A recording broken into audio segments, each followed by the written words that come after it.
championship for this year. So quite an honour indeed, as some of the other countries following us around the world are in bleaker conditions, and we'll enjoy the summer and the sun here in New Zealand. We welcome you all on board with Yamaha Rev Shahat, Sky Sport Next, Aon ICG Pirelli, of course with NZ as your host affiliate here. To go to our 600 Supersport, I'll introduce David Hall, Toby Summers, Avalon Biddle, Logan Chandler and Ashton Hughes. He's now seated there in front of us, and an opportunity to go through some questions with him. So nice to have you all. First of all, David, European, North America, what's this track like? Pretty nice as well.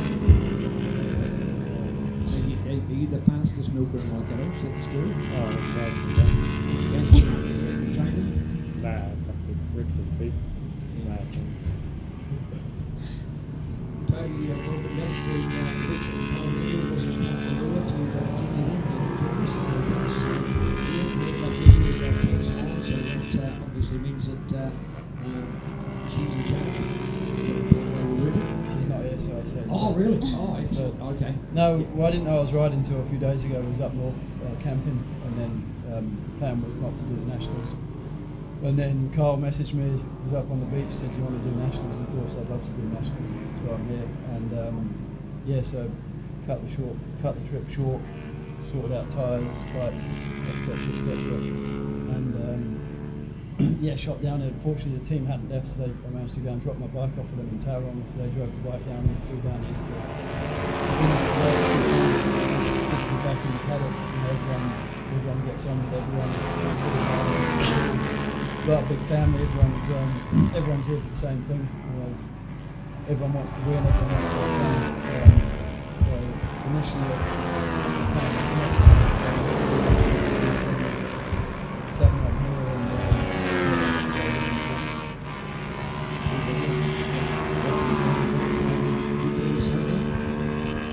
I guess so. It's funny from a racing perspective, though. I do spend a lot of time in North Island. I think we all have with racing Suzuki Series just being so it's actually coming back here. And unfortunately, I didn't get much riding here over winter. Racing in Australia, but just hard to get so much time. So, yeah, it's a bit different being back here, really, but no, enjoying it a lot. It's a difficult track, very flat, like the corners aren't cambered at all. So. Yeah, it was a bit of a shock to the system yesterday when I got out for a few practice laps, but things are going well now, so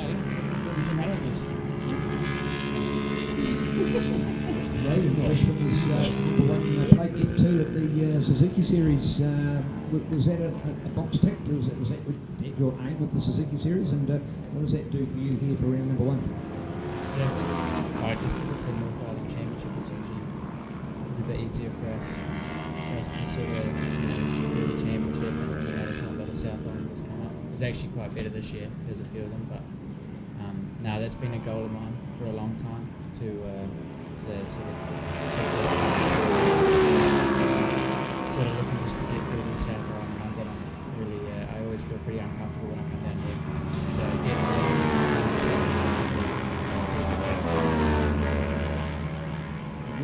Ashton, as those defence deployments were going on with firefighting bits of pieces, I think Ashton Hughes got the draw, so you can keep that going. Yeah, I managed to stay pretty much most of the way through that. Right down on pits there, got the 300s this weekend. He got the ball, and I went to go. Not to be back up on he might, but over there, but. With the championship this year, and how do you feel pressure-wise coming into it? Is it anything for you personally to be as a challenge? You put pressure on yourself, or is there any pressure from the rest on the table? How do you feel?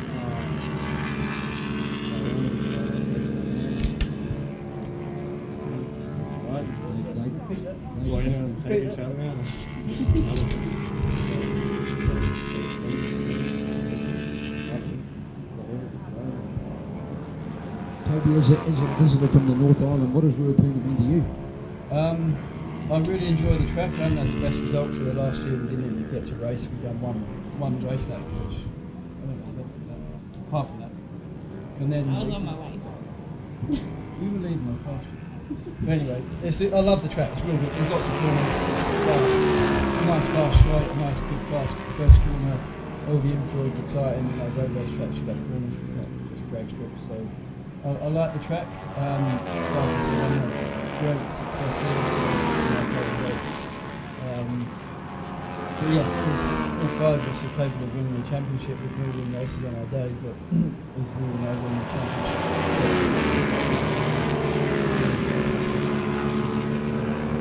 It's going to be interesting. There's some other people that aren't here today. They're in their pit. They're capable of winning the track. So yeah, it's going to be tough. It's going to be fun.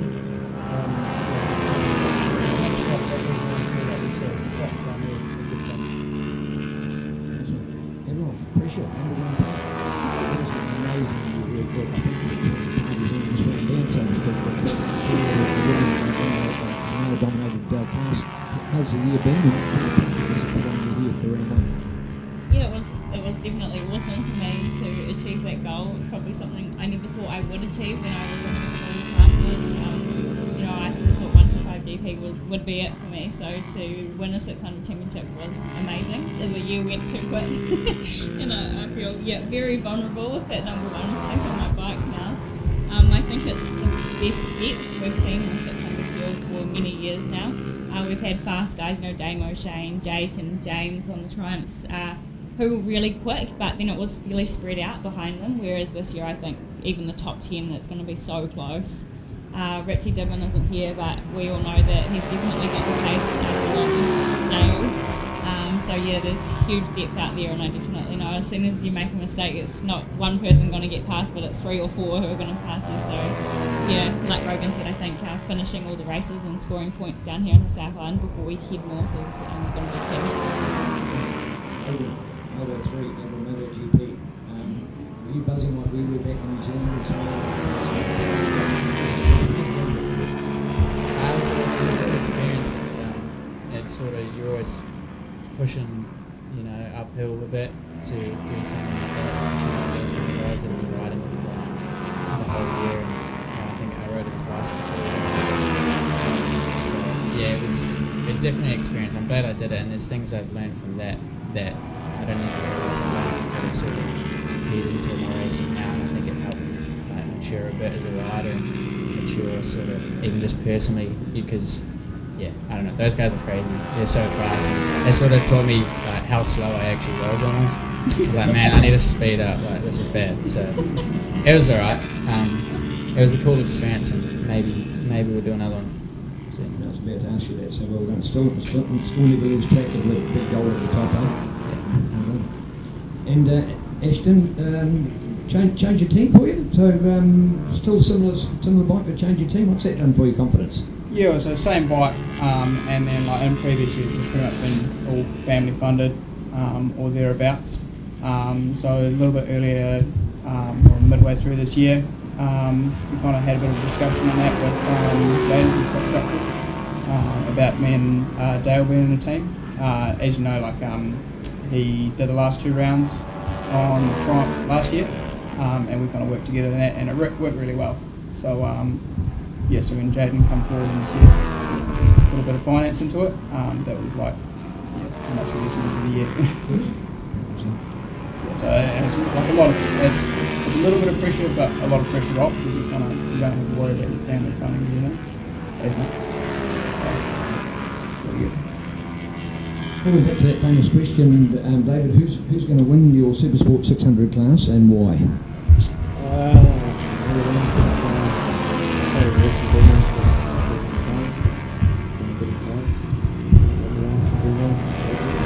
And the reason that you find it here is because he wasn't here. So what do you think he's done in 12 months that he didn't do last year that he's going to do this year? Australian experience for him, maybe? Yeah. Okay. Cool. Okay. Toby? No, I've already said any of us could win it. It's just about being consistent, scoring points in every race. Last year I good points lead, but then I had a few crashes. I had an engine blow up, so it's not over till it's over. Av was consistently there with me. We had some good races throughout the season. When Av's feeling good, she's very fast. Yeah, it's just consistency, just points. So yeah, we'll see what happens. Everyone? Well, I don't think Toby would be here if he could win, so I think that's a wee problem for all of us.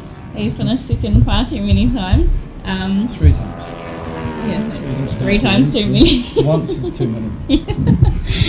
But I'm going to put my money on myself. Not because it's me, but because I think I do have the best support. I've got Aussie, top mechanic. He never lets me down, and of course MT Finance, Kawasaki, Carfox, Motorsports, Port 2 and Pirelli Motor. I just think I've got a good package behind me. Awesome answer. Proud enough to say yourself. I love it. Rogan? Come on, Rogan. I don't know, it's a hard one. I don't know. That's a soft Supposed to say you. You just say you. No, Jordan Burley's looking pretty speedy. I don't know. There could be, but there's probably like 8 people that could win the championship this year. So yeah, like everyone said, it's like probably the hardest class there's been for about 6 or 7 years, I think. So yeah, there's no just running away with it, I don't think, anymore. You've just got to be consistent and sort of hit your marks at every track and not crash too many times. So yeah, I think anyone's capable. That's good. Yeah, I mean, like everyone else, you wouldn't be here if you didn't think you could win it. So like I finished like consistently last year, but probably not far enough up the upper points order. You know, like I think Toby and Av were probably a bit of a step ahead of most of us last year, but I think we'll probably close that gap a little bit. So yeah, certainly like anyone's game, 5 people at this table can probably at least 3 or 4 others. Anyone's game, really. Well done. Seems to be a summary for you. Thank you, team. Well done.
The championship of motorcycle racing in the world for the new decade. So we're pretty honoured to have that status here in New Zealand as we kick off another great race season. Round 1 of our 5-round series with our Superbike stars, introducing you from left to right to Sloane Frost, Damon Rees, to Al Hooney, Dan Eden and Scott Moyer.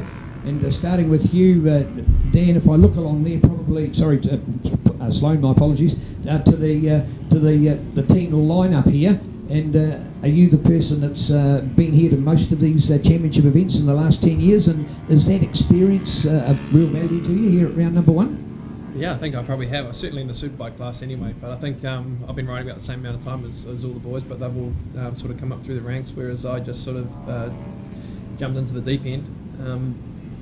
yeah, experience counts, and yeah, we'll see how that works out.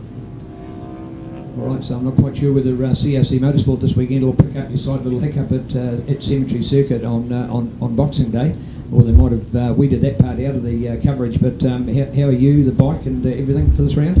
Yeah, I've bounced back from that pretty well. It, bit of bruising, but that's all sort of gone away. I got off pretty lucky, really. I think if it had flicked me off the other way, it could have ended up a bit nasty. But yeah, to walk away from one at Wanganui at that sort of pace is pretty lucky for sure. Good. Demon Damo, here we are ready for another championship. What a fantastic year you had last year going to Australia. We saw through the Suzuki Series that experience was invaluable. What do you think it does for your racing here at Ruapuna? Do you feel more confident than you were this time last year? Yeah, I mean, this time last year I was kind of in a bit of an unknown. I hadn't raced here on a Superbike before, and yeah, that made a massive difference racing in Australia last year. We learned so much with the bike and the new Pirelli tyres. There's so many little things that we've had to iron out throughout the year, and we made the bike better throughout the year. The bike was definitely a little bit average at the beginning of the season in Australia, and now the bike is, it's perfect. I couldn't fault it, and yeah, I really look forward to this weekend. It's going to be tough because it's not just us five here. There's another 3 or 4 boys who are there, and they're going to have a crack. So I think the racing is going to be absolutely wicked, and yeah, I can't wait to get it all started. Good. And Al in the centre, is there a reason for you to be in the centre, Al? You're the centre of attention, you're the centre of focus. This is your home track of the other North Island visitors, invaders that are all around you at the moment. How confident do you feel about Ruapuna round number 1? I always feel pretty confident in my home round. Having another year on the same bike's also been very good for me. Always seem to fly pretty well at the first round. It's always nice to have the Suzuki Series as a warm-up. But I enjoy this track, and the bike's feeling good. So I am looking forward to it and feeling pretty confident. Has practice today reaffirmed that? Everything good today? Yeah. If you said I was doing the times at the start of the day that I was at the end of the day, I'd be happy. So yeah, I'm happy. Good. Daniel Meaden, that most climatic of championships last year, the 1 pointer between you and Scotty there was a sensational way to finish. What sort of year have you had in recalling all that, and all of a sudden it sort of means nothing now other than you've got the number 1 on you, so everybody's aiming for you. How do you feel coming in around number 1 2020? Yes, everyone's going to be chasing me obviously this year, and haven't had the best build-up with obviously an injury and stuff overseas, and not much riding throughout the winter, but just went back for the Suzuki Series and got better and better and stronger, and on the new bike for this weekend, but haven't had the best day today with a crash on the first lap of the first session. So Ooh. I've done about 4 laps, so it's going to be a tough weekend, but I know which way the track goes, so I'll just have to go out and give it all tomorrow. So you've got to rely on Taupo again for the final round? Yeah, head to Taupo. I hope the last race probably with Scotty. Good. Your international experience, not just going to places like Aussie, you went overseas, that big UK scene, it was massive. Do you think you learned something from it? Yeah, learned some good and bad things, I guess. Had a few good results a couple of years ago, and then went over to the TT last year that had a mechanical failure and crashed on the first night of practice and broke my back. So really a few things learned, yeah. It is. Scotty Moyer, the 1 point, are you over it yet, Scott? Yeah, over it now. Yeah, days don't go on. Yeah. How have you been off season? You're a father again, for example, the people that don't know, so there's more to life than just racing, but how does that affect you? How are you feeling coming into this round? Yeah, I mean, hey, it does affect you, you're getting older, one of the sort of oldest guys out there now, you drive to the track sometimes and think, that family hasn't been coming along and that, so, you're missing that sort of stuff. It does change the way you go, these young guys, like Damo, they just step it up, which I have this year, and I'm not going slow, but I've got to, find some more pace, so, but it's a long series, anything can happen, you just got to finish through every race, and yeah. We all thought that the Taupo advantage would have been yours, and when Daniel was on your tail, we thought, oh, Scott will pull through here. So what do you think you've got to get a mindset around when the pressure's on through this entire championship? Because you can't just call Taupo home anymore. You've got to come to tracks like Ruapuna and perform right from round 1. Yeah, well, I mean, to be fair, I'm not the fastest man at Taupo anymore. We're people like broken and whatnot. So yeah. On that round anymore. So you won all 3 last year at levels where we'll be next week, so does that give you some confidence in coming into the South Island? My favourite tracks.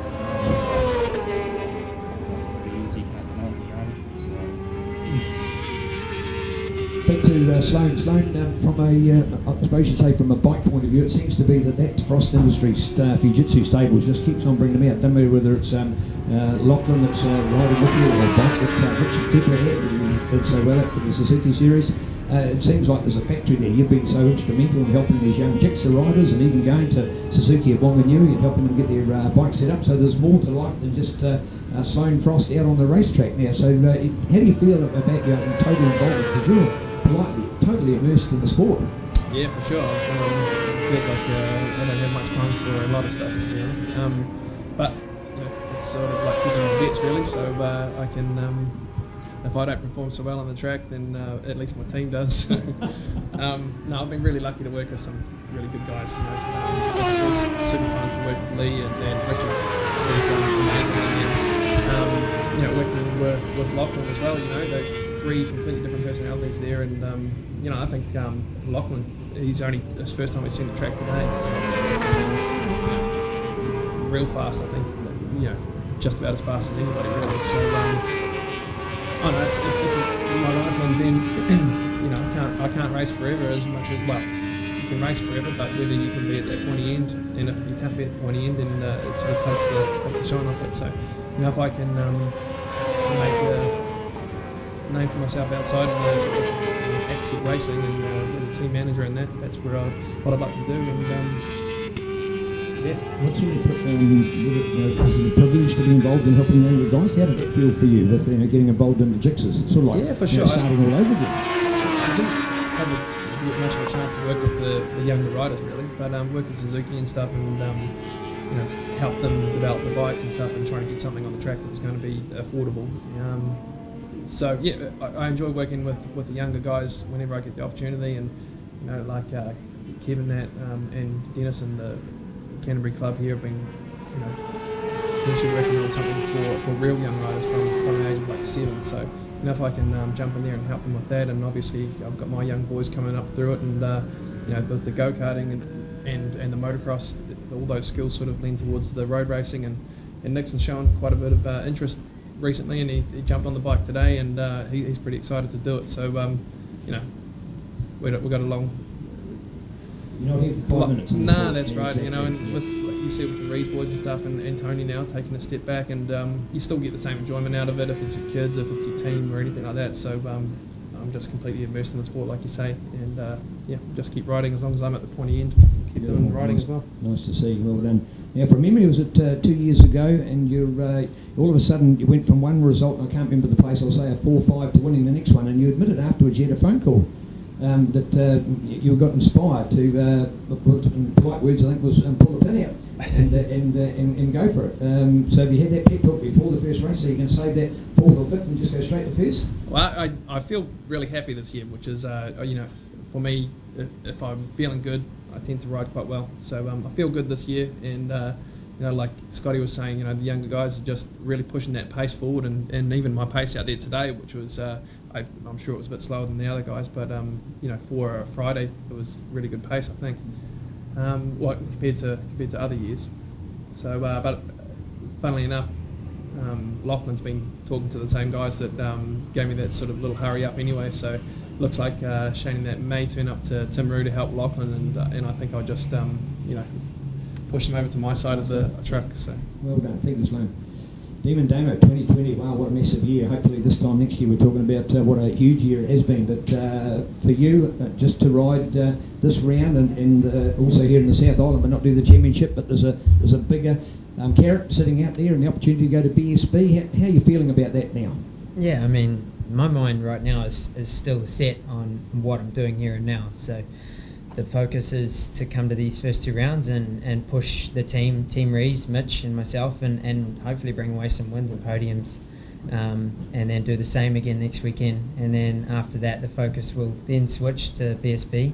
Obviously, there's been the behind the scenes sort of things, working on obviously the logistics of moving there and jobs and visas and all those little things. But like I said, I am to get it going, you know, but like I said, the mind's definitely ready to go racing this weekend and next weekend, and then I'll be worrying about the BSB. So there's no truth in the rumour you're going to move aside and let Mitch take the flag? No, there's none of that.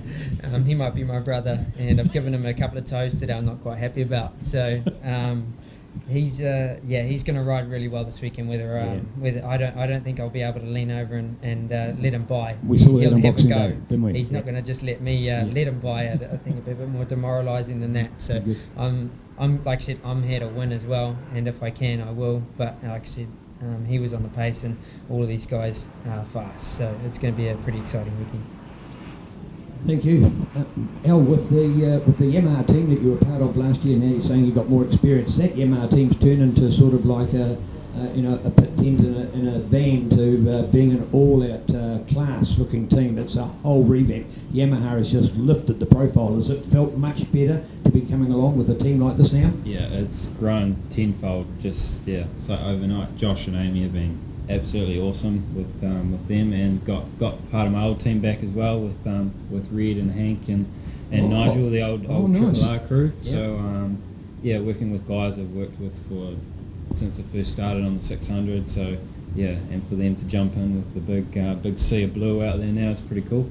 So I'm really comfortable and really looking forward to this weekend. Right, got any plans for 2020? No, there's always a couple of little things in the woodwork, but I'll get through nationals and then see how we're sitting and see what lines up and see what we can dive into. Good. I'll ask you that same question then at Taupo and see what things are looking like. Yeah. Well done. Dan, you for 2020, man to go and to take on the thought of the Isle of Man, it's just absolutely awe-inspiring for many people, and to those that actually know it, some people will call you crazy. What are you thinking of for 2020? No, this year just going to take a quiet year off.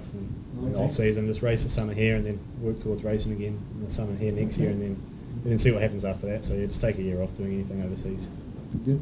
So work-wise, you're full-time at Coleman's, whereas before you've had to take time off for travel and bits and pieces, so hopefully you can get more into your work. Is that part of what you want to do as well? Oh, yes and no. They've been good to me over the years. Like, I took 8 months off a couple of years back and then a month and a bit off this year. So, no, they're big supporters of mine.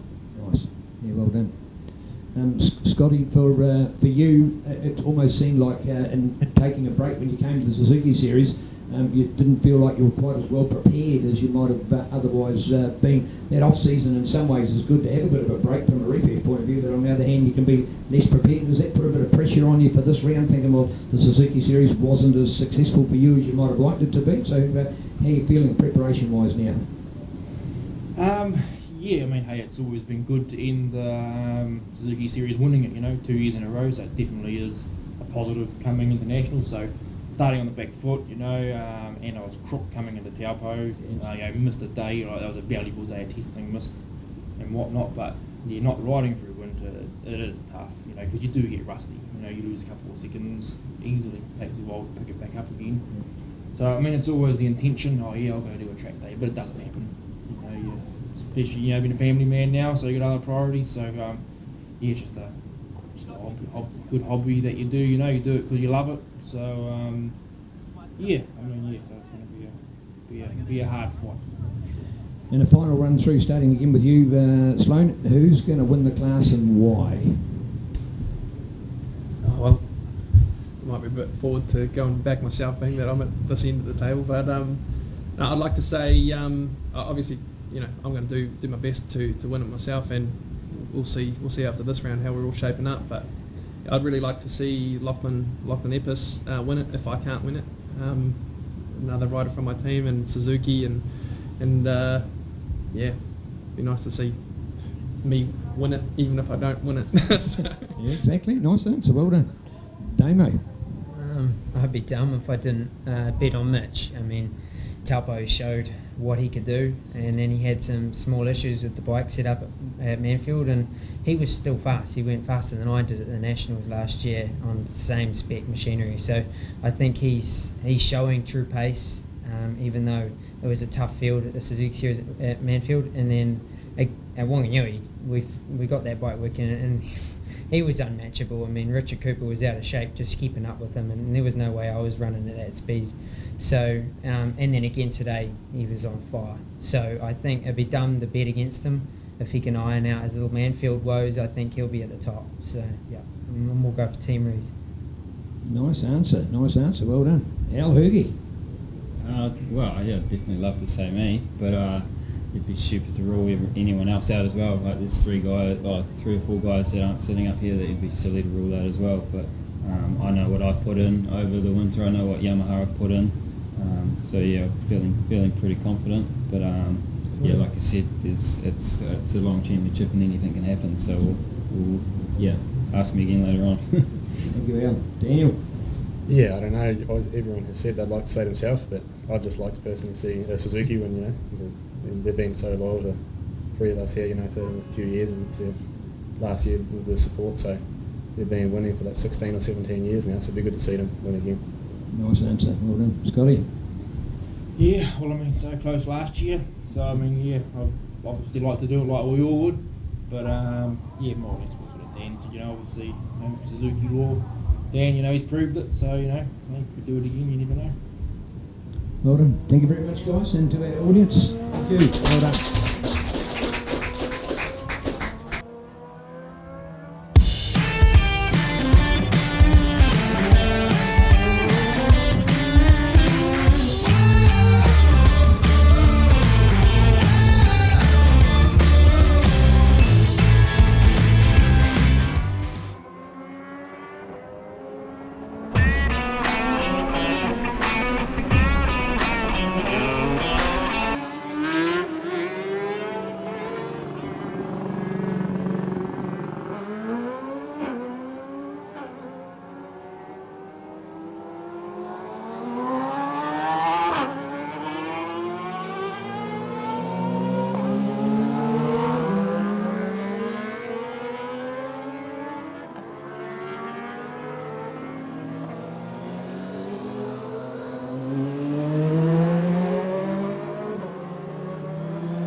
Well, here we go. 2020 NZ SBK, New Zealand Superbike Road Race Championships, and talking to our Supersport 300 riders here. What an awesome lineup, man! Oh man, have we got some pressure here? We've got the young, we've got the not so young, we've got the champion, we've got future champions. So let's introduce our lineup. Starting left to right here, we've got Hamish Fox, hottest act in the Kawasaki Road Race Series for the Hamilton Motorcycle Cup in 2019. Great year, Hamish, well done.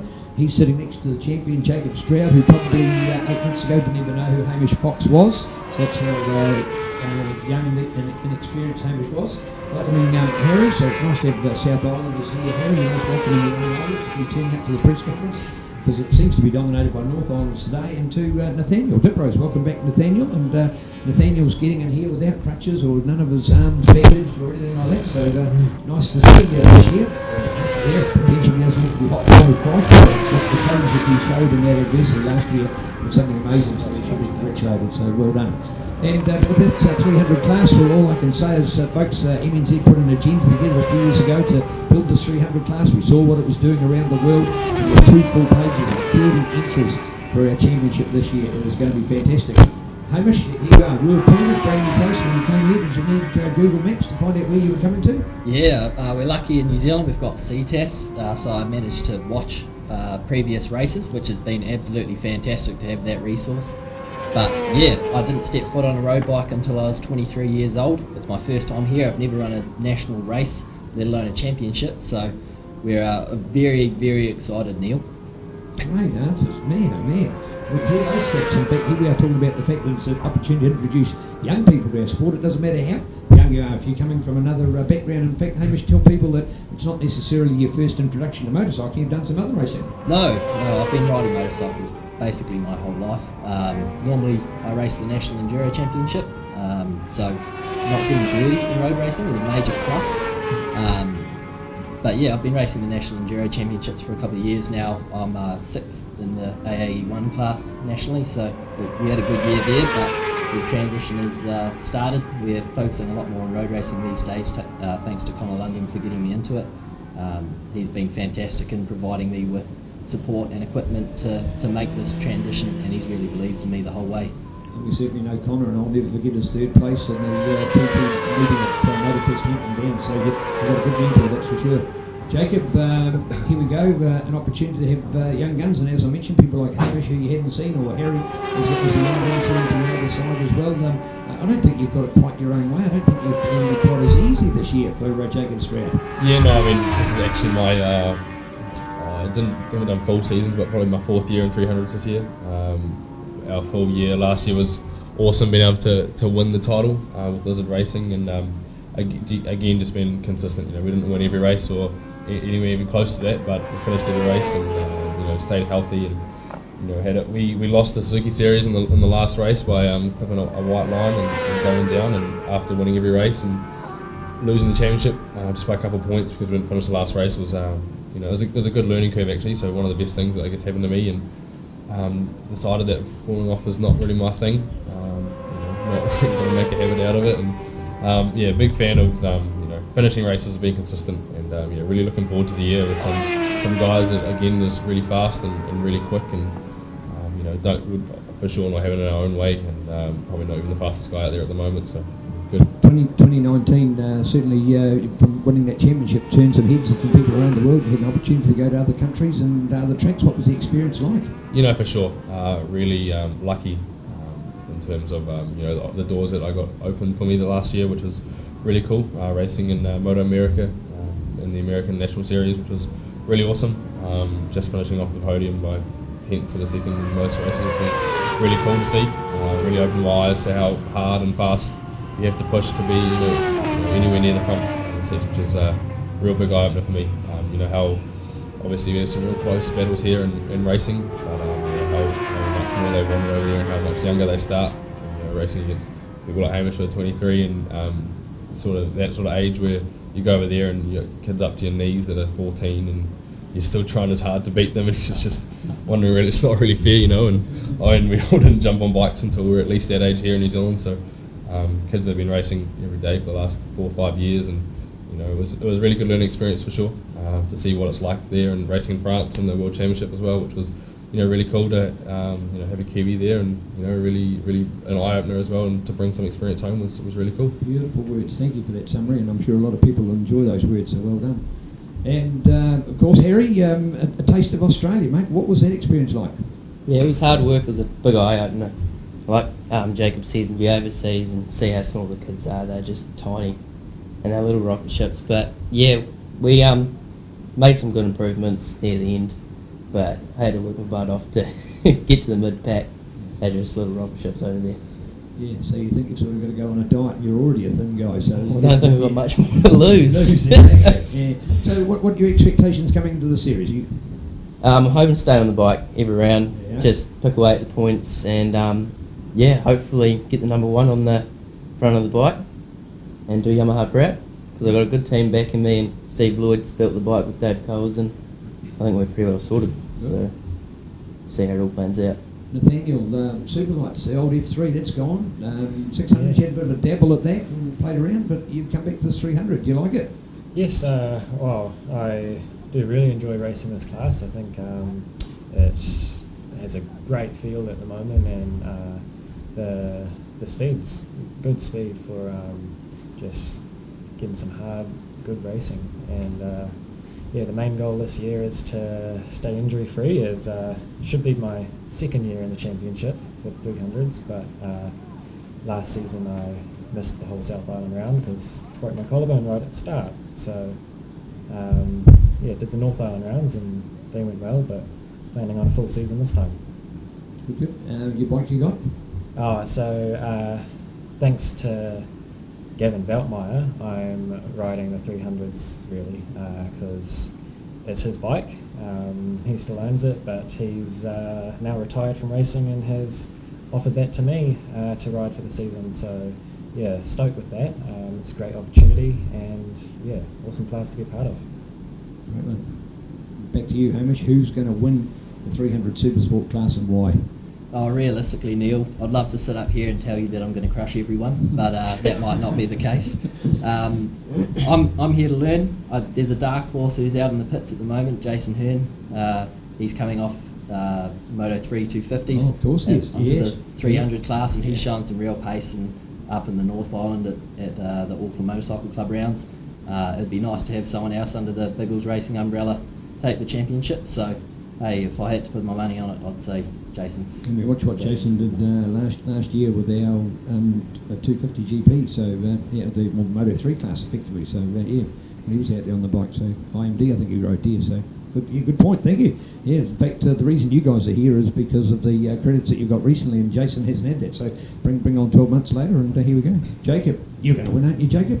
Oh, for sure, Neil. For sure. Thank you. We got an amazing team behind us. Factory KTM this year, which is really cool. The D6M Motorsport guys that have put in countless hours and resources into building a bike that's capable of winning. Bridgestone tyres, the best tyres you can get that we've got on the bike at the moment. So tyres that stick and won't wear. So we do feel we've got a pretty big expectations on us this year. With the number 1 plate and probably having the best package out there. And so we all know that if I'm not really at the pointy end, then it's not the bike we got to blame and just and the rider. So yeah, a bit of expectations for sure. But I feel like I've got a pretty good chance of retaining it. A bit of experience now in the class and know what it takes to win.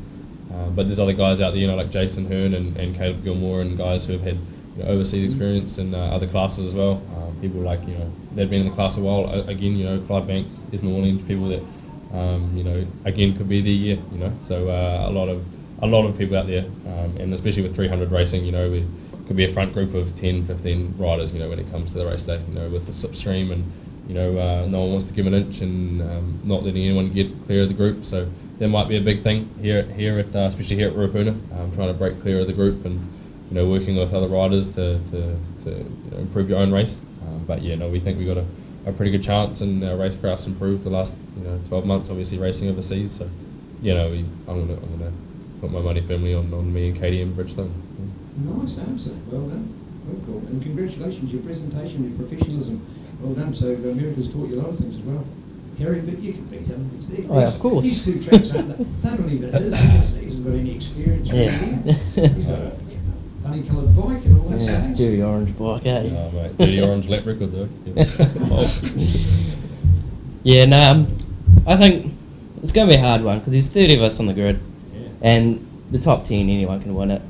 So it's all going to come down to slipstreaming and last corner really. So it's going to be tricky. So I'm hoping I'm going to get the number 1, but I can't promise anything because it's such a big field, and I just wish everyone the best for a good fast racing season and go from there. Lovely, Harry. Nathaniel, you've won before. You've had, what did you probably have? You had the most wins last year actually in the class, didn't you? write it down after doing just the North Island. You don't need to add that point to Yeah, it's nothing new. Well, I think this year's going to be a different story though, because like everyone's stepped up the game even more. I think this year more than ever, it's going to come down to consistency. Who's got the points at the end of the season? Who finishes the most races? Because yeah, it's going to be a tough one. Anyone here could win. Jason Hearn, Dave Fellows, Blake Ross. Yeah, I'm just gonna try to stay on, make the finishes, and try to be as far up as I can. Awesome. Well done. Thank you very much, guys. And from the rest of us here, well done. Thank you.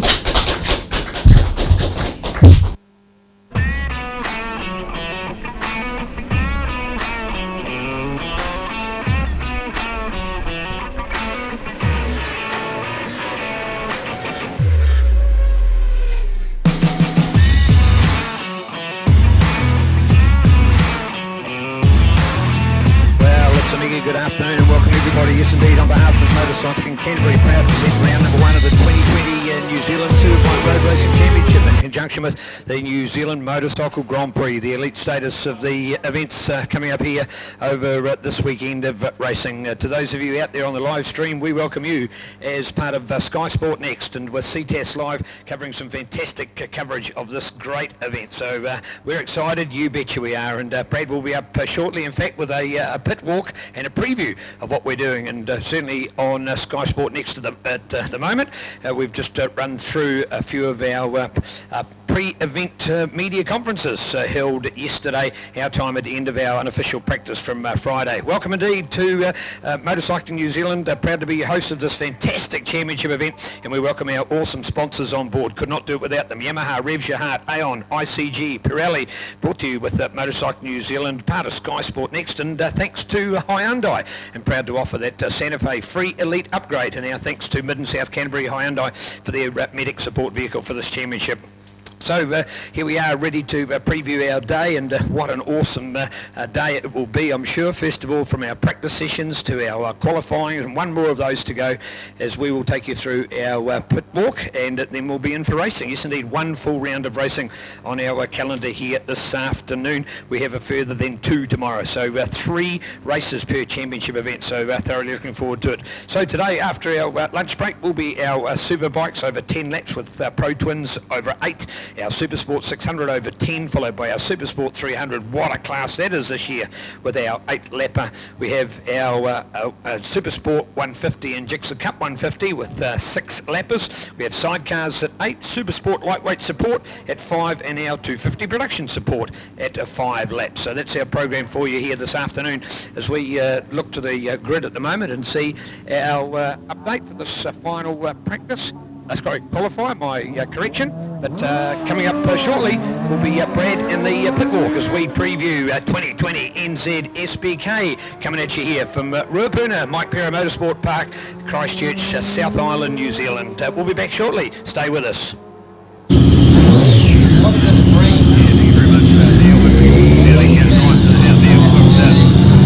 day here in Christchurch. Slightly cloudy, but some moderate temperature, so we're going to get underway with this one down through the bigger motorcycle centre. Team Europe underground round supported Nick Kane now on a 6-2 Supersport machine, so it's going to be fantastic to see Nick for top 3 NZ in a number of different classes, including last year when he was a Pro Twin, top 3 place getter. There's Dennis Charlotte, the legend that is Dennis Charlotte from Mega Motorcycle Centre, with all his wisdom giving to Nick Kane on the bike setup. So fantastic to see the Mega Motorcycle Centre team. When we go to the Team Rees Honda, we see 92 of Demon Damo Rees. What a fantastic summer he's already had so far. He's got lap records in Formula 1 racing at Taupo and Manfield, and also the lap record when he was runner-up in the Robert Holden Memorial race at Boxing Day Motunui. Second overall in the Suzuki Series. He got second in the Robert Holden Memorial race to Hotshot UK flyer Richard Cooper, but definitely going to be the man to beat today. He was qualified on pole and well under lap record pace, so for 92, Team Damo Rees on the Team Rees Honda, that is definitely going to be the one to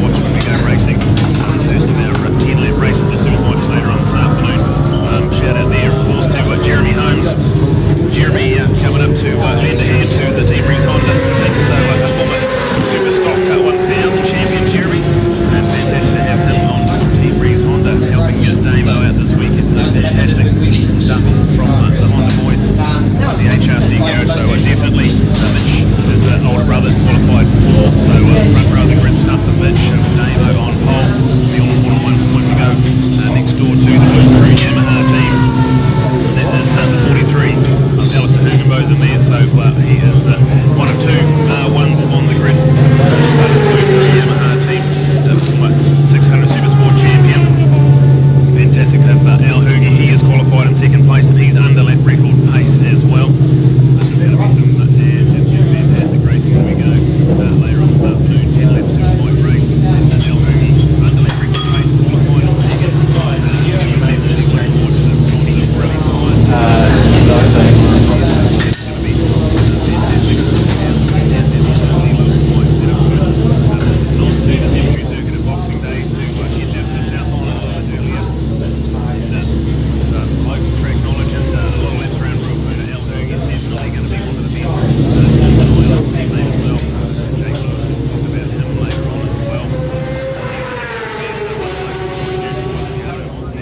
Off each other and have a fantastic day. Moving to the Suzuki team, we've got the CD Vandermeer Builders team there.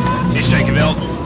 He is riding in the Pro Twin class, so he's got the Hewlett Oils Suzuki SV150 out there. Coming all the way down, he's had a very good off season, a lot of good preparation. So here's Jake Cavell looking to take to the Pro Twin boys. He's 5 on the bike, so it was 5th last year, and they get Pro Twins for the title this year. And some fantastic support there. Dan from Highway Tyres is helping him out. Got Charlie himself from CD Vandermeer Builders, and all the Pro Moto CD Vandermeer Builders, Scotty Moyer team as well to help out SJ Cavell. So that Pro Twin class is going to be fantastic. Defending champion Ben Rosendale, he's here as well. Michael Patchett's here, Nick Southerwood, guys like that, Rob Whittle, and the Augustine brothers are in there as well. But Nathan Jane as well, he's riding a Pro Twin bike this year with Zach Fuller, come up from the Gixxer Cup. So that Pro Twin racing is going to be absolutely fantastic, and certainly one to look out for is going to be the number 5, SJ Cavell. Absolutely brilliant stuff from them. The CD Vandermeer Builders team have also got Scotty Moyer in there as well. The number 2 NZ machine there on the Superbike. So he has qualified in 7th place, so a little bit down on what he's normally up to, the 2 on the bike. And the Pro Moto Dino Lad man, Scotty Moyer, he's on the Pirelli tyres now, so a lot of confidence back in his riding and ability. So he's definitely going to be man to watch, qualified in 7th place. He's only a couple of seconds off, so one to look out for sure. Scotty Moyer in pretty good headspace, talking to Scotty this morning, and feels good. Just got to go in there and have a good ride. He had a great South Island stint of the Nationals last year, where he won all 3 levels and took a decent points lead, and unfortunately just missed out by just 1.2 Daniel Whittam in the title. So we move down to the Carl Cox Motorsport garage, where we see the 22 of Toby Summers. Toby was on the beach up in the North Island a couple of weeks ago, and got the call from Carl Cox to say we want you to go racing and represent the Carl Cox Motorsport flag. So here he is, Toby Summers, a veteran of the 600 Supersport class. He's had wins around here as well, loves the track, loves the South Island. So Toby Summers certainly going to be one to look out for sure.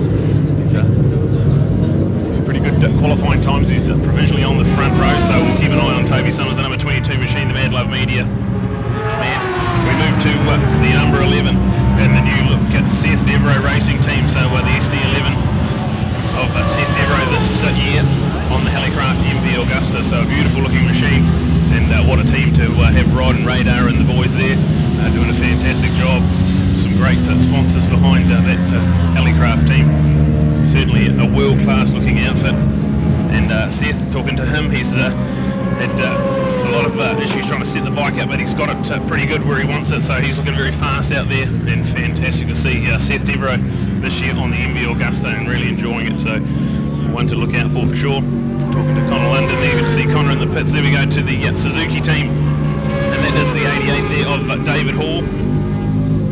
So David Hall, he was in very fine form earlier on in the summer, so we're going to be very excited to see what David Hall can bring. He had a crash on Friday morning in the testing day, but he's A-OK and just had a bit of trouble getting the bike set up, so he's pretty much feeling good now. Had to talk to David, he's loving it, so definitely one of the men to look out for. He's the F2 lap record holder around Taupo earlier in the summer, showing some great form and some great speed. He's got the 88 on bike. That is the number that Nathaniel Ditrose run last year. David's bought the bike off Nathaniel, and here he goes. We go to the Wanganui Suzuki team as well. We've got Richie Dibbon on the number 9. Bernard Racing and Garmick Engineering, the Barrack Sports Bar as well. So great to see Richie Dibbon absolutely flying in the Suzuki Series earlier in the summer. And what a fantastic year he's had. Had some, sort of indifferent luck last year at NZSBK, where he, the 600s complete a race here at round 1. And then at round 2 he had a crash in the first race and couldn't complete the rest of the weekend. And then welcomed the birth of his child as well, so missed round 3 and didn't get points on the board until round 4 of the series. So this year, raring to go at round 1. And fantastic, an amazing off-season too. Had some great success in the ASBK, the Australian Superbike Championships, where he's running a Supersport ride over there. And all-round nice guy, the Dibbon Swartz man himself. Richie Dibbon, definitely one to watch in the 600 class. He's sitting on provisional pole at the moment, so he's definitely one of the men to beat. We go to back to the Blue Crew Yamaha team, and Al Hoogie, we talked about him. This is his teammate Jake Lewis, local Christchurch legend, the former 600 Supersport champion a couple of years ago. He's won the 600 GP title as well, so multiple New Zealand titles. He was also the 2013 European Cup champion, which was a fantastic honour to see Jake Lewis do such a great job when he went overseas. And awesome to have him as part of that Blue Crew Yamaha team. Fantastic qualifying and sitting in 6th place, just in the middle of the second row of the grid, and definitely with his local knowledge he'll be one to watch for sure in that brilliant Blue Crew Yamaha team. Dave Cole and Robert Taylor and all the boys down there setting that bike up absolutely brilliantly. So we move to the Suzuki New Zealand team. That is the Fujitsu GSS Motorcycles Sloane Frost Racing team. This is the number 5 machine of Sloane. Sloane's qualified in 5th place as well, which is fantastic for Sloane. Come down here in a pretty good headspace. He's had plenty of experience in that superbike class now. He's a former multi-time champion of it, so he will be definitely one to watch, qualifying in 5th and feeling really good in a good headspace. He's also brought over Australian youngster, the hotshot Lachlan Epis, who's qualified on the front row of the grid in 3rd place. He's under lap record pace as well, so that Sloane Frost Racing outfit is going to be certainly fantastic to keep your eye on. And with the experience of the team down there, we're going to keep an eye on Suzuki and Sloane Frost Racing. So there it is, the E of Lachlan Epis. Fantastic of Lachlan come over. He was fantastic in the Suzuki Series. Wowed the crowd in the Gixxer Cup as well with a big crash and a bit of some great pace and good riding. So there we go. Lachlan Epis is fantastic to have him over here from Australia. There's the chop there. So awesome to see. They also brought over Richard Cooper for the Suzuki Series, where he won that, and also the coveted Robert Holder Memorial race. And fantastic to see all the stuff from Sloane Frost Racing. We move to our 600 Supersport defending champion on the Aussie Performance MPF Finance Kawasaki. That is the number 1 Avalon Biddle. Unfortunately for Av, she's had a crash in qualifying, so she's sitting well down in 14th on the grid when we go racing. So hopefully we can get that bike back up and running. So Avalon looked to be A-OK. But fantastic to have Avalon. She's done a great job so far this weekend, apart from a little off in qualifying with Aussie there. The legend that is Aussie, setting that bike up absolutely brilliant. So Avalon's pretty happy with where she's at. Avalon had a great ASBK campaign as well, so it's going to be absolutely fantastic to see the 600 Supersport racing. The Biggles Racing team as well is another big one to mention. Marcus and the team there, they always have fantastically presented machines. And this year a little bit different. Normally they run the IMD 250s, a 254-stroke engine inside the 125 frame, but this year they've gone to production-based racing. We've got a couple of R3s, the Yamahas there, so they are the Bass Expansion Joints Yamaha R3 team. And with the 11 of Jason Hearn and the 58 of Campbell Grayling, a couple of real 300 Supersport contenders as well, so that's going to be brilliant. Can't wait to see the 300 Supersport racing. It's going to be brilliant. We've got well over 30 entries in that class, and these two here are definitely going to add to that classy field. But Jason, he's done a lot of riding over the past few years. With Campbell, he has been doing a bit of a super motard racing in the off-season, so we're going to keep an eye on that one. Beautifully presented machines, the Biggles Racing, and a great team to have Jason and Campbell back, but on different machinery this year. Absolutely brilliant. As we have a look at the number 58, Campbell Grayling's bike. It's going to be fantastic. The Yamaha R3, so production-based racing, a little bit more reliability. They've had issue after issue with their Kiwi Ingenuity machines over the years, and now can't wait to see the Biggles Racing team getting some high honours in Supersport 300 racing, but that's definitely a stacked class. Plenty of talent in that one, so that's your 300 Supersport racing, some of the stuff to look forward to. They get a 8-lap race later on today, which is going to be fantastic. They're on that lap record pace, but they've been qualifying as well. Pretty good track temperature building up here in Christchurch on Imperial Motorsport Park for round 1 of the NZSBK. Very, very exciting.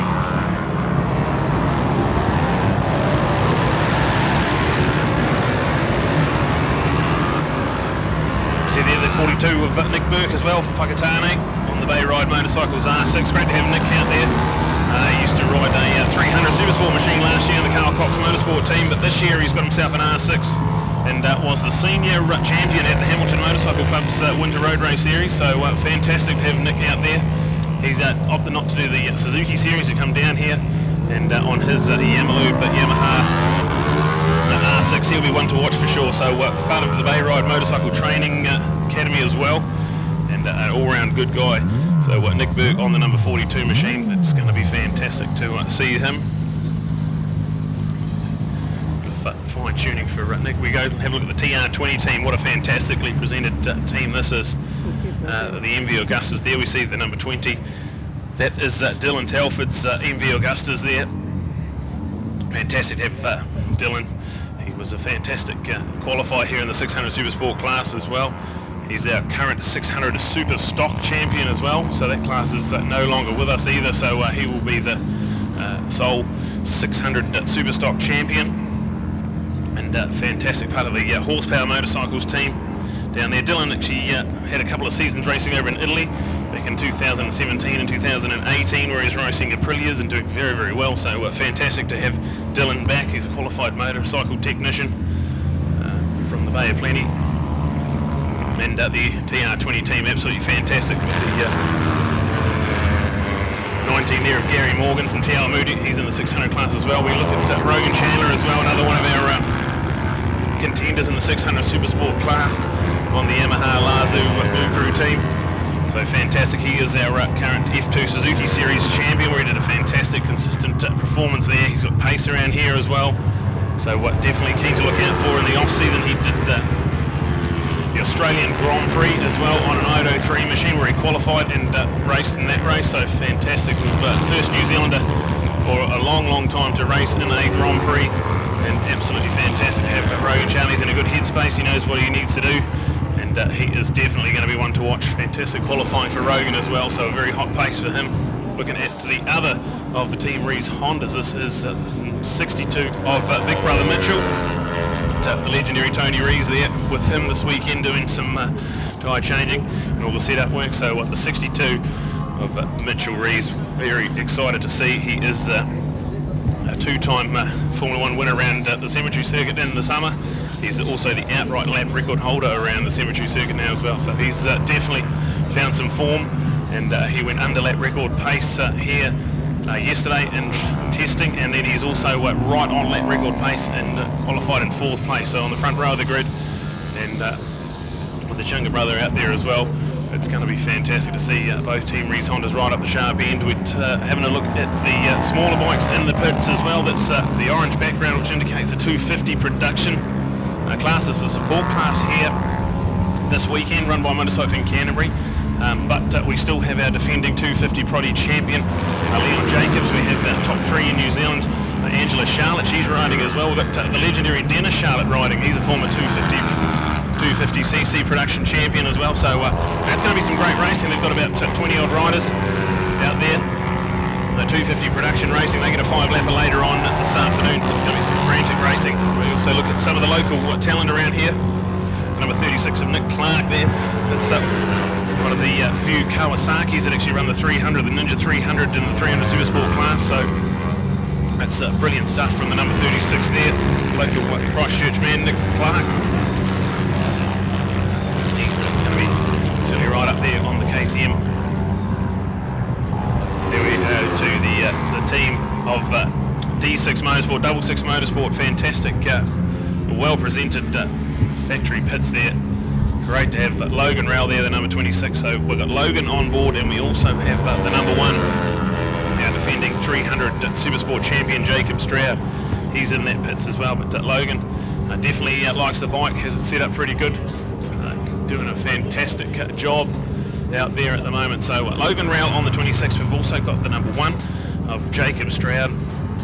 And the D6 Motorsport team, they come from Australia, and absolutely fantastic. They've got Wet and Forget, some other great sponsors making them possible this year.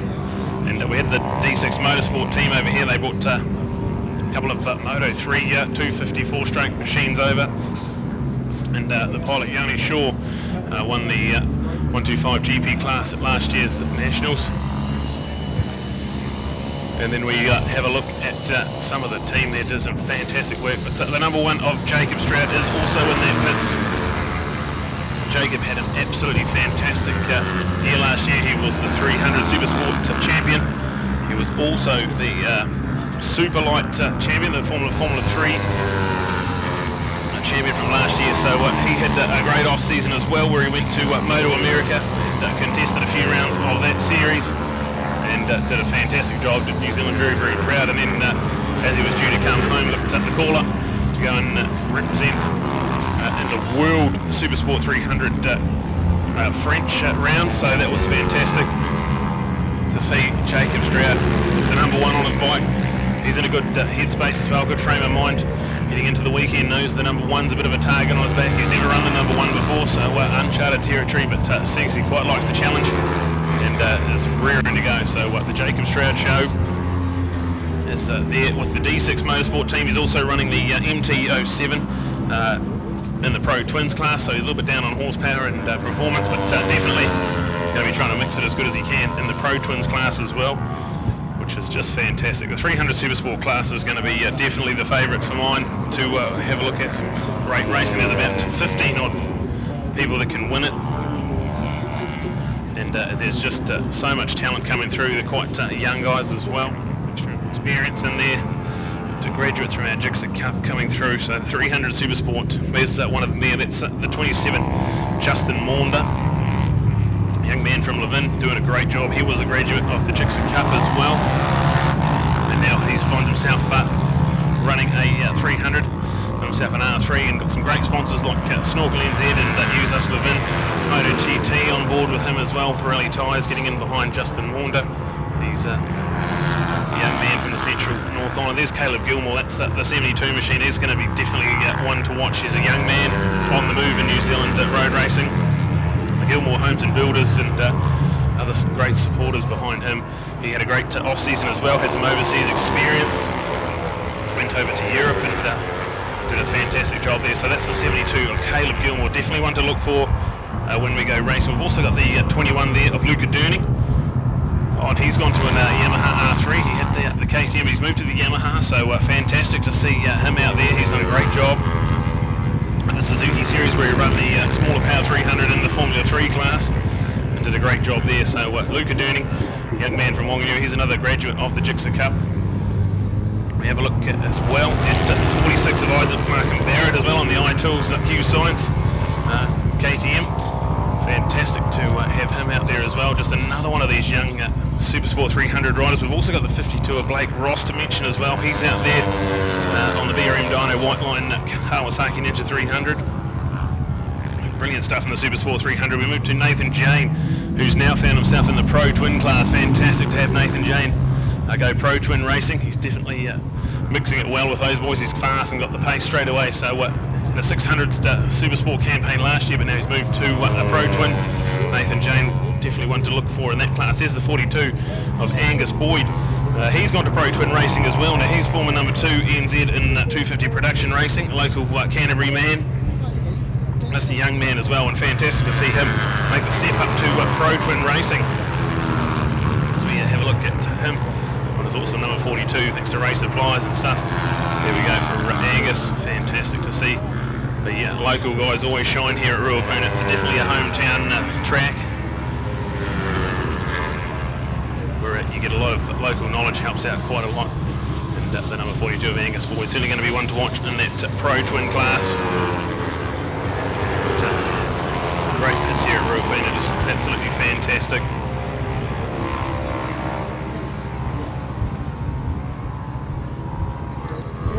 Pro Twin racing is going to be absolutely brilliant this year. Any one of about 10 or 11 guys can win races, and South Island is definitely like these first two rounds, but then it's North Island dominated class. There'll be a big showing when they go up north in the 5-round series. There's the 81 of Sean Parker, that's back in the TR20 team. So the TR20 got a couple of 300 Supersport riders in there, so that's Sean from Hamilton, he's one of them.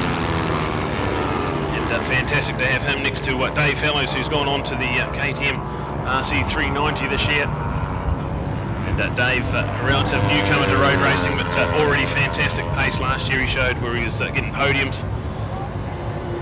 And definitely a title contender for sure, as we see the TR20 team. Just such a great presentation, and horsepower motorcycles and all the TR20 team. Fantastic to have them in the pits. They've got Superbikes and 600s, they've got a couple of 300s as well, so fantastic. A full-on team show coming through in the big awesome truck. We have a look at some more of our 300 Supersport riders with the likes of Logan, Justin, Dylan. You've got Andrew McLaughlin, Andy Mack's got a 300 for this weekend as well. It's going to be fantastic to keep an eye on. But Turiana and Clive Banks from the North Island have come down to do this as well. So over 30 entries in our 300 Supersport class. And so many people capable of winning.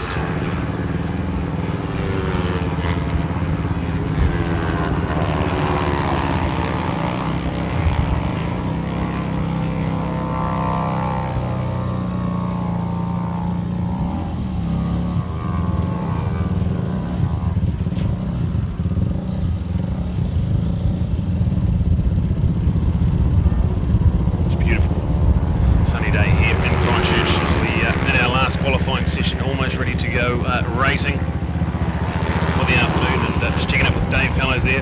Definitely a title contender. He's qualified in 7th at the moment for the 300 Supersport racing. So second row of the grid, and that'll be fantastic to see where he can end up. Man from the lower North Island.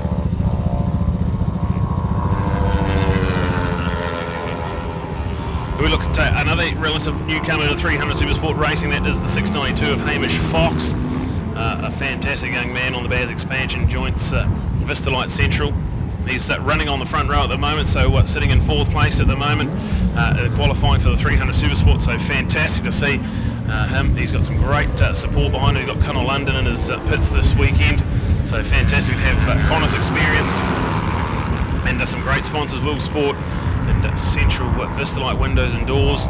The 692 of Hamish Fox, definitely a name we'll get used to, as he's sitting on the front row of the grid at the moment. And we go 300 Supersport racing, so can't wait to get underway with that one. That's going to be fantastic. They scheduled for an 8-lapper later on today, and then we go, they get a Grand Prix race on the Sunday as well. So that's going to be a massive 12-lap race on the Sunday afternoon to crown our New Zealand Grand Prix title. There's the 85 of James Hugenbotham. What a 3 Hoogie brothers racing this weekend. Fantastic to see the Hoogie team. He's on the Mega Motorcycle Centre Heat Miser Underground Brown machine, so fantastic to have James there. He's a former 600 Supersport Grand Prix winner. He won that 2 years ago when he got second in New Zealand behind Jake Lewis in the 600 Supersport class. Fantastic stuff from him. Qualified in about 9th place and ready to go racing James Hoogie. So fantastic stuff from the local Canterbury guys. As we See the 85, he's raced that machine last year as well, so fantastic to have the same sponsors behind James this year. You see the 80 in the background too, that's Zach Fuller, the Suzuki New Zealand pilot on the SV650, so he's going Pro Twin racing, another graduate of the Gixxer Cup. He finds himself in the Pro Twin class and definitely going to be one to watch when we go racing Pro Twins. They get an 8-lap race later on this afternoon. And they also get Grand Prix as well. So that's the pit walks all sort of there. So fantastic to have round one of NZSBK starting to get underway. We've got some fantastic Australian visitors as well. We've got one of Harry Parker's good friends from Australia come over, Matt Rindle. He's on a 300 Supersport machine as well, so fantastic there. We've got the sidecars as well. It's going to be hot racing as well. There's 8 or 9 sidecars out there, including defending champion Andy Scrivener and Tina McEwen. They qualified on pole position with Pete the Pirate and Kendall Dunlop as well, which is fantastic. We're in the middle of a 300 Supersport qualifying session at the moment and looking for an update at the moment. Yes, in fact, thank you, Brad, for the preview. That's just fantastic. And Sky Sport next. Great to have their coverage of this sensational event, and hope you've got an opportunity to watch it out there. This is the new world as we go with one of the 56 designated sports in New Zealand as part of this now exclusive package starting off in 2020. Yes, indeed, our Norjo Motorcycle Supersport 300 qualifier, and a new man at the top, the number 11. He wasn't even in the top 5 before. Jason Hearn has got in there with Campbell Grayling. These are the 2 riders, as Brad was previewing, that have come out of Biggles Motorsport and off the IMD bikes and the GP125s, 2 of the classes that have now also gone into recess. Won't say they've folded, but we're finding that production-based classes are more affordable and more likeable to the New Zealand riding public than we are to have sort of that Moto 3 come development kind of motorcycle racing. Production motorcycling is better on the budget, easier to do, more readiness of parts, more backing from dealers and manufacturers, distributed and accessory wholesalers and the likes,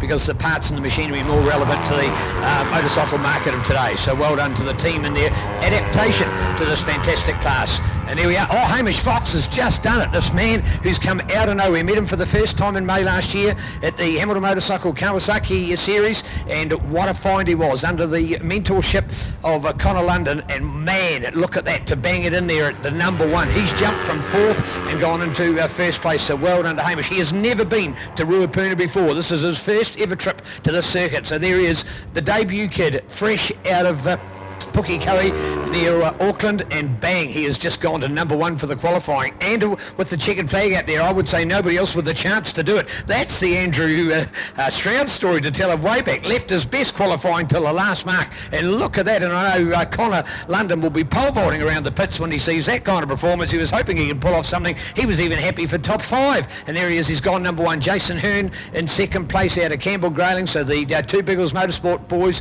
are in the 2nd and 3rd. Go to Super Kid out of Wanganui, Caleb Gilmore. Go to Blake Ross. He was the leader of the pack at one stage. He's in 5th. What about Dave Fellows? Jacob Stroud, the current number 1. He's only back there in 7th. Harry Parker, Super South Islander. He's in there at 8th. Go to Andy McLaughlin, multi-times winner of 150 lightweight class winning here. And Nathaniel Diprose, a former Super Light F3 champion in New Zealand. He's only good enough to be in 10th place. So super exciting to see our Norjo Motorcycles Supersport 300. So there we go. That's the conclusion of our qualifying session. There is a lunch break on our program at the moment. This is twofold. First of all, with our marshals having been out there for a long part of the day already, they'll take a refreshment break as well, and will give us an opportunity to get ready to go racing.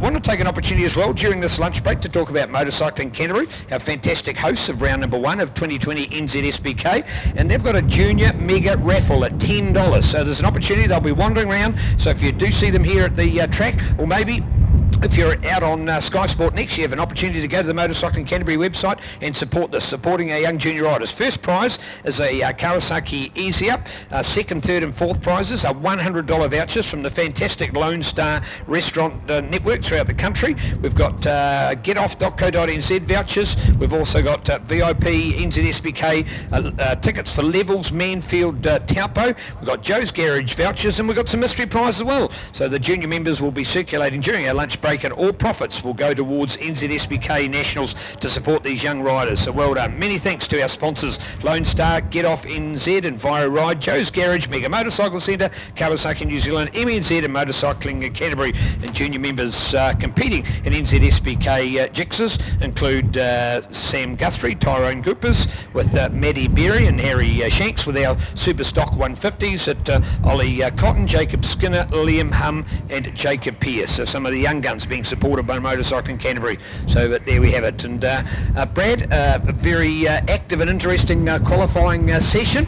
So much to talk about and a lot of excitement as we get ready and build up for our first round of racing. Yeah, absolutely. Drama all round. We've got Nathaniel Dipros. He's the 300 Supersport TT champion.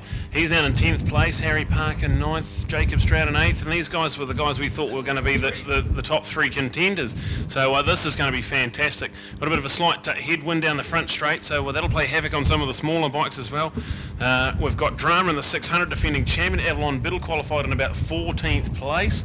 So that's going to be tough for her all weekend now. We've got 11 top quality superbikes as well. We've got the Pro Twins separated by just a couple of seconds over the top 10 of them.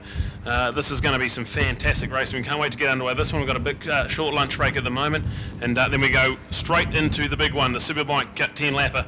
So I can't wait for that one as we get rolling with the 2020 NZSBK New Zealand Superbike Championships, and absolutely fantastic. Can't wait for this one.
Matthew and his dad there. So they've qualified in 12th place. So fine mix with our Norjo Motorcycle Supersport 300. Lunch break time here at NZSBK round number 1 motorcycling Canterbury here at Ruapuna, the Mike Pero Motorsport Park, as we look at our kids having their introduction on the little shortened circuit, and we'll be back with more racing shortly.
Well, good afternoon. Not too far away from our pre-afternoon racing.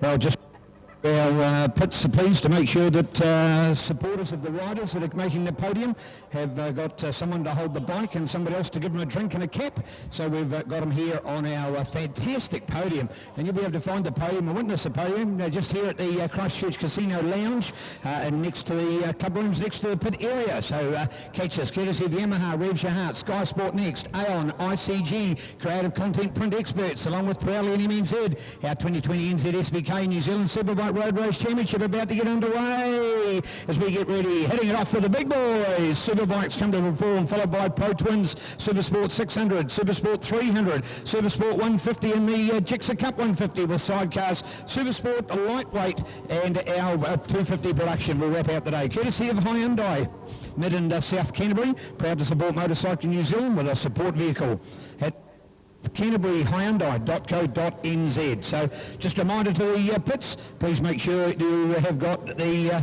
support as in somebody to hold the bike, because we are on a hasten program to do our podiums here at the end of the racing.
Well, good afternoon, everybody. Yes, indeed, this is what we've all come for.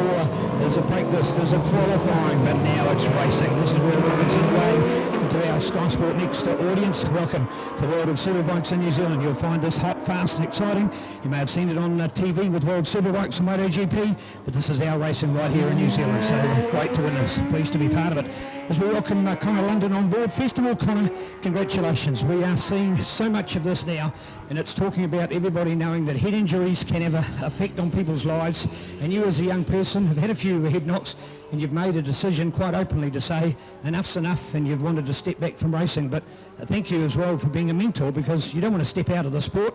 You've decided to do something more in supporting a young man, Hamish Fox. First of all, welcome to the commentary team here today. How do you feel about being a spectator here at round one? Yeah, it's pretty hard watching when you're out there last year.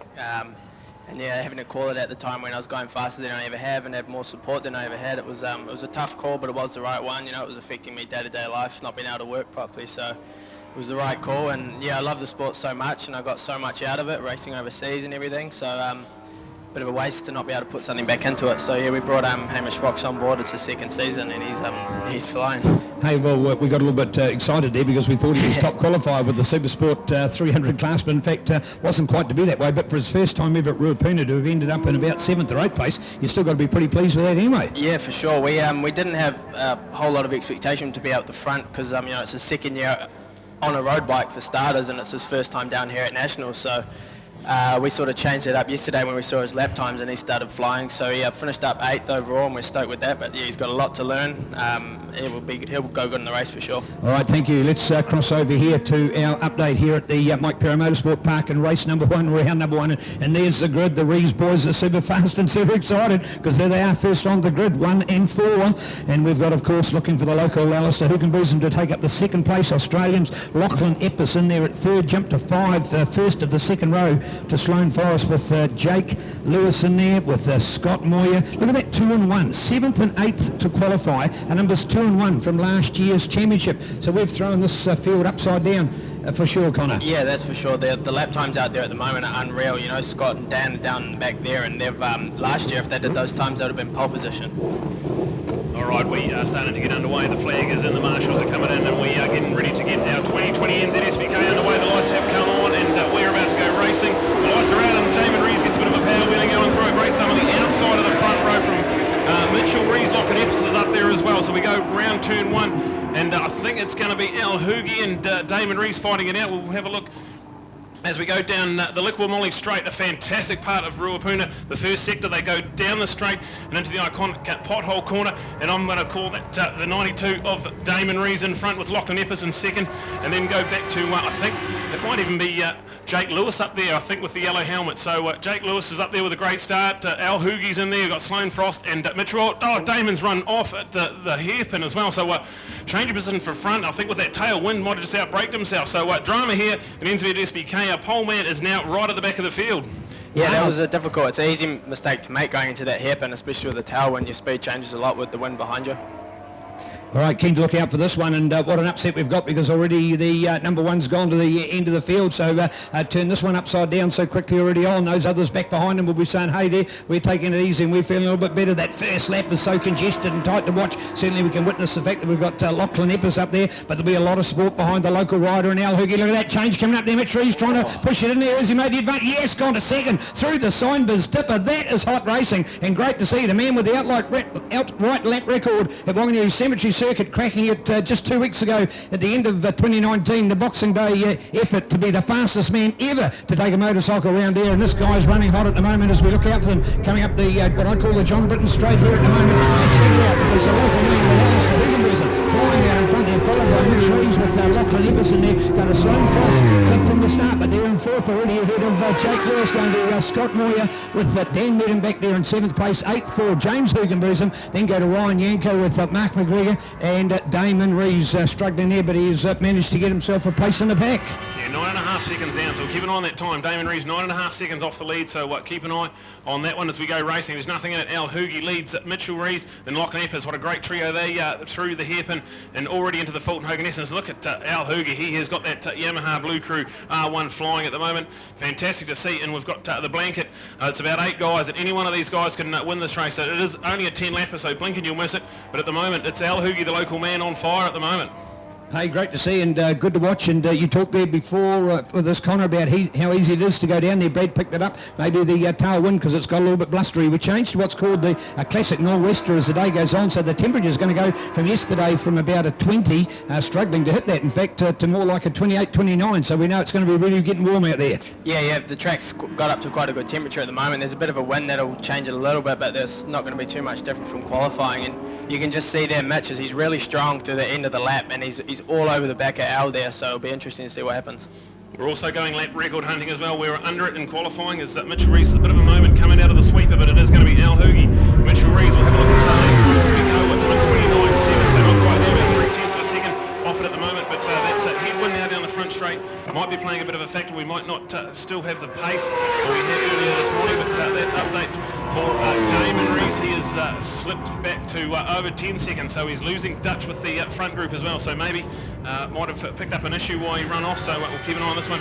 Still Al Hoogie. Mitch Rees going to have a look up at the hairpin maybe, not quite going to be there. It's quite a risky manoeuvre to pull off. There's not much exit room when you come out of the hairpin, so Mitchell Rees just tuck it in, only a lap and a half gone at 10, so here we go. We might have a change of position for 4th place. We're going to see Jake Lewis all over the back of Sloane Frost and the Fulton Hogan S's. There's battles all around and it's absolutely fantastic. And NZSBK rolls into race 1 of the Superbikes.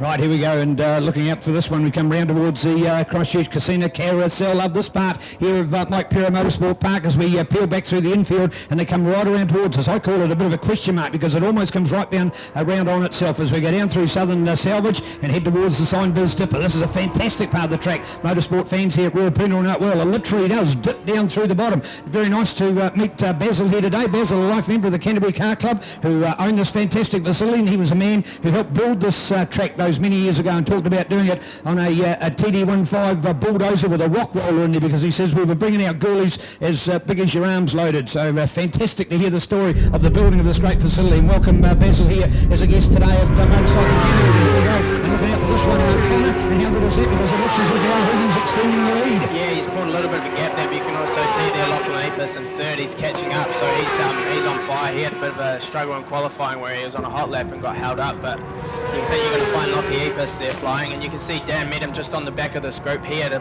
big gremlin yesterday with his bike. He had to rebuild it, completely strip it down and put it back together, so he missed out on 2 days. Yeah, we've got a lap record too. The update is Damon Rees, a new lap record around Ruapuna, 1:29.439, just about 4/100th of a second quicker than Andrew Stroud's 10-year-old lap record. So there it is, a new lap record. The man down in 9th place, he's 9.7 seconds off the lead, but he is the new lap record holder. So fantastic stuff from Demon Damo Rees on the Team Rees Honda, as we see his big brother looking to pile on the pressure. He's really good through this middle part, and we call it Sector 2 here at Ruapuna.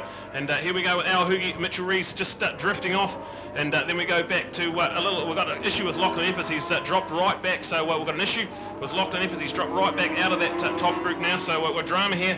We see the front two running away with this one. The battle for third's heating up, and Lachlan Epis has an issue there. He's drifting right off the pace at the moment. Well, Conrad, I would say Damon Rees, the reason he's got a lap record is there's nobody around him, so he's controlling his own races. He plays catch-up game at the moment. Yeah, for sure. There's probably a bit of drive there to catch back up, but Damo's been on fire all weekend. You know, from as soon as he went out, he was straight out on some hot pace, so he's for sure going to catch up to these boys ahead. He's already got up to the back of James, so I think we'll see him get onto the back of this group and mix it up a bit.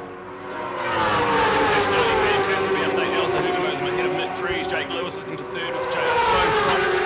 Scotty Moyes up into 5th, Daniel Medham in 6th, and 7th for Damon Rees, 8th for James Hugenboos in the update as they cross the line. Well, in fact, that margin we talked about before has changed completely because we've got Demon Damo was back in last at 11th place. He's now in 7th. Now, we talk about numbers of 11th, folks, and understanding. You think, well, that's not a big field, but for little New Zealand, this is what we call fabulous racing because it's the quality we're talking about, not quantity, because the difference between first and last is not that great. So a lot of the riders that are reasonably good superbike riders, but not up to New Zealand standings, realise that they'll ride in a support type class instead of featuring out amongst these guys. And what it does create when you've got quality like this is you don't get a lot of lapping going on, which can often play a crucial part in deciding who's maybe a champion or not, because some of those not mixing as well with those lap riders. But what an awesome race out in front. The local man in charge, but I tell you what, Mitch Rees, the outright record holder from the fantastic cemetery circuit back on Boxing Day, is the man on attack at the moment. And isn't he beautiful through this part of the track? And it looks as if the Yamaha just might have the legs on him for the run through. But look at that in the Sign Biz Dipper, up onto his tail, and he's right there as if he could almost reach out and touch it. So great to watch, and here we go. Alistair Hugenboosum on the Blue Crew Yamaha, charging for the number one. We're ahead of Honda's Mitch Rees. They're your first two at the stage. Yeah, absolutely flying. There's only going to be 5 laps to go when we cross the line, and look at the legs of the R1 just pull away from the Honda down the front straight. So that's the battle for first and second. This is the one we're looking at the moment, though. Jake Lewis, Sloan Frost, and then that is Scott Moy and Daniel Medham. So they're catching right up to those two as well. So the battle for 3rd, 4th, 5th and 6th. That one's really hot at the moment. And look at 7th place Damon Rees. He is still lapping in the 129s last time around, and he's catching up to that train as well. So 3rd place, not out of the question here for Damon Rees either. Well, in fact, I think that's an idea of why Damon just hasn't bettered that lap record, because that lap record he got was with no traffic around him. He's now moved up into traffic, so he's sort of got to watch places as he comes up on the back of other riders. And, well, here we go down here, Brad. Yeah, Lachlan Epis, he went into the pits. He's definitely got an issue with that GSX-R 1000, so he's pulled off to the pits. He'll be a couple of laps down, but with only 11 running, there's still valuable championship points up for grabs if you can finish these races. So there it is. Lachlan Epis now back out on track. A shout out to Mark McGregor, our Australian visitor. He's sitting in 10th place on the Yamaha R1. So fantastic to have our international flavour. We've got Ryan Yanko. He's an Australian based in New Zealand now as well. So a couple of Australian flyers with Lachlan Epis as well. So there's our Australian flavour in our New Zealand Superbike Championship. It is fantastic. All right, brought to us by Avon City Motorcycles, the home of Suzuki, right here in the garden Garden City, this beautiful Christchurch, one of our favourite cities, of course, decimated by earthquakes and terrorist activities, the only way to word it, but what a city of courage, what a city of heart, and a most beautiful place here in New Zealand. We're smack bang in the middle of your beautiful South Island as we come to you live, loud and proud, here as part of Sky Sport Next, and ready to kick into it with more great Superbike racing. And look at that, what's the margin between them? Look at that margin, because it has got to be super close on that as we look down to at the moment. The difference, 0.196, not even a fifth of 1 second between first and second as they go past at 250 kilometres an hour. This is high-tech and high-flying racing. Brad, you've got something. Yeah, Mitch Reeves just broke his brother's lap record to be beaten about 6 seconds later. So a 1:29.189 is now the new lap record. Mitch Reeves had gone under it, but is still in the 1:29.4s. And now we've got to change position up the inside of the hairpin. Too far, overshoot. Just about off the track. He's going back to his motocross days almost. We got Mitchell Reeves had a big dive. Still 4 laps to go, but now a massive 20 bike length advantage to Al Hoogie. So the gamble didn't pay off for Mitch Reeves, but still 4 laps in this one. Got a bit of time. There's the update I want to look at. Is that he's gone. Mitch Reeves is gone. He's down. He looks to be A-OK. He's walking away. The head is down. He will be despondent with a capital D. Check it out on your C-Test Live update as they come through, and just trying to get an idea of that one as to what went wrong. So check it out. We've got the 43 in front and looking out as we come through Fulton Hogan this time. And what's going to be the update? They tour around here. We might have a little blind spot for that one, so don't catch it. So a little bit of bad luck there. So well, a lot of bad luck from the Mitch Reeves point of view. A little bit of bad luck that we don't get to see the action replay live, loud and proud. So there we go. Drama with a capital D, just as he was fighting to come back. Did not want to see that. DNFs do not play in his favour, but what can be in the favour of this Alistair Higginbotham, the Crossy man. He is on his own. He's on his own. One of the biggest winning sole margins we've seen in New Zealand Superbike road racing for a long time. The local man who stamped his fist on the table and said, I own it, it's my track, I love this bike, I'm proud to be part of the new Yamaha team, and he's absolutely flying at the moment. Pretty good to see the 2 Yamaha boys out the front, both hometown heroes as well. They're 1 and 2, that's brilliant. Absolutely fantastic update. Alistair Higginbotham ahead of his teammate Jake Lewis, Sloane Frost, then Scott Moyer, Daniel Medham, and then look at Damon Rees now right on the back of Daniel Medham. So 6th place now.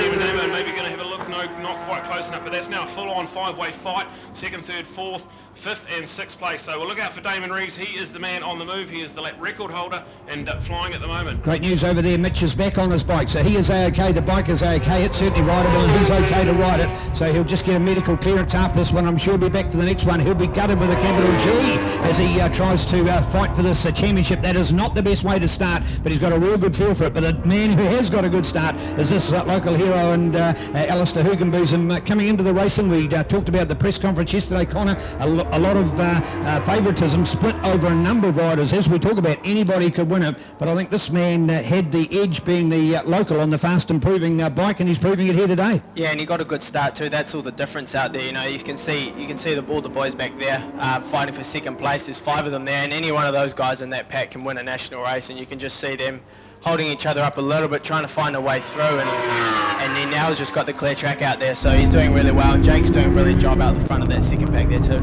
Yeah, Jake was 2nd place, 4th, Scotty Moyer, and now up into 5th place, Damon Rees. So back to 6th place for Daniel Medham. That's the update, but a massive 6.8 second advantage. So Alistair Higginbotham on the Blue Crew R1, he is gone for sure. Only 2 laps to go in this one, and Al Hoogie, what a class act he has been. Had a big lot of pressure on by Mitch Reeves. Mitch has unfortunately dropped it in the Fulton Hogan S's, so that leaves Al Hoogie all on his own.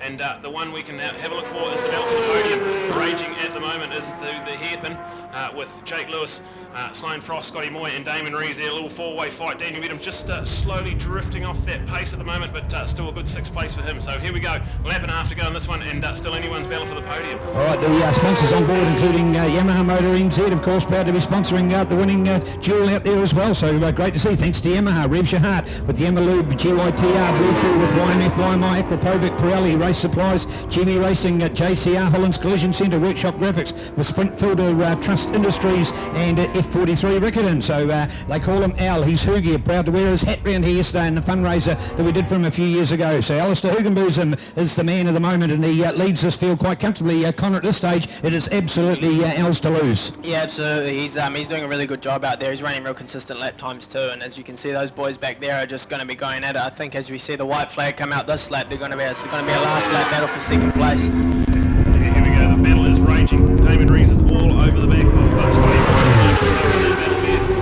Jake Lewis and Sloan Frost in second and third, so that's the podium at the moment. But Scotty Moyer, he wants to get on that podium, and so does Damon Rees. Damon Rees flying up the inside of Scotty. I think it's going to change there. So Damon Rees goes up inside Scotty Moyer. Damon Rees is absolutely flying. So race one of our NZSBK for 2020. We've already hit a lap record, and action aplenty. But Damon Rees looking around Sloan Frost. What a run down out of pothole. Not going to be quite close enough on the wrong side of the track to make a move there. But that battle, the second and third, as we see Al Hoogie, he's gone in the distance. But this one here on the last lap at the moment, and absolutely anyone's. It's flying. Oh, what a great battle going on here. It's a battle for second we're looking out for at this stage, because Alistair Hugenboosma is well out in front. He's got a commanding performance, 5.9 seconds. That is huge in Superbike road racing, and that's partly at the fault of others that were out there but no longer there, and that's why he's all there and on his own. He's Mr. Consistent. He's making it pay, and he's got to be full of confidence when he does it. Coming down through Southern Salvage for the last time, heading round towards the Signers Dipper, this fabulous motorcycle addition to Mike Perro Motorsport Park as he comes down through here. Look at that, the dip down through there. They almost stuck out of sight. It's beautiful to watch as they then come out of it. You watch some of them pull a wheelie as they get it through there. He'll go to the Rock FM Sweet last time. Damon Damo, he's gone to third. He's gone to third place. He's got another one. Can he get one more? Oh, fantastic. Can he stop that Yamaha Cornella? I don't think so, because there's enough of a buffer in there, but anything to happen. They're on the Rock FM Sweeper for the final time. This is a fight going on for second. There's your winner. He's in second, third for Al Hoogie, but a fantastic fight for second place. And can the Honda get there? No, Damon Rees. Oh, how good is that, as we then go back to Sloan Frost and Scott Moyer. So there you go, Yamaha with Honda, Suzuki, and Suzuki. So they're our manufacturers' honours for the top 7 placings. But Connor London, how was that for a race? That was a good race, yeah, for sure. It was really good to see the Yamaha boys 1 and 2 there. It was really good to see Damo pull it back like he did. I think it would have been a different story if he didn't make that small mistake on the first lap, which put him right back to the back of the group. All right, honestly, through that race, were you riding it as well? What are you feeling like? This must be the hardest moment of you, having to make that decision to no longer race, and you've just stood here, helped us, and thanks for that, but watched it in a race that you knew you should have been in, a race that last year in the championship you got a third place in. Yeah, well, I got third last year at Hampton Downs, and we're progressing really well, so it is a bit difficult to watch a race that you could do well at, and we did go quite well here, and yeah, gutted that I'm not out there, but it's really good to be able to watch and see some other guys do well. And this is because in New Zealand we're now making a whole different mindset. Once upon a time we hid behind head injuries. We thought that you were too soft. Statements were made like that. We didn't realise the effect that it's been having on people later in life. So hey, please again, congratulations, and also for being almost our front person and openly saying your reason was your continued head injuries. You could no longer be part of our sport, but you're still off the track doing that mentoring role. So well done, thank you. Yes. Right, Brad, how was that? Well, was that started our championship up with some excitement or what? Holy moly, that was fantastic. Damon Rees was up to over 10 seconds back at one stage off the lead, and he's ended up just 4 seconds back on the podium, so absolutely phenomenal. A new track record for Damon Rees, a 1:29.189, absolutely fantastic. Unfortunately for Mitch Rees, he was looking all the goods to potentially win that race, crashed Southern Salvage. He looks to be up and A-OK, so there we go, the update. Alistair Hugenboosma and Jake Lewis, a Yamaha 1-2, fantastic. Damon Rees for third, Sloan Frost for 4th. We go to Scotty Moyer, gets 5th place, 6th place for Daniel Medham, 7th to James Hugenboosma, our brother, out there on the Mega Motorcycle Centre Underground Brown Suzuki. Then we've got Ryan Yanko on the Barnes Jenkins Kawasaki. We've got Mark McGregor, our visiting Australian, in 9th place. Lachlan Epis, he finished in 10th and did not finish for Mitchell Rees. So there it is, frantic pace, some great action at NZSBK, and Neil is going to have our podium presentations pretty shortly, but Alistair Hugenboosma and Jake Lewis, the 2 local Christchurch boys, absolutely fantastic, 1 and 2, and then Demon Damo overshot the 4th corner of the race and manages to get himself back into 3rd place. He'll be pretty happy with that, but unfortunately for Mitch Rees, he gets a trailer ride home. So we'll go down to Neil, and he's going to have our podium celebrations. Well, straight here to our podium at the moment, and third up for Damon Damo. Damon, you took the lap record. Your brother took it off her, but about 6 seconds later you took it back off him, so well done. A lap record out there, but the mistake made on the opening lap, so critical. Yeah, I mean, I was told by far too many people to watch out for the tailwind of the hairpin, and I think maybe I overthought it. But that's in the past. On the podium, happy, came from a long way back and beat all those Suzukis. Yeah, go Honda! Yeah, great to see, great to see. So well done, a fantastic 3rd place as we look out for the update here. And so good, look at this, Al Hoogie, and can he get a smile on his face? Come on, Al, please. How was that? Yeah, what an awesome first race. I think we had a few things go our way, but yeah, we're definitely going to take that win and we'll try to carry some momentum into tomorrow. All right, what's the secret to it? First of all, it was a big margin, but hey, you were super consistent. How are you feeling? I'm feeling really good. The Yamaha's actually handling absolutely awesome. It just seemed to be able to hold those times, and there was a gap there, whether they were having a bit of biffo behind me, but I was quite comfortable with that gap. So yeah, we'll try to keep it up for tomorrow. Well done. Well, as Al Hoogie had a very easy one. You had to fight for it, Jake Lewis. Congratulations, mate. You won the battle because that was an enormous battle there. How did that feel? Yeah, no, it's pretty cool. Actually, my first Superbike podium, so it's taken a while, but pleased to finally get here. The race was tough. I struggled a little bit with rear grip, to be honest, but had a lot of fun, and big thanks to Yamaha Motor New Zealand, Blue Crew, 360 Logistics, everyone for their support. Hopefully we can do the same for Al and I tomorrow. All right, indeed. Hey, that race that you had to control back there, what was the tech there? What was your number one thing on your mind in trying to hold that second place? To be honest, I was just trying to keep my eyes on Mitch and Al in the front. Just keep focusing forward and try to follow them as best I could. I know they had a gap, but just to keep the rhythm going. But then the last couple of laps started to go a bit defensive, and I could hear them right behind me. So yeah, well done, folks. What about a world-class podium? So well done there.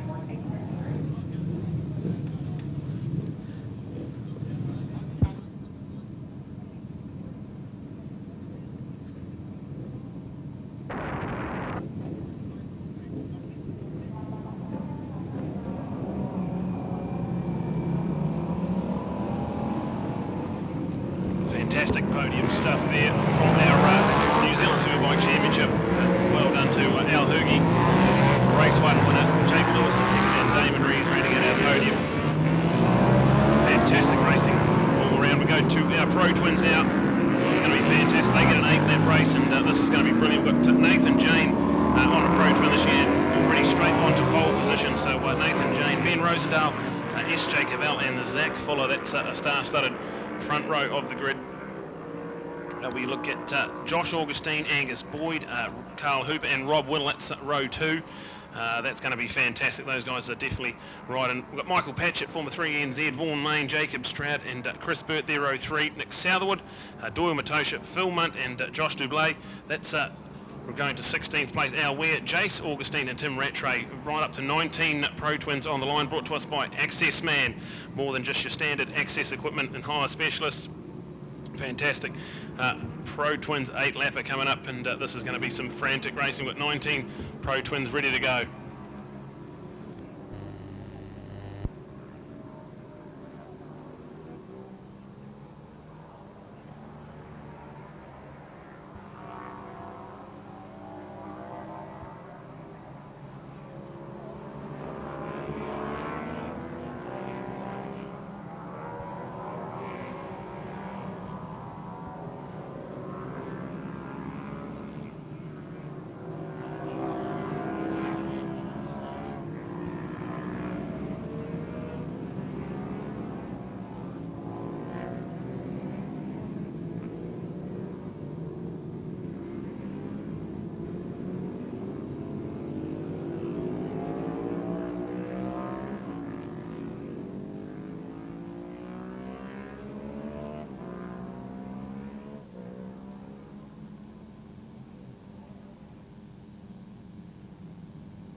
Starting to form up here. This is Pro Twins, the 650 Pro Twin class. Absolutely fantastic racing we normally get from these guys. There's mostly Suzukis out there. The SV 650, we've got a couple of Yamahas in there this year. We've got the MT-07 with the number 17, Jacob Stroud on board that one. But the front row here is all on at the moment. We've got Nathan Jane, brilliant to have Nathan Jane racing Pro Twins, Ben Rosendale, S.J. Cavell, Zach Fuller.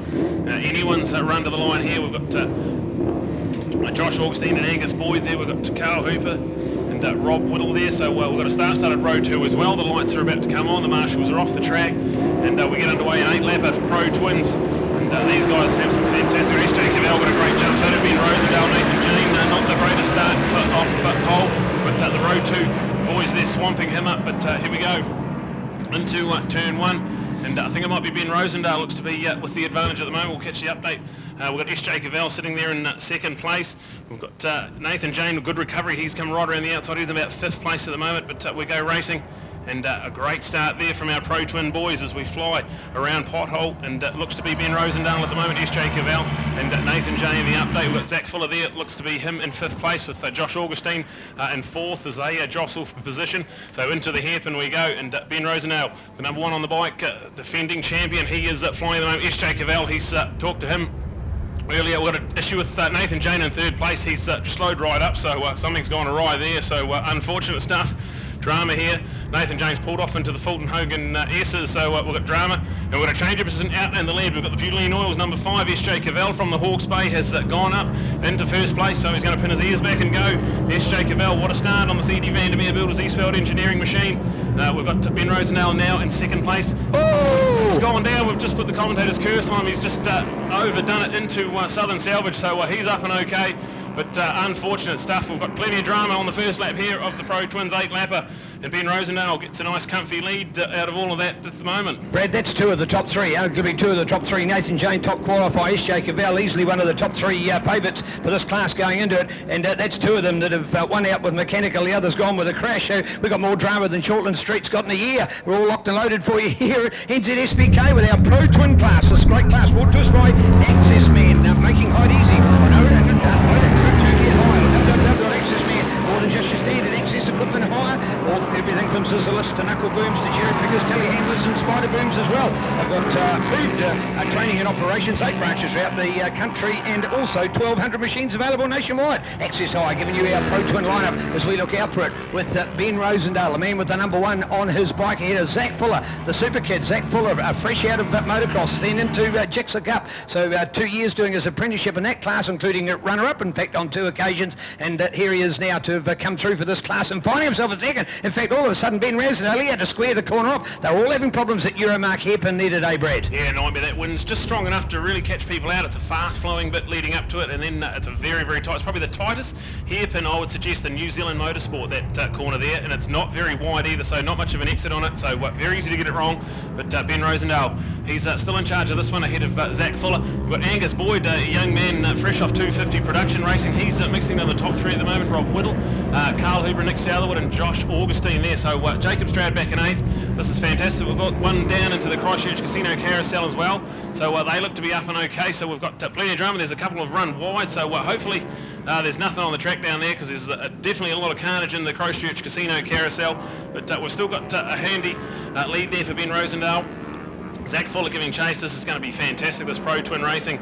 And we're only a lap and a half into an 8-lapper here, and we've already had a lot of drama. Well, speaking about excitement, folks, there'll be a lot of it laid down for you this weekend with CRC Motorsport picking up 2 one-hour packages over this weekend, tomorrow and next weekend. And then we'll feature Boxing Day Cemetery Circuit, the great Kiwi TV Phil Dark commentated event, so you've got to love it. Make sure you put it on record because you'll be watching us, but do check it out. CRC Motorsport coming to you with a fantastic package, so do check it out. An opportunity to see some great coverage of that fantastic world-class Suzuki International Road Race Series as we get back to Access Man Pro Twins with Ben Rosendale, number 1 leading it out there at the moment. So the man from Whangamata up there in the beautiful Coromandel leads it on the Division 929 Rip Racing, Pirelli Tyres, RST, Moto RGV, Scooterazzi, Brian Walker Builders, Satori Racing supported bikes. So the number 1, we talked to him at the press conference yesterday about, hey Ben, well you've already won this. Was there an opportunity to move up? And he just says, I like the class so much, I like the people, I like the bikes. He's thought about having a go. He's been on other bikes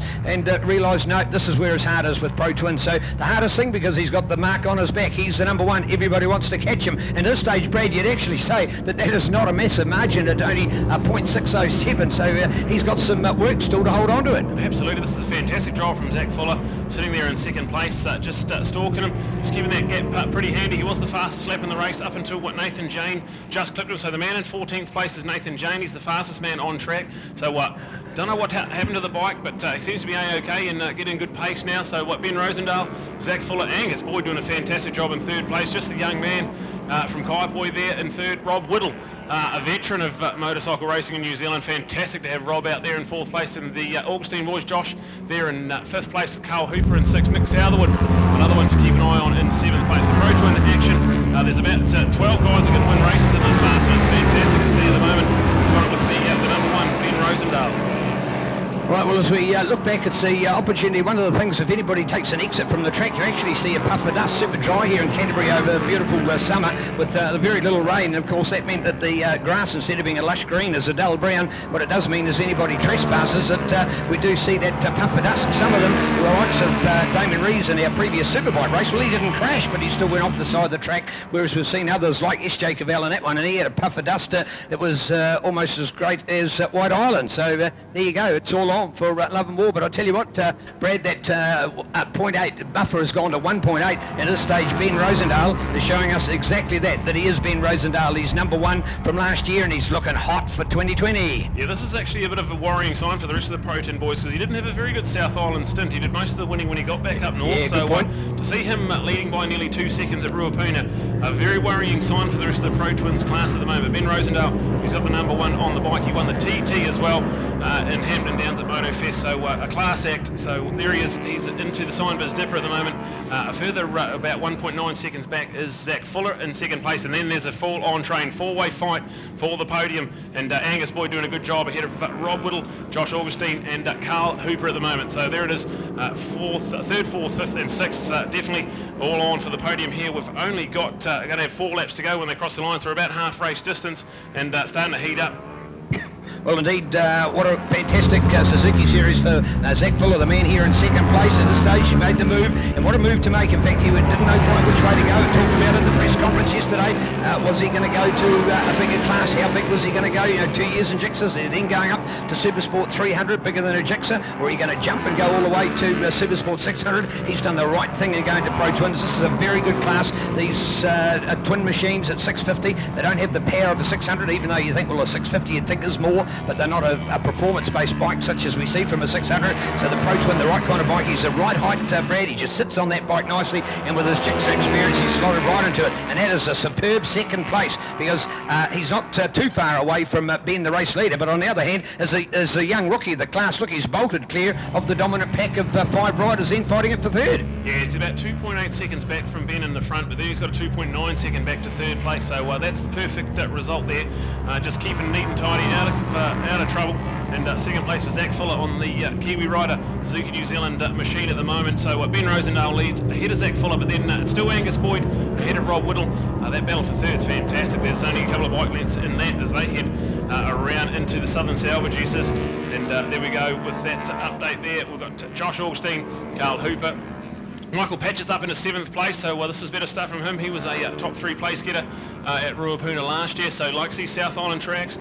Nick Southerwood, Vaughan Main, and Jacob Stroud rounding out your top 10. Nathan Jane up to 11th already, so there's your update. The fastest man on track with a 1:39.055. Nathan Jane in 11th place at the moment. So the update as we cross the line, and 3 laps to go for Ben Rosendale at the moment. All right, that fight going on for third place is the fantastic 1:42. Hanging there at the moment is Angus Boyd, all-round nice guy out of Kaiapoi, just north of Christchurch here. So the SV 650 Suzuki, courtesy of Charlton Hurrell Drainage, Race Supplies, Get Off My Moto, with Steve Rutherford Fairings as well. So some good sponsors, but as you're rightfully picking up Brad, an all-round nice guy. And it's going to be great, of course, to have a chance, hopefully, to interview him if he can keep that top spot, because he's almost a baby-face assassin. He's a bigger by size than you'd think of other young people around, but when you hear him, he's still effectively a kid. And to step up to this class, so like the Zach Fuller, moving up from smaller capacity racing into the big-time class, and to be there leading a bunch, that's racecraft for the capital R for sure, because how are you going to do it when you've got all of that experience back behind you, Brad, and he's holding those boys out? Yeah, absolutely. He has just slipped back into 4th place, so we've got Josh Augustine has gone into 3rd. They've got very similar colour schemes, black bike with the orange accents as well, so keeping an eye on the update. It is the 89 ahead of the 42 now, so a change for 3rd place. I think it happened in the hairpin, so Josh Augustine, he's managed to find himself in that podium spot at the moment. Angus Boyd still a good 4th place, Rob Whittle now back into 5th, so that's the update we can give you with Ben Rosendale. A massive 3.5 second advantage. He's already into the Signbiz Dipper, well ahead of Zach Fuller in 2nd place, who's got a handy advantage back to now the number 89 machine of Jace Augustine. All right, so checking it out there for the number 1, Ben Rosendale, then in 2nd place for the young man Zach Fuller out of Taupiri in the Waikato, sponsored by Kiwi Rider, and still flying hard and fast. Kiwi Rider Rider, of course, coming to you twice monthly online. Check it out, kiwirider.co.nz, and keen to get him behind Zach Fuller. So there we go with our charge 1, 2. Then looking for 3. This is Josh Augustine. So good work from Josh, the Whiteout Valley man, out of City of Sales with Coleman Suzuki Bridgestone Tyres, Auckland Motorcycle Club, Derby Accessories, iPony Oils with Dino Lab and Scott Moya, Chaneldo, Mum and Dad. Thanks to Mum and Dad, always got to have some great parents in behind young up-and-coming riders. So well done to Josh as he holds it. Then back to the Angus Boyd and Rob Whittle, I call him the surfer from Raglan, courtesy of Raglan Race. Well, he's not so young these days, but man, I mean, what a gentleman, a guy that I've the pure privilege of shaking hands with on many occasions and meeting him in the pits. He's such a focused guy. He's really sort of an adult. He was never a kid in motorcycling. He's been politely well over 21 before he even started in our sport. Yeah, we're going to change of position up to third place. Angus Boyd into the hairpin, so a change of position. Oh, he's got it. 42 has gone back into third place, so we're on the second to last lap. We've got the white flag ready and waiting. We're halfway through this one, so about a lap and a half race distance still to run. Ben Rosendale still under control on this one. Zach Fuller's in second, but third place. Still not done for. We get Sky Sport next replay, and we go up the inside with the 42 of Angus Boyd. What a wonderful textbook move. A lot of local knowledge there from young Angus Boyd. Fantastic to see him. He was running top 3 in 250 production racing last year, and now for him to come out here and be running top 3 in Pro Twin racing, fantastic stuff. So the white flag ready and waiting. Ben Rosendale's got one more corner to go, and he'll get the white flag. So definitely coming to the business end of this one. There's battles all around in the Signbiz Dipper as well. Michael Patchett's making a bit of a late race charge as well. Nathan James managed to get himself up into the top 10 as well. So what's all on here is Ben Rosendale comes and gets the white flag, 1 lap to go. Right, so that's Ben going past, white flag in 1, and then to Zach, and here he comes to the second. Now listen to this, we're going to go, I'll call them as they go past. 3rd, 4th, 5th, 6th, 7th, that's the rate of them. So that next 5 are just fantastic. So they're our top 7, clearly the best in our lineup, and that takes us all the way back to the 7th of Carl Hooper in there with the 6th then of Michael Patchett. Rob Whittle's been talking about, he's the salami and the sandwich between them. But the interesting feature is we had Josh Augustine in there. So Josh has got it back. How many times have they changed? Angus, Josh, Angus, and now back to the other way around. So there you have it, Josh Augustine over Angus Boyd. These two are fighting it. We just saw the slow-mo replay of how good it was to watch Angus put it back there. These South Island host and the North Island visitor. Can Angus Boyd get back? Can he get on the podium for his first ever Pro Twin top 3? That would be sensational. But at this stage, it's Josh Augustine, a greater profile in Pro Twin racing, Brad. But as far as Ruapuna is concerned, Angus Boyd obviously proving no matter what the bike is, he can be a top race rider. Yeah, so it is Josh at the moment, snuck up the inside of Fulton Hogan. So that battle there, they've been chopping and changing. It is with the 89 at the moment ahead of the 42. So we'll keep an eye on that one as we see already into Southern Salvage. Ben Rosendale well and truly in control of this one. We've got Zach Fuller, and then here's our battle for third. It's coming into Southern Salvage now. It is the 89 ahead of the 42, and then go back to the 74, the 37, and the 28. So we're on here. Ben Rosendale's out of the dipper. He's done a neat and tidy job, so take nothing away from him. Zach Fuller's just eased off the pace a little bit, and as we see, Angus Boyd, a big moment out of the side on the grass. He was well out of the seat as he come out of the dipper. Really lucky to hang on to that one. Fantastic save. He used every inch of Ruapuna and some. There it is with Ben Rosendale. We'll talk to him. He is winning race 1 of the Pro Twins. We go to Zach Fuller on a run to the line. Fantastic stuff from Zach. And then we go to a third for Josh Augustine. Angus Boyd in 4th. Rob Whittle in 5th. We go to Michael Patchett ahead of Carl Cooper. Here we are, just coming in over the top, Brad, because it's just an awesome action replay, and there's a little bit of his feet are off the pegs. In fact, he's lost his right foot and his left foot off the pegs, and how's he controlled? He kept the front on the tar seal, and that's the most vital part, but the back end was right off there. The puffer dust scoped the secret away. He was out of there and out of shape, and out of control, but he wasn't out of the race. He held on for a 4th place. Marvellous save of the moment, coming from Angus Boyd. So shout out there to Nathan Jane with the fastest lap of the race of 1:38.7. So just about 0.7 of a second off lap record pace. So well done to Nathan Jane.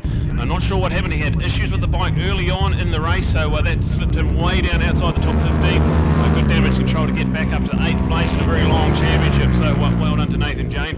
And unfortunate stuff, SJ Cavell leading the race into Southern Salvage for the first time and lost the back end. So that's drama for him. Hopefully the bike's easily repaired. We only get the 1 race today and we get 2 tomorrow, so there's going to be some work to be done in the Eastveld Engineering CD Vandermeer builder pits tonight. As we congratulate Ben Rosendale, Zach Fuller and Josh Augustine, the first of our Pro Twins podiums. Angus Boyd, the wild ride of the weekend so far for Angus. He sits in 4th place there. Rob Whittle in 5th. Michael Patchett for 6th. Carl Hooper. A good 7th for Carl. He was right there in that fight the whole race. Nathan Jane got up to 8th. Vaughan Main, good stuff from Vaughan in 9th place. Jacob Stroud got the top 10. Nick Southerwood in 11th. Josh Dublé there, 12th. And Chris Burt and Phil Munt with Jace Augustine rounding at your top 15. So there it is. Race 1 of the Pro Twins in the books, and what an action-packed 8-lapper that is. Thanks to Access Man bringing us that coverage there, and we'll cross down to Neil, who should have our podium guys. Now the Pro Twins, they have tyre regulation, so their bikes are stuck in Parc Ferme as well as where they get checked, so we'll see if we can catch an update. But the podium with defending champion, the number 1, Ben Rosendale, Zach Fuller and Josh Augustine. So fantastic stuff from our Pro Twins. Coming up next, we've got a 10-lap race for our Supersport 600, and we are in store for some action-packed drama in that one as well, I'd imagine. So we'll cross down to Neil, who will have our podium.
Well, hearty congratulations as we go to our Pirelli podium and our Access Man Pro Twin class today. Ben Rosendale, number 1, the number was there, they couldn't catch you. How did it feel? No, awesome, eh? I knew I had a good race pace, but I was expecting everyone to be diving up the inside of me on the first lap, to be honest. But super stoked, eh? When I kept seeing the pit board getting bigger and bigger, I just like tried to keep my head in the zone and just keep ticking off the laps, and hopefully I was nice and consistent and bring on race 2. Right, how was the wind today? What's the track temperature? How's the bike feeling? Yeah, the wind today, I think going into the hairpin down the bend pothole was I'm braking a little bit earlier, but to be a bit safe, because I went wide there a few laps in and I only pushed my marker about 5 or 10 metres and it was no go. So I just pegged it back a little bit and tried to stay consistent, and then, yeah. Well done indeed. Great. Congratulations, Zach, podium in your first year in this brand new class. How's Pro Twins? It's real fun, eh? Yeah, I'm just stoked to be on the podium. My first national on Pro Twins, yeah. And second, yeah, no, it was just a wicked race, yeah. Right, you saw Ben in front of you, you had to measure of him. Did you realise you'd broken away from the other pack behind you? On the pit board I had a bit of a gap, and Ben was a bit so I thought I'd just save the tyres for the weekend, yeah. Well done, great race from a great young guy, well done. Josh Augustine, you and Angus Boyd, if you didn't know Angus before, you know him now, don't you? Because you were kissing and making up all the way through the race. That was awesome. Yeah, mate. I just wasn't, I was pretty hungry for that, so I couldn't want to let him have it. Had a real bad start and fell right back and just had to find a bit of a rhythm and managed to click my way back through. And yeah, track conditions are quite full on with that wind and stuff, but I managed to pull it through, so super happy, and a huge thanks to my sponsors that helped me get here. Bridgestone Tyres, iPhone Oil, Scotty Moore at Dyno Lab has done an awesome job, Coleman Suzuki, Mum and Dad, and the lovely Shelley. Couldn't have done it without you, thank you. Lovely words, closing marks there. What a fantastic podium, so well done. There they are, get the photo shot. Rosendale here in second place to the awesome new kid on the block in Zach Fuller, and of course in third place Josh Augustine. Fantastic stuff there from our Pro Twins podium. Now we move on to our 10-lapper, the 600 Supersport action. We had 2 red flags in qualifying. Drama Plenty, our defending champion, Avalon Biddle, had a nasty crash into the Icon corner, so she's out on bike number 2 and qualified well down in about 14th place. So Drama Plenty for our defending champion, and a lot of work to do. We've got some great qualifying. Richie Dibben, the man of the hour, he is on pole position, absolutely flying at 1:32.2, so that's absolutely frantic pace. In 600 Supersport race, we've got Dale Finch, the somewhat local man, on the Scott Structural Triumph. In second place, Rogan Chandler. He's in third place with Toby Summers rounding out 4th place on the front row of the grid. Row number 2 with Ashton Hughes. On the second of the Scott Structural Triumphs, we've got Dylan Telford in 6th place, David Hall and Tarbin Walker. Unfortunately, Tarbin had a bit of an off in the carousel as well, so that was a bit more drama for the 600s, but he seems to have got that bike going again. We had Nick Kane, he also had a bit of a crash. He's qualified in 10th place. We've got Seth Devereaux in 9th place, Jordan Burley 11th, and Andrew Edser there rounding out row 3 in 12th place. So we're all on here. This is going to be a 10-lapper. And can we get through a session of 600 Supersport racing without a red flag? We've had so many red flags over the past 18 months. And now here we go. We can see the number 1 of Avalon Biddle well down in 14th place. Plenty of work to do, especially when we go to the Grand Prix tomorrow afternoon. They get a, I think it's a 16 lapper they get later on in the weekend. So Richie Dibben, the man from Wanganui, the Dibben Sports dealer, the Total Span Garmick Engineering, Bernard Racing Suzuki. He is on pole position as we line up. We've got a decent field of 600s. It's fantastic to see. This class gives us some fantastic racing, and the marshals are just making sure everything's okay. The marshals are happy. We are about to go 600 Supersport racing with a 10-lapper here. The lights have come on. We are set to go, and a great start from Dale Finch off row 1 as Toby Summers gets a good start. Not a great start from Rogan Chandler on the number 15. He's slipping back there on the inside of the track, but we see around turn number 1, Richie Dibben, definitely under control in this one there. We've got Dale Finch in there with both the Scott Structural Triumphs. Look like they had good starts. We've got the number 9 out in front, Richie Dibben, ahead of Toby Summers. It looks to be second place. We've got the number 4 of Ashton Hughes. He's sitting in third place as well. We've got Rogan Chandler's managed to get himself up into about 6th. We've got 8th, 9th, 10th there for Avalon Biddle at the moment, so a great start from her. She's just sitting in behind the Hallicraft MV Augusta of Seth Devereaux. So pretty good damage control so far for Avalon Biddle. She's got plenty of work to do as we see them through the Fulton Hogan S's. Richie Dibben in control of this one, so fantastic stuff from him. Dale Finch is up there with him. We've got the 4 of Ashton Hughes up inside the 22 of Toby Summers, who gets the position straight back, so that's a great little fight for third place at the moment. As we see into Southern Salvage, Richie Dibben absolutely flying. Dale Finch right in behind him. We've got Toby Summers, Ashton Hughes, and then we've got David Hall in behind Ashton. We then go to Rogan Chandler on the number 15. So battles all on here, 1 and 2. They are having a good battle out in front, and then we've got a big 8-way train there for second, third place at the moment.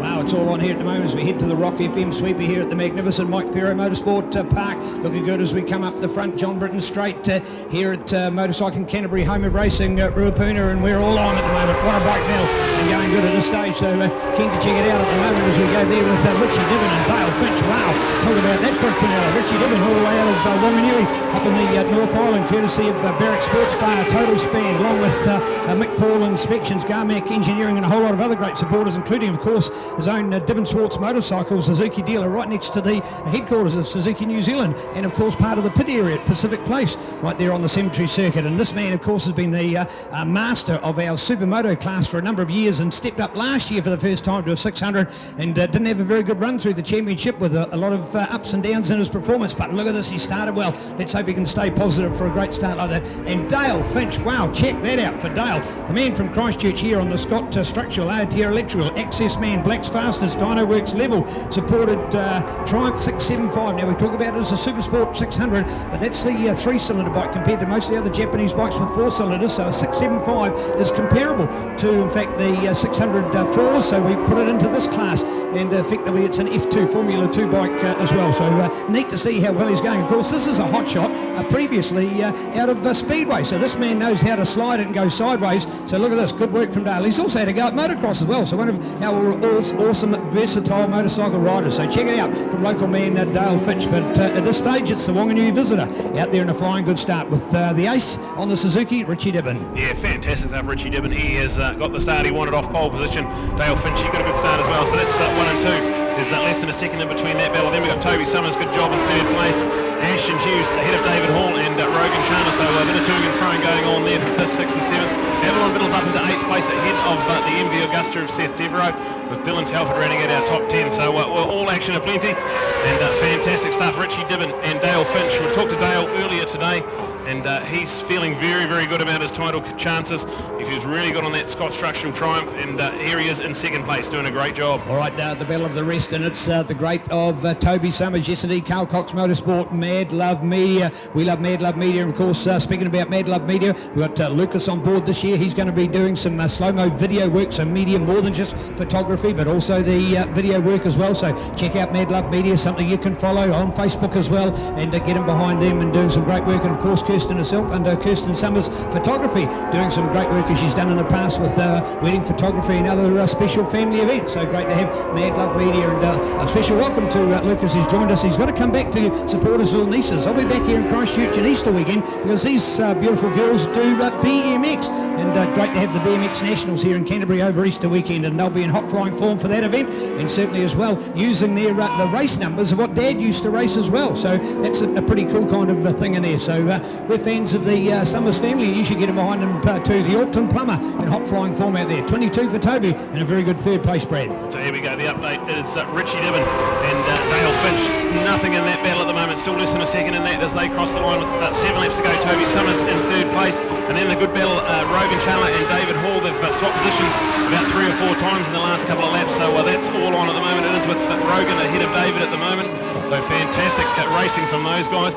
Avalon Biddle and Tarbin Walker, the 7th and 8th, they're having good battles as well. It's 9th for Seth Devereaux on the Hallicraft MV, and then we've got Dylan Telford in 10th place. That's your update at the moment, and there's definitely still nothing in this battle for the lead. It's going to be anyone's with still a massive 7 laps to go. Well, Brad, if you went 8, 9, 10 and said Avalon Biddle, Seth Devereaux and Dylan Telford, anybody could think we're talking about 1st, 2nd and 3rd. That's what this class is like. We're just turning things upside down. We've got names like Richie Dibbon and Dale Finch when you're talking about them out there. That is just incredible. Toby Summers, well, that guy's had more 2nd places than Josh Coppins or Randy Mamola, so we know all about 2nd for Toby Summers. So check it out. Richie Dibbon, Dale Cox, my apologies, Dale Fitch, with Toby Summers in there. Ashton Hughes, the Defence Force engineer, running in a very good 4th place here to Rogan Chandler, the man who won the F2 class, similar class by capacity in the recent Suzuki International Road Race Series. He's in great form. And David Hall, the dairy farmer from the Waikato, flying good out there back in that 6th place. Tarbin Walker, a few crashes. That man had a big one through the S's on Boxing Day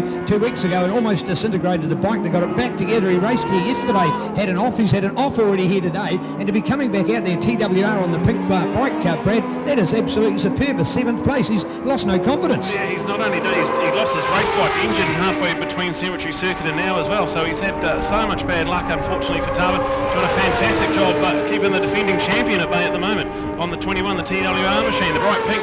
Commentator's dream. So well done from Tarbin Walker. He's a graduate of our Gixxer Cup racing as well, so fantastic to have him running respectable top 7 at the moment at NZSBK level. Well, in fact, we had an event called Speed Week last year at Cemetery Circuit. Last year, as in last time, sorry, so that's actually 2018 on December the 27th, the day after Boxing Day, and we had a return of the famous Okilia Hill Climb just near Wanganui, and he was one of the hot flyers on that day. So effectively came out of Gixxer Cup racing on the smaller bike and was like, oh, Brad, going on a little bit of real handlebar to handlebar. Look at that, pulling the wheelie, a bit of a change. In fact, our rider back there in that 4th place in our update there, he was in fact slipping to 4th with going through there because he was overshoot again on that Euromark hairpin. Man, that's decided a lot of racing fortune here today. Yeah, this has gone absolutely bananas, this battle. It's gone to Ashton Hughes now in 3rd place, ahead of Toby Summers. David Hall now ahead of Rogan Chandler, who was in 4th place just a lap ago, so a lot of toing and froing. And keep an eye on this on the CTAS update at the moment, thanks to Sky Sport Next. Fantastic pictures from Grant and the team. And Ashton Hughes now ahead of Toby Summers with David Hall and Rogan Chandler. So these guys are going to be hammer and tongs as we see the battle for the lead heating up. Oh, look at that, into the Signbiz dipper.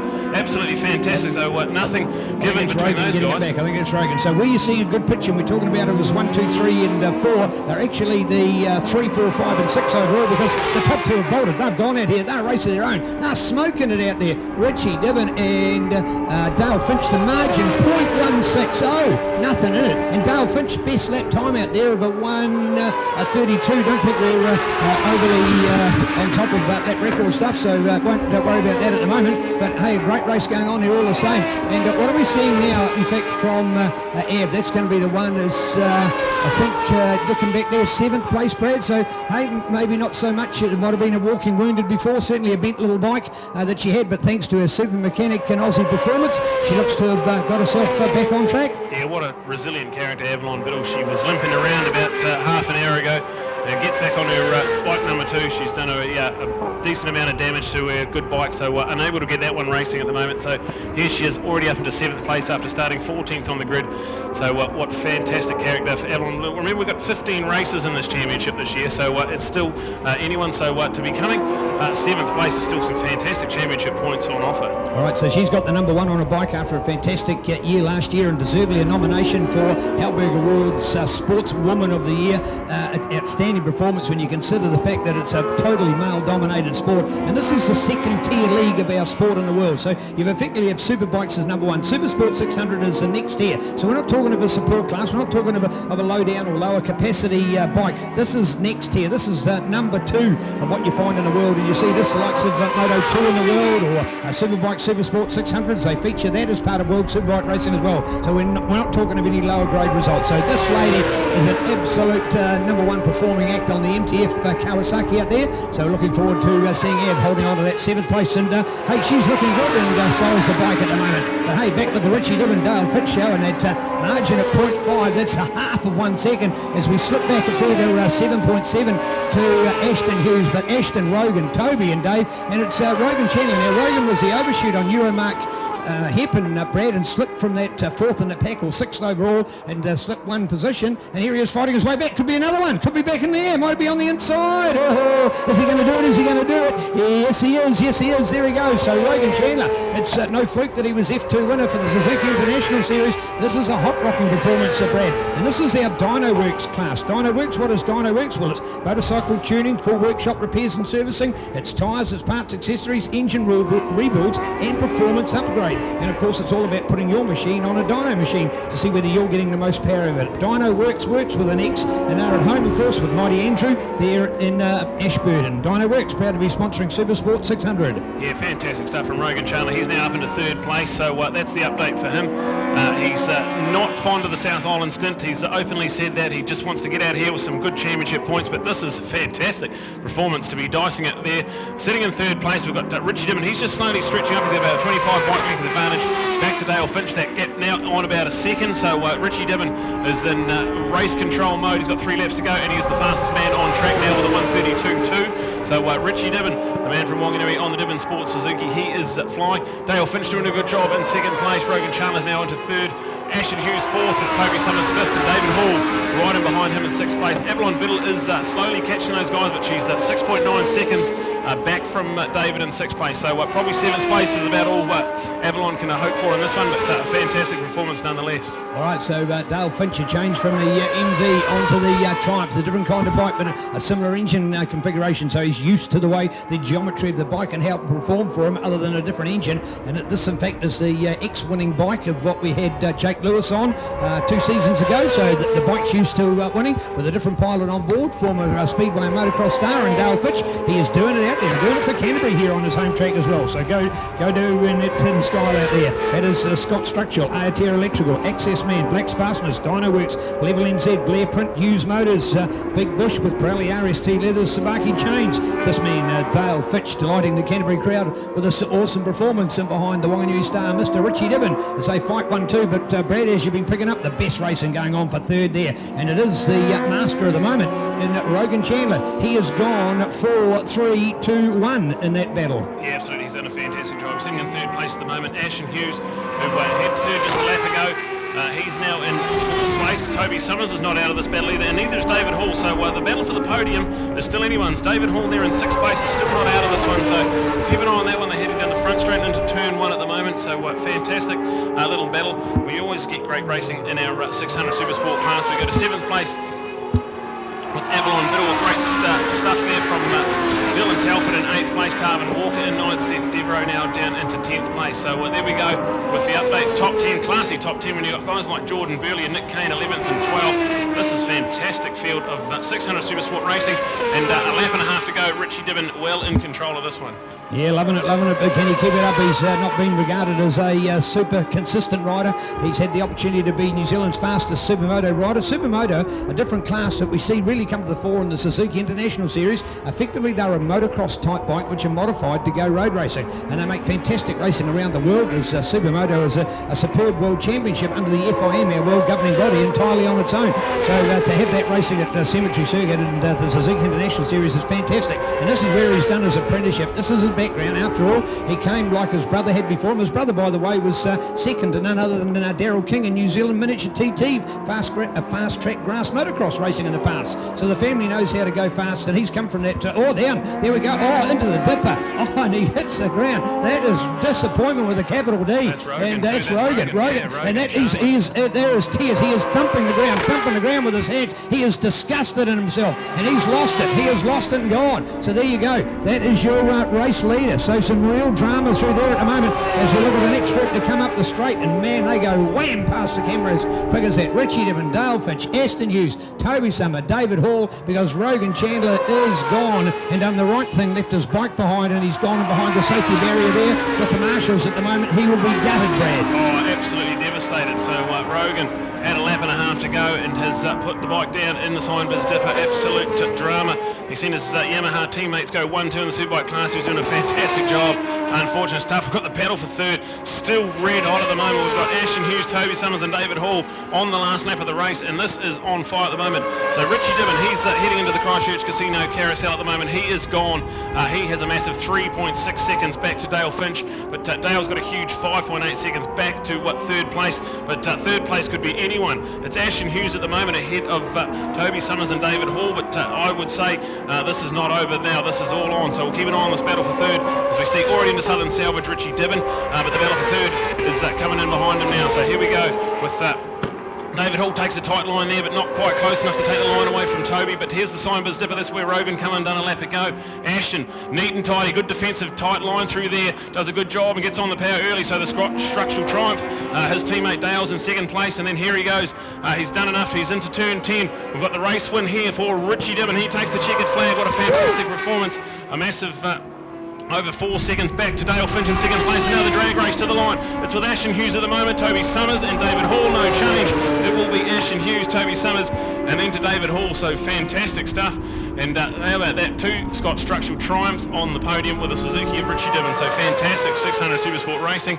And Toby Summers has finished the race, Brad. That's drama in itself. That's great news. Look at that. Mr. Inconsistent has been consistent. Well done. Fantastic. So absolutely brilliant. Avalon Biddle up into 6th with Rogan falling off as well. So 6th place, that's nothing to be worried about for Avalon Biddle. Great championship points there. Dylan Telford into 7th. Tarbin Walker with a good top 8. Well done to Tarbin in 8th place. There we go. Seth Devereaux 9th. Jordan Burley in 10th. Nick Kane, he's also had a crash earlier in the weekend. So Nick Kane to be 11th. Fantastic. Andrew Edzer, our Australian visitor, 12th place. Nick Burke on the Bay Ride Motorcycles R6, 13th place. Gary Morgan in 14th, and the man from Chicago, John Crawford, rounding out our top 15. So we got the full 10 laps in, so fantastic stuff. 600 Supersport racing brought to us by Dynaworks. And Ruddy and the team down at Dynaworks for all the motorcycle tuning, full workshop repairs and servicing, tyres, parts and accessories with engine rebuilds and performance upgrades. Look at Dynaworks at dynaworks.co.nz. Fantastic stuff. 600 Supersport racing and a massive 4.8 Second win to Richie Dibbon on the Garmac Engineering, Total Span Wanganui, Bernard Racing Suzuki. So that is a brilliant result for him, starting the 2020 campaign with pole position and converting it into a race win. So we'll go down to bikes are sitting in Park Fermate. The tyre rules are on hand for the 600s. So checking the stickers down there, and then we'll go down to Neil, who's got our just podium. with an opportunity to be here at trackside, and nice to see that we've got Brian Bernard here waiting with the trolley. Richie Dibbon, all of the bad luck of last year. Brian, that's an awesome start. Yeah, great start to the season. And obviously, Richie's done a lot of work. We've done a lot of riding in Australia, and it's starting to pay off now. So hopefully, we got rid of that bad luck. It's all gone. We had it all last season. We're into it this season. Yeah, great to see all right conditions at Ruapuna today. You're looking from the outside as a mechanic supporting a rider. What do you think of the track and its conditions today? Ruapuna's always been a favourite circuit for me. I love it here. Christchurch is such a nice town, and conditions today are absolutely perfect. Great to see. Thank you, Brian. So nice to have Brian Bernard up there. Excerpt comments from the former California Superbike hero, of course, professional road racer of New Zealand from time gone past. So here we are, nice to see. And look at this indeed as we see the boys making the line up here and the handshakes going around. And this is a podium that could have gone any way, Man, oh man, have we upset it here this weekend with some of the favourites, your hero to zero kind of concept going on. So drama with a capital D as we check it out. So look at that at the moment as we check it out. 2 Triumphs and the Suzuki have made the podium. So there we go. And the 2 Triumphs, of course, we go a little bit back to the Hoogie and Jake Lewis days and seeing a couple of Triumphs on the podium. So nice to see that we can see the manufacturers chopping and changing, and think that the lap record, of course, in this class is Damon Rees on his Honda, a second and a bit faster than these boys, but great to see all the same. So here we are. Look at the hugs going on. The hugs going on all around. Look at that. So, what it's all about. And these boys are not in first place. There's more hugs and love going on for the fight for the minor placings, the second and the thirds. So awesome to see. So here we are with Ashton first up and straight out there. Ashton, that battle was almost as great as World War III, wasn't it?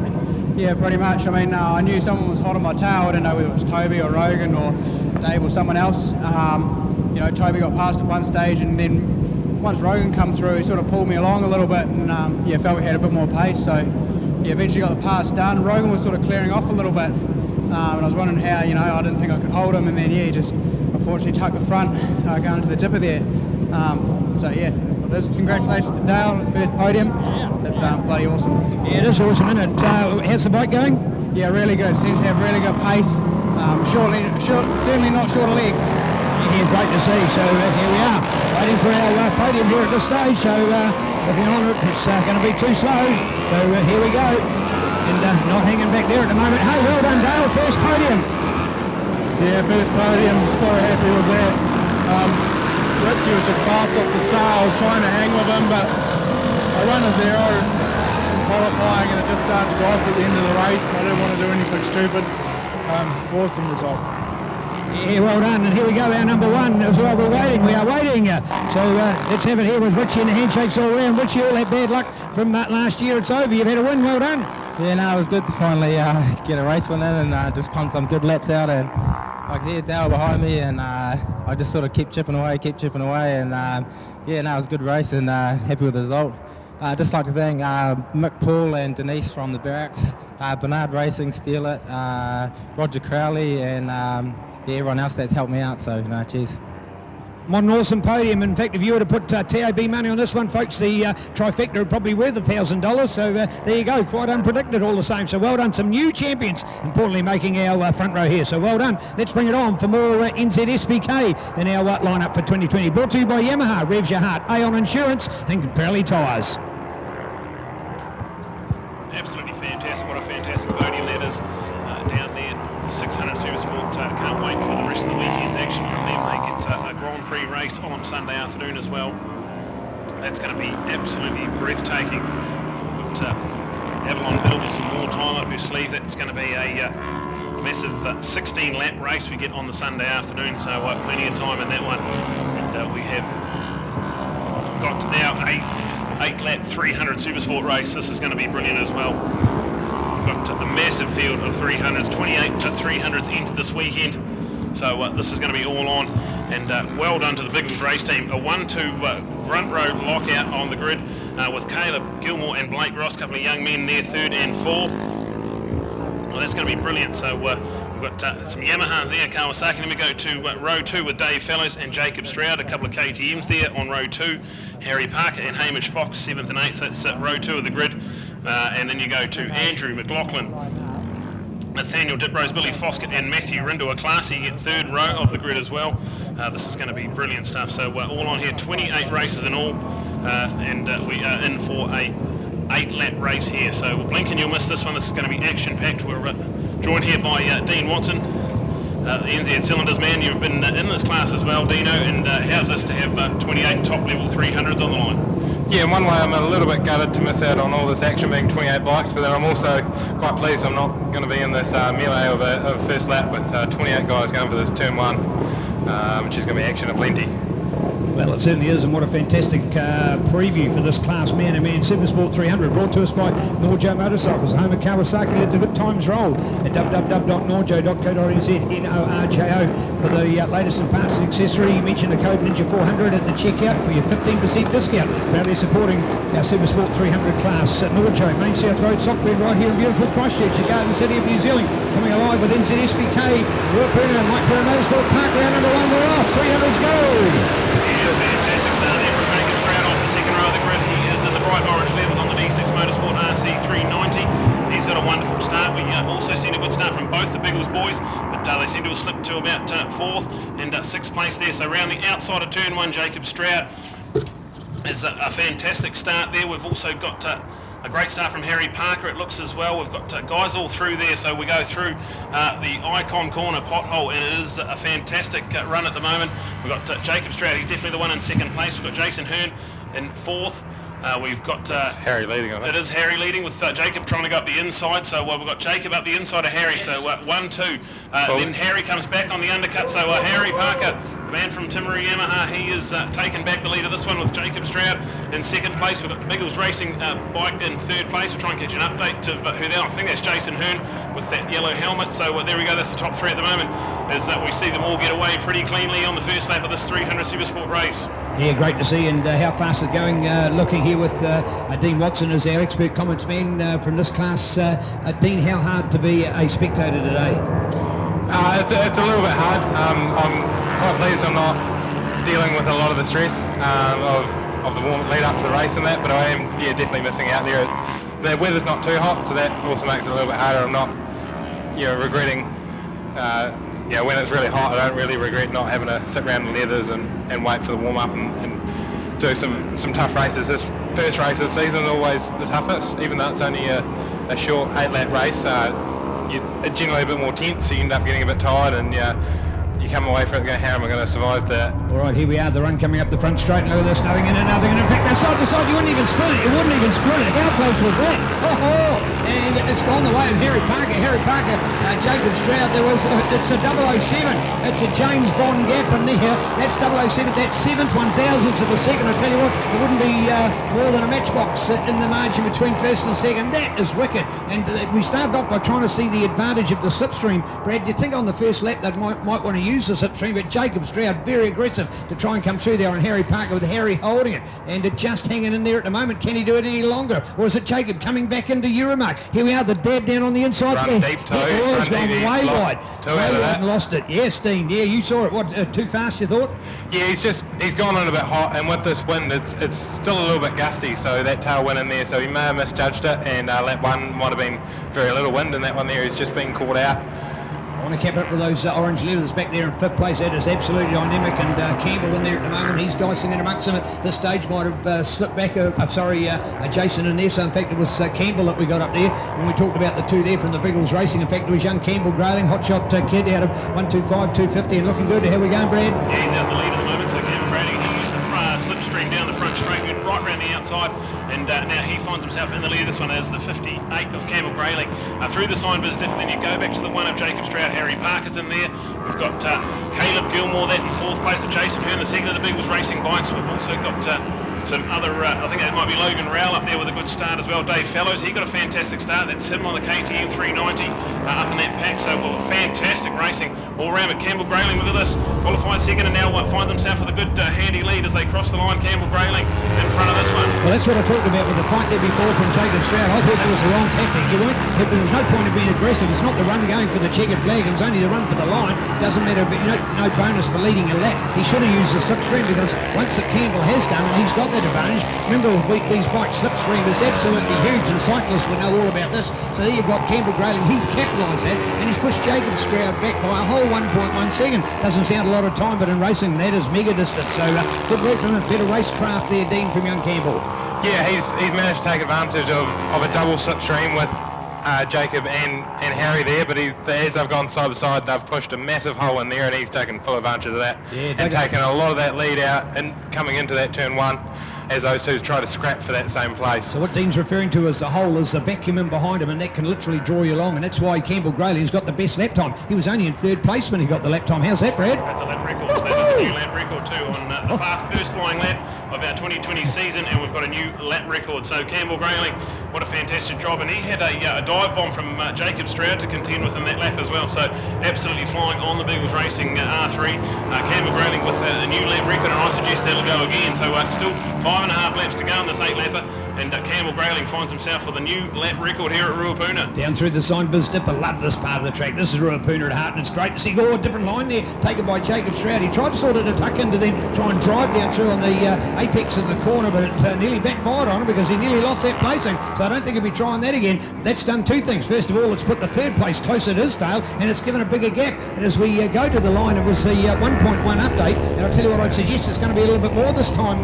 Dean, what do you think Jacob's doing off-road his racecraft? Has actually been a little bit erratic here in this one.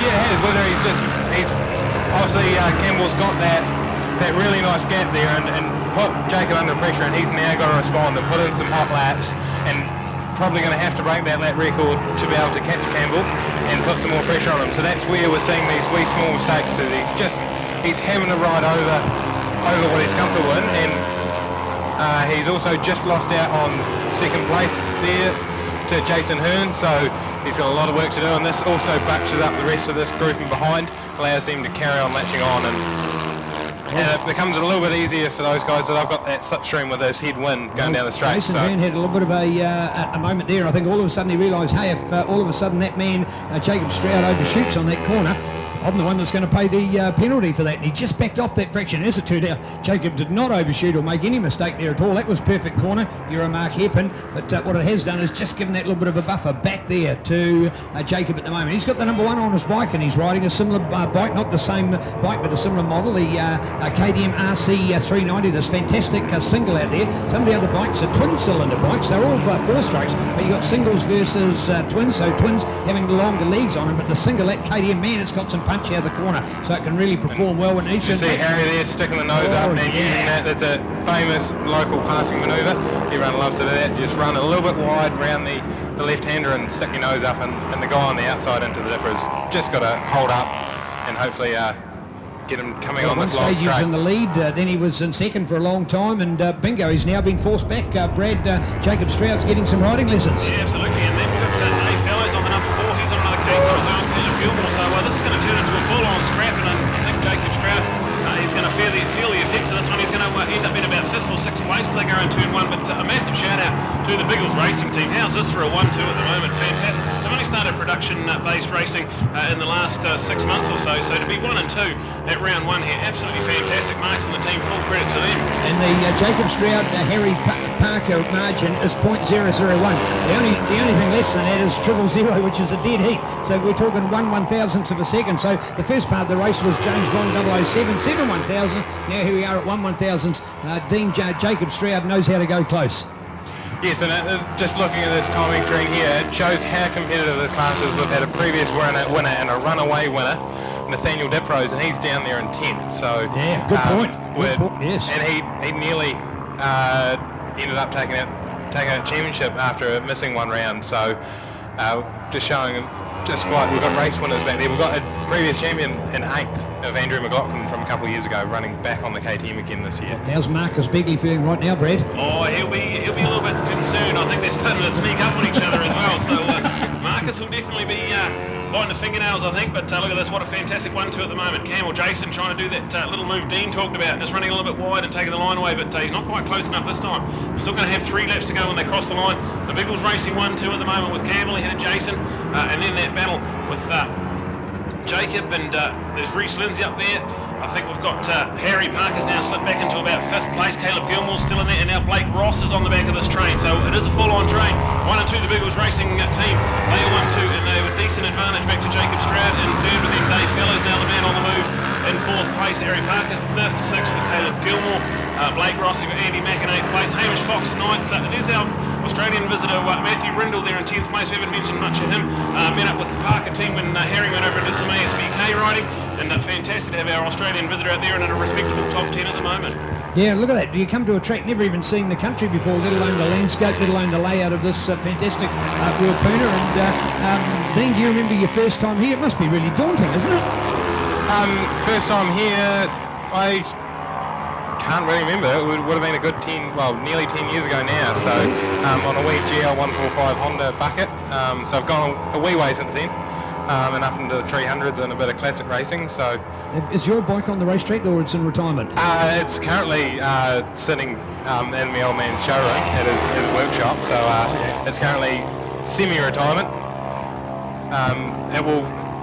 I will probably upgrade this year to the newer model, although it does show that these older models are still just as competitive as 1 and 2, and as well as the KTMs. They're an older model. And all right, look at this fantastic receiver with the Rovers out there, and look at that going on there, the Team Biggles racing. Oh man, I got scared there, got scared for a moment, because Jason Hearn putting all the pressure on there, and he sort of wanted to flip-flop, and we know what happened to Rogan Chandler when you can do the flip-flop. That is immediately throw one side to the left, and then quickly to the right to go through the corner. Of course, you can upset the balance, because you've just spent all of that time in the last 5 seconds on the left-hand side of your warm tyre, and you throw it in on the right-hand side, which is cooled off a fraction, and literally to throw the bike down through their sign, but dipper like that is such a risky move. But there they are, the BAS Bears team is flying good form at the moment as Team Biggles Racing is out there and going for the glory ahead then of Jacob Stroud, Harry Parker. Look at that from Dave Fellows up there with young Caleb Gilmore. Man, this is a kid that only squeezed his first podium 12 months ago in the little Jixers on those massive 13 horsepower tiny little production based Suzuki bikes, which we have part on that program a little later. This is a mega step up for the young man on the Caleb Gilmore Homes and supported bike. Brad, that is exceptional. Fantastic, yeah. We've also got Blake Ross and 8th. He's not long off Jixon and Hamish Fox, his first campaign on 300. He was scored in 9th. So fantastic to see the absolute sheer talent of these guys as we see. Jacob Stroud in 3rd place is getting on the back of these Biggles Racing boys. So they say the first man you beat on the race day is your teammate. So here we go, 1 and 2 at the moment, Biggles Racing. That's coming alive, but Jacob Stroud now has got himself involved. We've got one down into the Fulton Hogan S's. I think that might have been Dave Fellows. We'll try and catch an update of that, but that's drama there for him.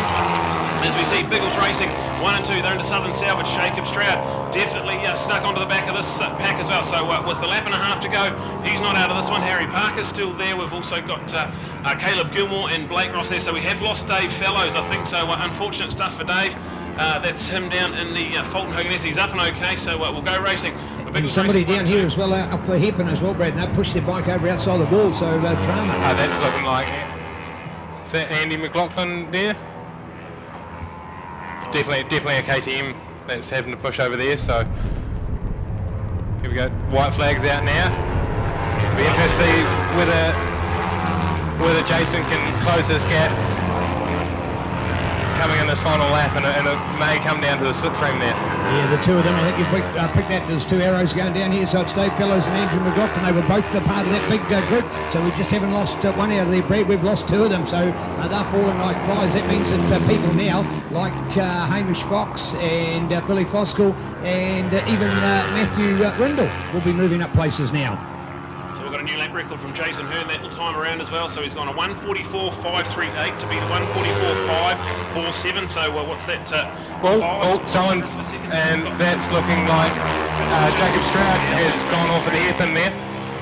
Oh, rather large track. He looks to be moving it okay, but bike went flying into that tyre wall there. So hopefully he's okay there. And Jason Hearn is looking to go. He poke his nose up there into the casino carousel. It may not, with this wind, it may not be the best idea to lead onto this start-finish track because the slipstream will be very crucial.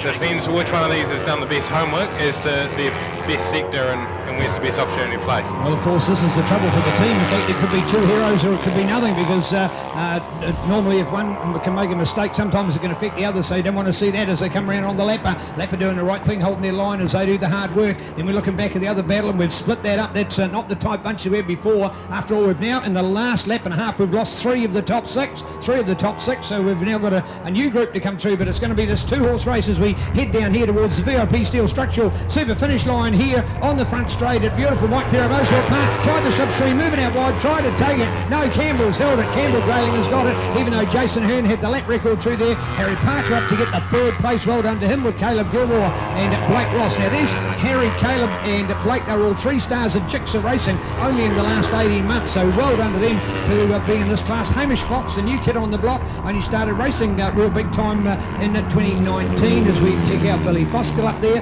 There's Matthew Rindell, our man from Australia. We've got Kane Bentley in there and well, a whole lot of others to improve up there, but what it has told us is three of the heroes of the race have gone from race one, Dean.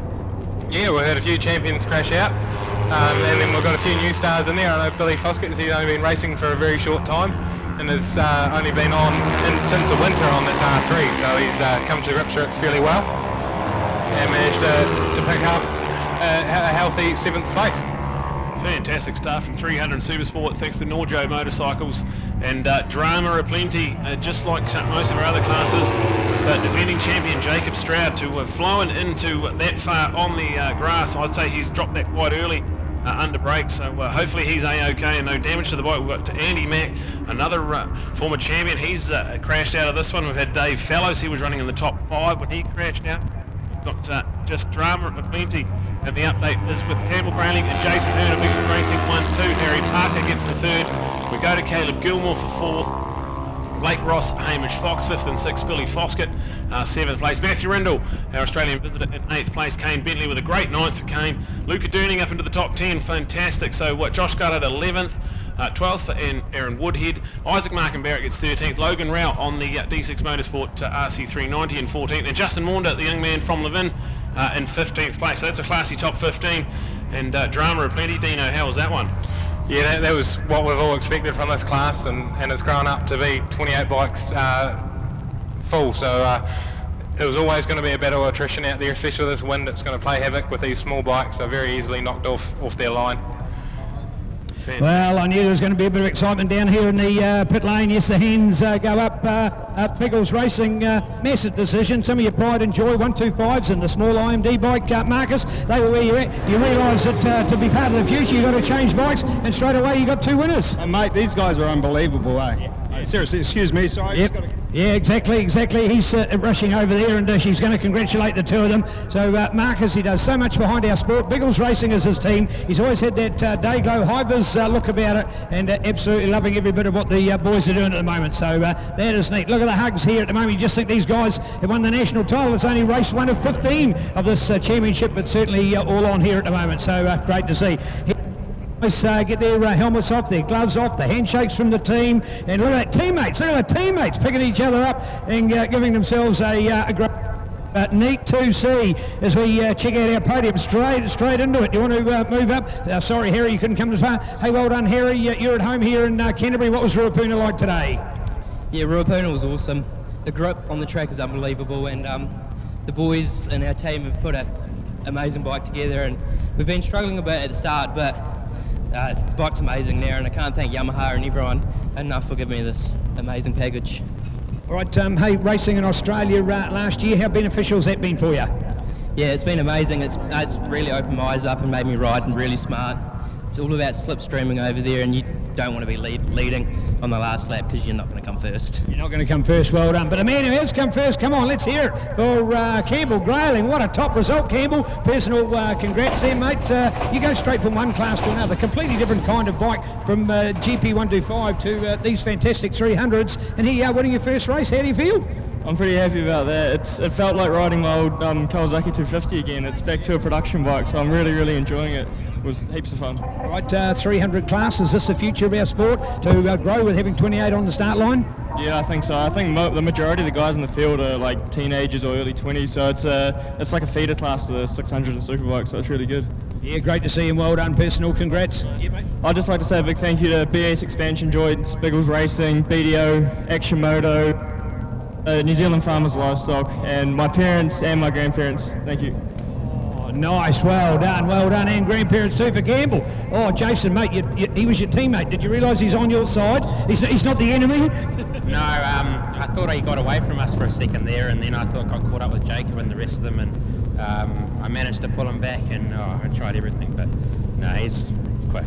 He's quick, pretty sharp. What are you enjoying about this new 300 class? Oh, it's how close it is, how even everyone is, and how fast everyone is as well. But how vital to do that IMD? Do you think it was right to do that development and continue with that, but now move to this new class? Yeah, it was definitely good to get another year on the tracks and have a good time and learn a lot as well. So, but I'd like to say a big thanks to Marcus and Jared as well as BAS Expansion Joints and Dunlop as well for supplying the tyres. It wouldn't be possible without these guys. So thanks to them. Well done, what a fantastic podium. This is our new class with grids, and I'll call it new, but in fact it's got a lot of future to it, and it's a little bit of past as well, but more importantly it's new from the point of view of having now this fistful of riders, 28, and so many people coming to the class. And look at that, the first winner and the runner-up have never been in the class before, so how's that? And there it is from young Harry. He was a hot shot for us in Jigsaw Racing, quickly moved up through other classes, hopped on the 300 the first time last year, and bang, he's on the podium and doing it. Courtesy of ICG, Creative Content and Print,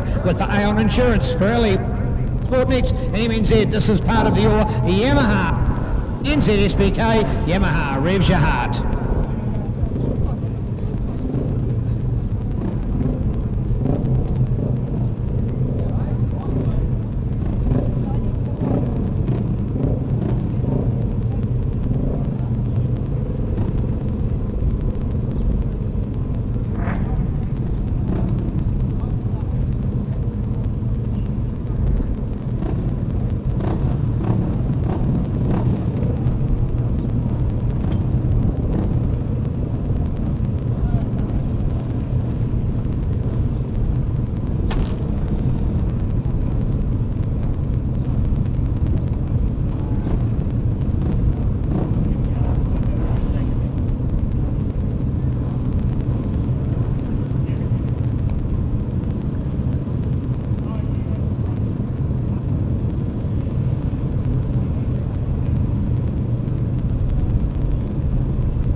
Well, Motorcycling Canterbury, your quality host of this event, present the Mega Motorcycle Centre Have a Go Days. Have a Go Days are exactly that. Bring your road bike out and test the track. Learn correct cornering techniques and the lines to take. Machine examination from 7:15 a.m. on the track by 9. You need quality riding gear, including gloves and boots. Motorcycling Canterbury have loan gear, but you must have your own helmet. 150 and 250cc motorcycles available for hire. It's a riding fee of $100. That is full access to all of the track. Spectators are free, and there are 2 days, Sunday, February the 9th, 2020, and Sunday, April 19, 2020. So they're easily a couple of months apart, and the first one at February the 9th is effectively only 4 weeks away tomorrow. So take an opportunity and do exact that. Mega Motorcycle Centre, have a go. If you've got a bike out there, it might be a bike that is not fit for the street. It might be a bike that you're thinking about having a go. It might be that you're just a level club rider. It might be that you've always wanted to take your bike, whether it be your R6 that you got for the road or your fast scooter.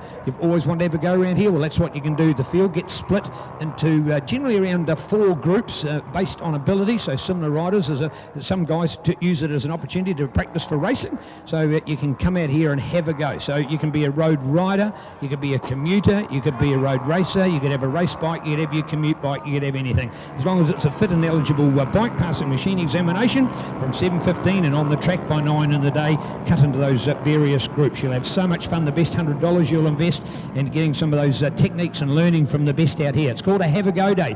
You will love them here at Mike Pero Motorsport Park, Ruapuna, Sunday, February 8th and April 19th. Brad, it's almost like taking a ticket and getting yourselves here, because certainly a day that everybody wants to have. Oh, look down at the bottom there, the president of the Motorcycle Canterbury, Dennis Charlotte, he's won multiple times New Zealand Superbike champion. He's won almost every class of New Zealand road racing that's been on offer, so he'll be there, and to learn some of the intricate parts of Ruapuna off a legend like Dennis Charlotte's worth $100 just in itself, so absolutely fantastic. And Motorcycling Canterbury definitely the leaders in developing young talent, and just look at some of the young Supersport 150 action we've got, and mostly South Island riders here on the Supersport 150s, the Yamaha R15s, absolutely fantastic, and the superstar that is Cormac Buchanan on pole position, absolutely smashed them by 4 seconds in qualifying, so he's definitely the man to beat. We've also got the Gixxer 150s in there as well. There's 5 of those, so that's fantastic as well. We'll keep an eye on all these battles, but I think we've got 2 different starts here, so we'll have a look at this one. We've got the Supersport 150s, that's the Yamaha R15s. There's 6 of them entered, but only 5 of them have made the start at the moment, so we're missing Liam Hum off the first row of the grid. But here we go, about to go racing with Supersport 150 action, and they get a 6-lap race here. And we've got Tyrone there, he's taken off with the first start, but he needs to go back because we've got the Gixxer 150s, they get a separate second start, so here we go. We've got a bit of drama already in the Supersport 150.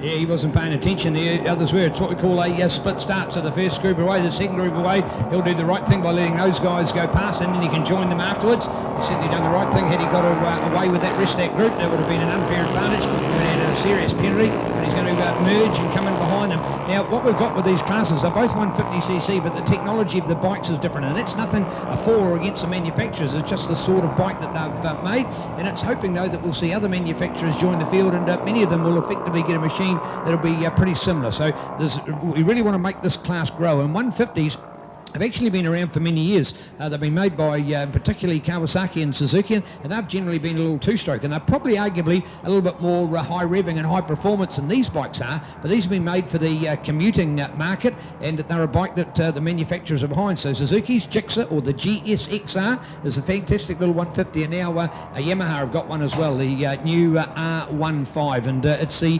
Yamahas that are part of this Supersport 150 Motorcycling Canterbury sponsored class, and we've got our Suzuki Gixxer Cup 150. So Brad, 2 races within the one. Yeah, absolutely, and just to note, this is a full-on championship class, the Supersport 150, so they have a Grand Prix on the Sunday as well, so we're going to have a lap record officially set as soon as someone crosses the finish line. We've got one down into Euromark, I think that's a part of the Gixxer's team, so hopefully they're A-OK. We've got the Hyundai medical vehicle straight on scene, fantastic work from the officials there. One down at the Euro marks, hopefully they're okay, but yeah, so we've got a Supersport 150 class, we've gone to a red flag, so I'm just about to say we're about to get a lap record, but we've gone red flag, so obviously that bike's a bit too close to the track, and we'll have to stop that. So into turn 4 Euro mark hairpin, we've got one down, and we're going to go to a red flag situation. So that means as they come back here, and they'll be signalled at Parc Fermé, which is the top end or the sort of the front end of the pits, as to whether they wait there or whether they go back to their pits. And what it potentially does is readjust our program, and we may actually bring the next class further forward on our race program. So we're keen to find out. We'll find out from the organisers shortly. Stay with us. More action to come here at Yamaha Revs Your Heart and 2020 NZSBK.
That's on video now.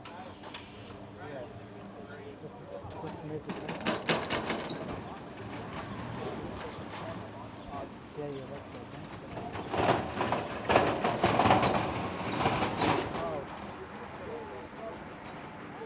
Oh, okay, yeah, then yeah. Oh, a little bit of luck.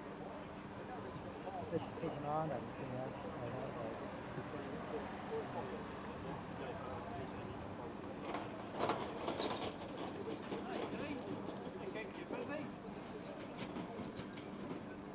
Oh, no. Oh, no, we can finish tonight. Oh, yeah, sure, one that goes, yeah, one of the box days.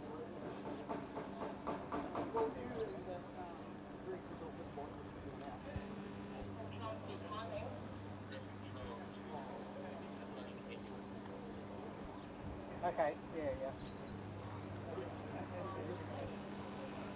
Yeah, but I mean, we're working all morning, so...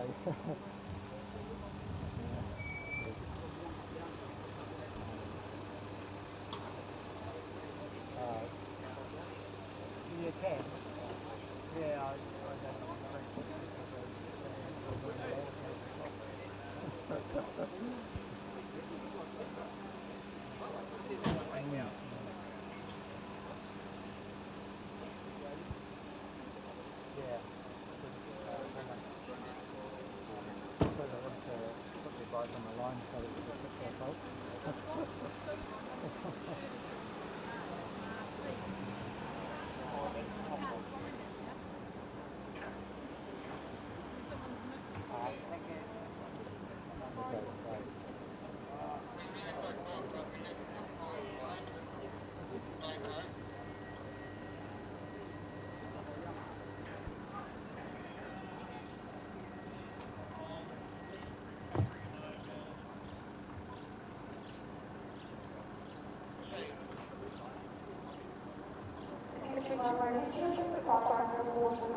Yeah. Ah, that's it.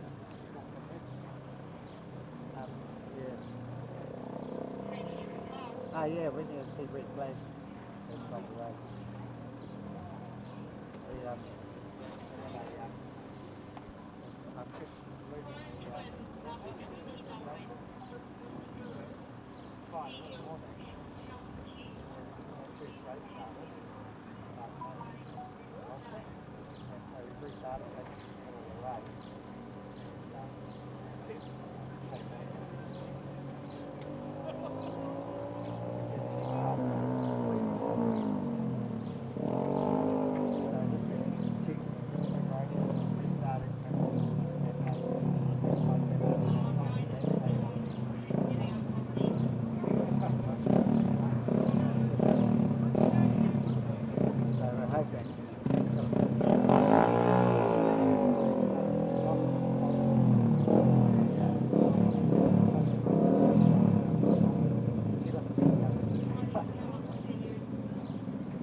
Well, 9 times out of 10 with the other championship classes, you would have the class that's just been red flagged go back to pits and put their tyre warmers on, but as a 150 class, these guys don't have tyre warmers, so even though the bikes went back and cooled down, they were able to recall them again. The next class was scheduled as sidecars. They potentially were not as ready as the laps that we've had in our program to have these guys back on the line. So I don't remember actually seeing a 150 race red flagged in a long time, so something that's a little bit of a hitch for us. But I tell you what, Tyrone will be much happier with this one because he'll know the start procedure, so if there was potentially any penalty for him, that will be erased, and he'll be staying back on the line, I'm sure, I know, for this one. So it'll just be our Supersport 150 getaway motorcycling Canterbury sponsored class with the lights there at the moment. There they are, all on, and when they go off, they're racing, and a whole lot of revs up from those guys when they didn't quite need to be. The little 150s get away, a whole 17 horsepower of them, and breaking off the line as they make their move and head down the track. But don't worry, folks, once they get racing, we're talking of 100 plus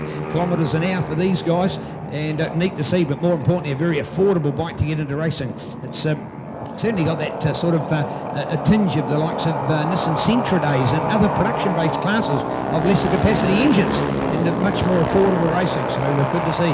There's our reduced class for the Gixxers. The second group of ways, it was a Gixxer rider that we had with the fall also, so a little bit of an update there with a couple of non-starters. They were Liam Hum and Eve Scrivener not starting, so that's left it to our group at the moment. And Cormac Buchanan, Brad, as we had seen from his qualifying, just how superior to the rest in our field. This kid from nowhere, and I'm not meaning because he's from Southlands nowhere, I'm meaning more for the fact that he wasn't even a name in our sport. He was an unknown hero, and man, oh man, has he made a name for himself in his debut year 2019. Oh, absolutely, what an outstanding young man. He's only about 13 years of age, and he's from Invercargill, so he's had a fantastic speedway background. I think he's a very successful speedway racer, and hails from the Southland area, and fantastic to see.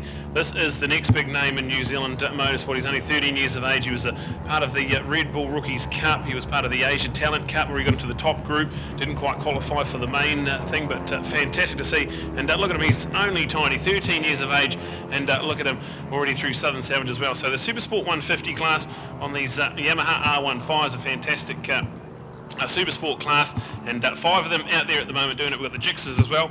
We've had the update that it was Eve Scrivener that crashed into Euromark, so hopefully Eve's okay. We're down to 4 Gixxers out there as well, and we are racing with Cormac Buchanan, who is already a massive 30-odd bike lengths ahead of anyone into turn 10, the sweeper. Well, in fact, if you were to look at this, if we didn't know the fact that how good this man was, Brad, we'd actually say that he probably had a turbo on his bike compared to the others, not with a turbo, because that's how far he is in front of him with production racing. You do not see this. The racing is much closer together. This guy's got racecraft, and man, oh man, what a magic year he's had. He's supported by Yamaha Motors New Zealand, Blue Crew, Yamalube, YMF, YMI, Pirelli, Rogers Motorcycles, great little Yamaha shop there in the Southland capital of Invercargill, Moto Academy NZ, Southland Motorcycle Club have got behind him, so too is the Burt Munro Challenge, and he's going to be riding Teretonga. He's doing events at the Burt Munro Challenge this year, so thanks BMC for getting behind him, and hope to see many of you at the Burt. It's all rocking on, of course. It effectively is only, what does we count away now? Less than 4 weeks, so bring it on for the 2020 Burt, rocking, of course, Invercargill, including a have a go day at Teretonga, the magic of the Bluff hill climb, the Oreti beach racing, along with Oreti Speedway, Teretonga Sprint, E. Hayes and Son Racing, and of course the Honda Street Race. Just some of the action, and we know many more of it that goes with it. But if you've not been to that event, one to put on your bucket list for sure. Along with that, Road Safety Southland have got it behind them, Auto Radiators, along with Aaron the Plumber. We go to Yellow Pencil brand Sharp with Creative Signs, E. Hayes and Son, that fantastic hardware shop that is the home of the machine itself, of course, the Flying Indian with Calvin Lodge Kennels and Cattery, High Pool Southland, Bike Trans, Dion and Andy, Nan and Gran, Jason Shelley, Tony and Michelle. He's got a list of sponsors and people to support him. He is fantastic, so well done. And want to do the contrast at the other end as well with young Olivia Goddard. Here's a young teenage lady from Dunedin, courtesy of MCA, Yamaha New Zealand Race Supplies, Race Solutions New Zealand, mum and dad, of course. And that she quite hasn't mentioned her brother Josh, but I know from her press review last night that that she did think that Josh was influential in her being involved in the sport and wanting to aspire herself to be good. So here we are, Brad. These are kids, and they virtually are only kids, but we've finally got a real introduction class, and it's a championship class for kids. So let's hope it grows. Bring it on, 150. Yeah, absolutely, and a full credit to Cormac Buchanan. That's a whole lap down, just mentioning his sponsors. So full credit to how well he markets himself and the presentation of Cormac Racing. Absolutely fantastic. So a young man on the move. We've got the update here with Cormac. He is out there lapping in the 2:02s. Jacob Pierce at second place. He's a massive 8.6 seconds back off Cormac, so what a dominant performance. Oliver Cotton there in third place. We've got Jacob Skinner and Olivia Goddard there. Olivia just ahead of Jacob by 0.057, so 5/100ths of a second in that one there, so a fantastic bit of slipstreaming going on there. So that should 5 Supersport 150s we go to the Gixxer 150s, and Tyron Coopers. We met Tyron in the Suzuki Series for the first time, where he got a race win at Manfield during the series in the Gixxer 150, so fantastic. And it was his first visit there. He'd never been there. So fantastic stuff. Tyron Coopers leads Sam Guthrie. That's the Gixxer 150. We've got Maddie Berry and Harrison Shanks out there as well. So fantastic stuff. Liam Hunt and Eve Scrivener in respective classes, a non-starter, so hopefully Eve's okay. She had a crash into Euromark, but we go racing, and we've got 3.5 laps to go. Cormac Buchanan absolutely on fire at the moment. All right, Maddie Berry out of Orewa, courtesy of Suzuki New Zealand Motorcycling Canterbury, Mega Motorcycle Centre, MS Ford at home with Ford and Marlborough and Nelson, and iBody Shop NZ. iBody Shop is effectively a workshop management control system for panel and paint repairs and body shop businesses around the country. So great to see those businesses getting behind Maddie Berry. So Maddie, Eve, although not in racing at the moment, and with Olivia, you can see there's a place for our ladies. Who's going to be the next Avalon Biddle or Courtney Duncan? Female riders have excelled in the male-dominated sport of motorcycling, so well done, bring it on. This is what's called Supersport 150s. It's where all good riding can start for teenagers, and where we hope to see it, and as well, of course, with the opportunity for other smaller bikes to have our pre-teenagers to race it, because kart sport has taught us, after all, Brad, that kids can be effectively just a primary school age and get into that sport, and why can't we see it with motorcycling? So the opportunity to have real racing bikes for little kids, and these ones, of course, are for our teenagers. Bring it on. Absolutely, and this is a championship class, and with championship class comes lap records, and we've got one at the moment. So the first race of the Supersport 150 era, and it goes Cormac Buchanan on a 2:01.140, so that's a new lap record for Cormac, so fantastic stuff. The debut of Supersport 150, and the bikes are presented beautifully. Yamaha New Zealand's done a fantastic job, and a full credit to the youngsters getting into it as well. So some great racing as well with Olivia and Jacob there. They crossed the line in 4th and 5th, but what a great battle they're having. And then the Gixxers as well, so no, take nothing away from the Gixxer 150s, that's been a great initiative as well, and getting young guys and girls into racing, so fantastic stuff from Supersport Racing here in New Zealand. All right, bring it on with young Jacob Skinner, the man out of Ashburton, courtesy of Yamaha New Zealand, along with YMF, that's Yamaha Motor Finance, with YMI, Yamaha Motor Insurance, MCI, of course, Motorcycling Canterbury Incorporated, with Race Supplies Pirelli, Stocker Solutions. Thank you to the Stocker family, love them out of the Ashburton region, so thank you Stockers, along with Netherby Meats, Goldmark and Ashburton Signs and Graphics. So some cool little sponsors behind Jacob, and look at the battle that he's having with Olivia, so neat to watch there. And as you pointed out, Brad, some of the margins between them are less than a second. In that case, it was 0.140, so nothing on that one in the battle going on. Olivia keeping out Jacob, nice to see. And the Gixxers, of course, put them in there with Tyrone and Sam and Maddie as well, so neat to watch with young Harrison Shanks, another one to update in our lineup. He's actually been a late entry from this field. A couple from the north, and then in fact from the south here with Brightwater's Tyrone Golpers as one of our front runners, courtesy of Scott's Construction Motorcycling Canterbury, Mega Motorcycle Centre and getoff.co.nz in Suzuki New Zealand, proud to present the fantastic Gixxer 150. Fantastic stuff. We've only got 2 laps to go when Cormac crosses the line. There he goes across the line, so fantastic from this young man. He's at 2:01.015, so continues to break his lap record. They don't have tyre warmers, so the tyres will be getting more and more heat in them every lap he does, so he'll be getting faster and faster. And he's a 2:01, and the fastest next person is a 2:06, so he's 5 seconds a lap quicker than anyone out there. And it's fantastic to see this young man on show. He's going to be doing the Burt Munro as well. He's done Bears racing on the IMD with Biggles Racing. So fantastic stuff to have him. He was at our Suzuki series doing the first 2 rounds on the IMD 250 and just 13 years of age, and what a superstar he is in the making. Yeah, great. Oh, there again. Man, it's all on. And the bike battles are there, so nice to see. So going for it. That's why our great team here from CTAS Live are giving you some great coverage of watching some of these battles, and not necessarily going for first place. Cormac, he's the only one going to be in the picture frame. He's that far in front. The others are a long way behind. So great to watch side-by-side action with some of our bikes, and that is a great battle with Olivia and Jacob as they fight it out. Might be 4th and 5th overall, but great to watch the battle going on there with the rest of them. Brought to us by Motorcycling Canterbury and Suzuki New Zealand. We have our Supersport 150s. Mega Motorcycle Centre, stockers of South Island's largest range of motorcycle tyres, parts, accessories for any bike and any brand.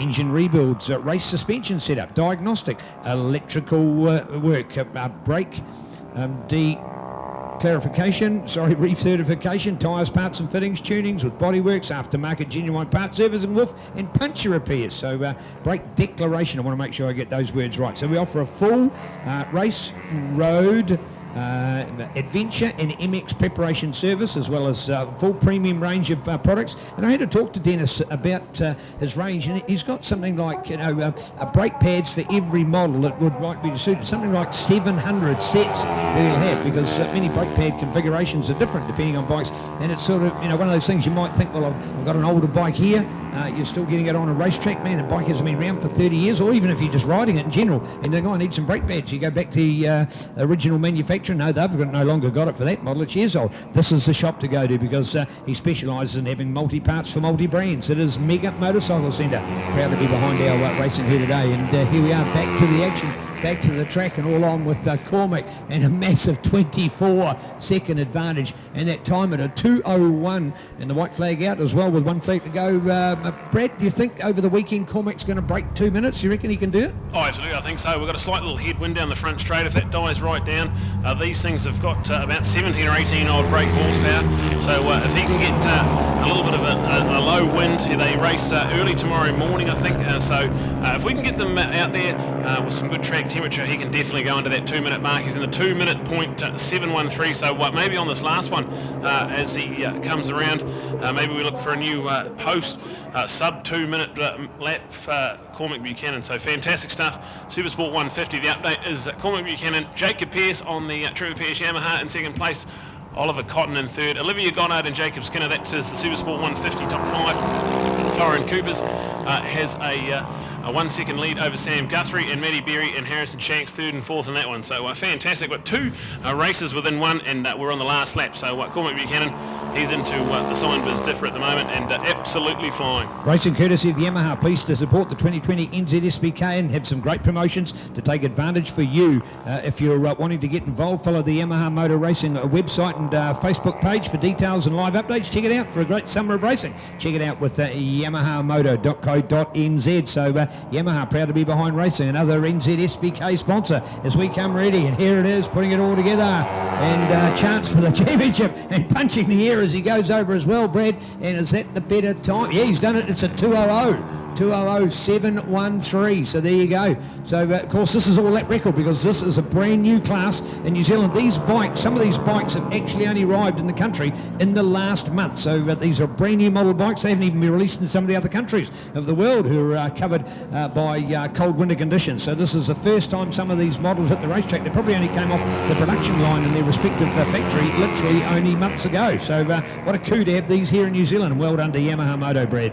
Absolutely fantastic. So there we go with Jacob Pearce gets through in second, Oliver Cotton there in third place, but here's our Jigsaw battle around the final corner. Tyrone is only narrowly ahead of Sam. There was less than a second in it when they crossed the line last time around, so it's going to be a drag race. The slipstream is all important with the Jigsaw 150s, but I think it's going to be a 33 win for Tyrone, and then a 34 there in second place. So Tyrone ahead of Sam. They've gone ahead and gone and passed Jacob Skinner there, so that's fantastic for the Jigsaw. A little bit less horsepower for the Jigsaw 150, so it's good to see them mixing it up there. So we've got Jacob Skinner. He will finish the Supersport 150 race in 5th place, and Matty Berry and Harrison Shank still out there on track. So fantastic racing from our Supersport 150, and a massive 28.9 second advantage to Cormac Buchanan. Absolutely dominant on these awesome new Yamaha R15. So a great a package there from Yamaha New Zealand.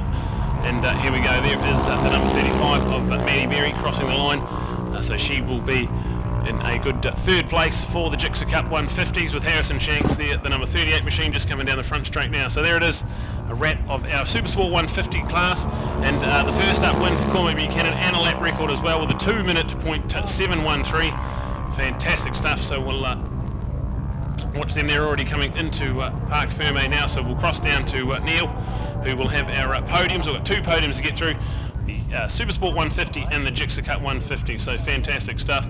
We'll go down to Neil.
Straight onto it, and great to know that we've got Cormac is first up here. Cormac, massive congratulations. You got a lap record in there as well, so how'd it feel? Oh, it felt great, you know, to be the first winner of this new 150 Supersport class. It's just amazing, you know. I'd like to thank Amy and Josh from Alpha and JCR. You know, without them this wouldn't be possible, and I'd like to thank all my other competitors, because without them I wouldn't be able to race this class. So thanks Mum and Dad and everyone that's helped me. Well done, Cormac. Beautiful words as we go to our second place, and looking straight into here at the moment for Jacob. What are these 150s like, matey? Oh, mate, just smash it to the stopper and stay behind the screen, really. No, it's good fun. Cormac's just way quicker. He's got a lot of experience of racing the Gen 2 R15 in Australia, so definitely the better man one, just couldn't keep up. Good on you, matey. Nice words. Fantastic to see. As we come over now to Ollie 150's debut, what do you think? It was really good. The bike was really good. Tyres were grippy, and I just kind of put my head down and tried to beat Jacob, but didn't really happen. But we'll see what happens in the next races. Here, look at these. This is your champions of the future. Give them a round of applause, folks, because these are the young guns of our sport, and fantastic to see them here. So bring it on with our Motorcycling Canterbury Supersport 150 coming back at you as part of NZSBK 2020.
sidecar race. Fantastic to have Pete the Pirate Goodwin, Kendall Dunlop making the trip down south this year. They line up on the position 2 next to our defending New Zealand sidecar champions Andy Scrivener, Tina McEwen doing the passengering there. We've got Carl Cox Motorsport smaller F2 machine in 3rd with Dennis Charlotte in 4th. So here we go, lines throughout. Pete the Pirate gets a great start.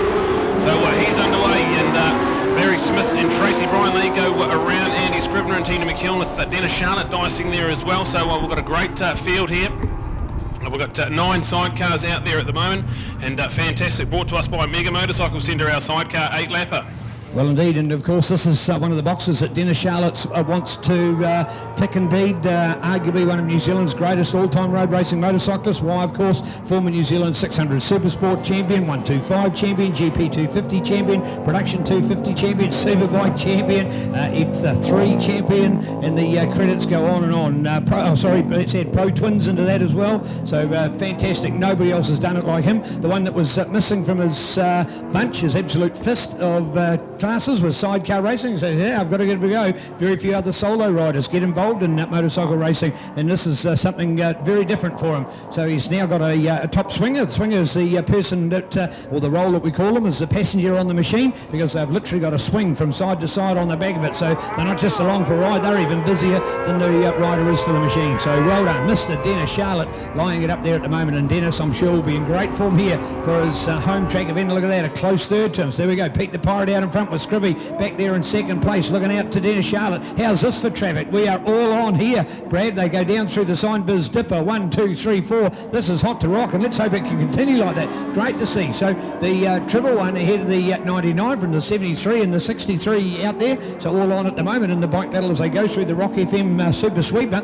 And keen to look out for it. You'll see the bright green. That's the one to stand out for our champion, Taupo's Mr. Andy Scriv. But look at that from Pete the Pirate. Here he goes, the big F1 machine. He'll have the power, he'll have the speed for the front straight. And with a lovely lady, Kendall. That's the name of the little Kendall Dunlop, who does the swinging there. She's, of course, this time last year she wasn't swinging because she was a brand new mum then. Here they are, 12 months on. And her and husband Matt have got the family with them, but more importantly it's all about her and her swinging that she does out there. So great start there for our super swinger and Kendall Dunlop. But Pete the Pirate showing he's got the muscle and got the legs, but man of man, these others are having a go, Brad. Absolutely. Andy Scrivener now pulling right up behind the triple one of Pete the Pirate, so they go almost too wide around Euromark hairpin. So looking to get that thing stopped. It's quite a difficult track for a sidecar, a lot of change of direction. So these guys work overtime, and an 8-lapper here will be feeling it. So Pete the Pirate, the triple one out in front, 99, Andy Scrivener and Tina McEwen. There in 2nd place we've got the 83, Dennis Charlotte, Dan Jenkins, 3rd place, and then that smaller F2 machine of Barry Smith and Tracy Bryan.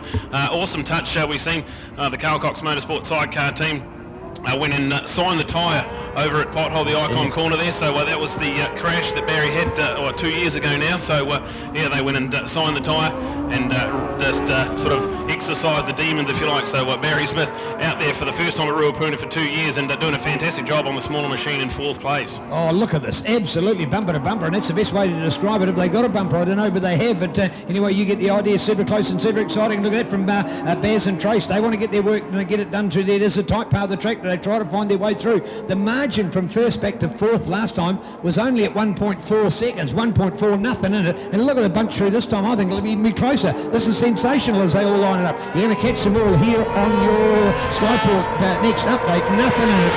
1, 2, 3, 4. That's as quick as they go through. I said before it was actually 0.4. My apologies, only 0.4 of a second from the 1st to the 4th place there. So Brad, that is hot, and why not? Through Flexiplus they go, and man to man, there's a lot of jostling going on there. I haven't seen place changes yet, but it's as if they just haven't quite measured the right place to try and overtake, because when it's all on, of course, they're a big wide machine. When they've got to try and make it happen, they've got to make it stick and get completely past, or otherwise it can be all over and they're off the side of the track. Absolutely. Some of the technical passes for solos are sort of a bit too narrow, like Euromark there's only really enough room for 1.5 sidecars around there, so you can't even go too wide under brakes.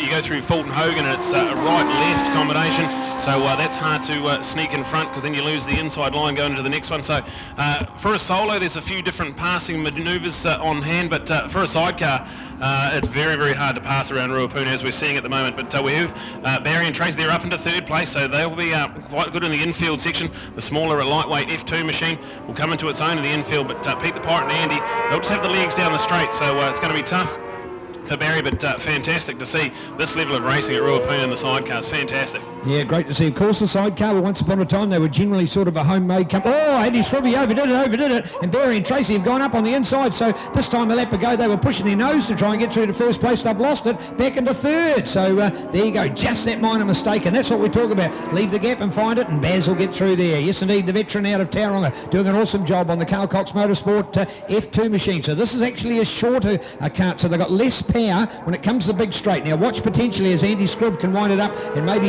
get past him, but then they'll do all the good work on the inside. Here we go. Watch the slip through. There's the F1 machine. There they go. Not their nose in front yet, but they will have by the time they're 3/4 of the way down the straight. And there they are. One F2 bike, the others are all F1 machines, so really Barry's just going to say politely, damn, as the big boys have the power to go past him, but he will do all that hard work in trying to get it back on the infield. So there we go. And as all as that kind of fighting goes on, Brad, you watch the advantage, because Pete the Pirate will love the fact that they're going to, as we politely say, knock each other around, because that'll give him the breathing space to get out in front. Yeah, absolutely. It is a fantastic job there from Pete the Pirate. Got out in front off position 2 on the grid, and now just looking all class. He and Kendall Dunlop out of the hairpin and into Fulton Hogan. Then we go back to Andy and Tina. So I think he might have brake issues. He's been a little bit, the bike's been misbehaving into that double left-hander before the dipper. So maybe just some setup gremlins there for Andy. We'll go Barry and Tracy there, and Dennis, Charlotte, Dan Jingers, they are in 4th place, but not out of this one at all, so they're right there if anything should happen. We've got to update there with Gordy McEwen and Louis Scribner doing the passengering there on the second of the green bikes. That's 5th place. We've got Graham there as well, so that's Graham Harris in 6th place. He's doing a good job. So we've got 9 sidecars in all, and some fantastic racing as we see the 111 leading the 99 into the Signbiz Dipper with the 73 and the 83 3rd and 4th. We see Barry trying to go right round the outside of the dipper. That's not going to happen on a sidecar, but there we go. So all on here, and still 4 laps to go when they cross the line. Well, we talked before about these machines as formerly being a Kiwi chassis, Kiwi built kind of machinery, and then putting a motorcycle engine in them. These days, of course, you can now actually buy world-class racing chassis, and the likes of an LCR is one of the reputed brands, and there are many others. Don't dispute that, because of course sidecar racing has really hit world standards these days, and world championship performers, of which we've had some of those people here, the likes of John Holden, multi-times world champion. He's been here with us in New Zealand racing in the past, so we now have got real class machinery. When I say real class from the point of view of being lightweight, a lot of carbon fibre technology, proper handling, modifiable chassis and adjustments that can be made on these machines, and then of course slotting the either 1000cc or the 600cc engine in it, depending on whether it's an F1 or F2 machines. Over the recent Suzuki International Series, we actually had a separate class for F1 and F2, because there's a lot of reasons. An F2 bike, for example, around the streets of Whanganui for Cemetery Circuit on Boxing Day, that is incredible. They can just handle those rougher conditions. They're a shorter bike, so they're shorter as well as being more manoeuvrable, lighter weight of course, and they've got great power off, but they don't have what we call the legs, so that's why we saw the F2 of Barry getting into the fight there before with a 2nd place, but Scrivey with the big bike was able to reel him in. So a little bit about the technology of these fantastic machines. Sidecar racing at its brilliant best, brought to us by Meg Motorcycle Centre, the home of Dennis Charlotte, the man back there in 4th place. But I tell you what, any of these other guys start to touch, and he's close enough. That margin 1st through 4th is less than 1 second in there, so close and exciting sidecar racing. And Brad, if this goes on, we're sort of losing sight a little bit of the 5, 6 and 7, because that is a fierce battle for the top 4. Yeah, great pace, very consistent pace. The fastest man out there is Andy Scriven and Tina McEwen. They're 1:43.867, so everyone's in the 1:33s and 1:34s, and consistently there too. They were all matching speed last time around, but it's all on here. I think Andy has just got a good little flow on at the moment. He's caught right up to the back of Pete the Pirate, so the position 1 and 2 definitely going to heat up there. We've got Barry and Tracy and Dennis and Dan there. That's 3rd and 4th. That's a good little battle as well, as we see a bigger 1000cc power of Dennis, real Barry in down the straight, but here we go. Scrivy's really good down this through the the flexor pass through Liquimolly and around Icon. This is where Scrivy comes into his own, so hopefully he can reel right up on the back of Pete the Pirate and have a look into the hairpin perhaps, but here it is, sidecar action. We have got 3 laps to go and it's starting to really heat up with Andy Scrivener, the man on the moon, the fastest man on the track at the moment. Well, of course, with the sidecar machine taking a left-hand track like Mike Perra Motorsport Parker's here at the moment, of course that's making the sidecars do their swinging, and that's why, because the corners like that, you've got to keep the balance of the machine without them flipping, and that's why the swinger's got to hang right out the side of it, so stretch their arms and still try and keep their feet locked in their position and put their body weight out over that mudguard, over the third wheel, and keep the bike balance out there. So the slow-mo and the action of a swinger, spectacular to watch here, and going around the Christchurch Casino carousel like they're doing here at the moment. I'll tell you what, these guys are swinging just like the roulette wheel does at the Christchurch Casino. So great to watch. 1, 2, 3, 4. They're catching up and on the tail of our famous Egypt sidecar, famous sidecar in New Zealand back, and believe it or not, in the 80s, still showing you that these post-classic kind of bikes can keep it up, and the boys will hear the roar, and I'm sure they'll be leaving the gap for the others to get through. Watching.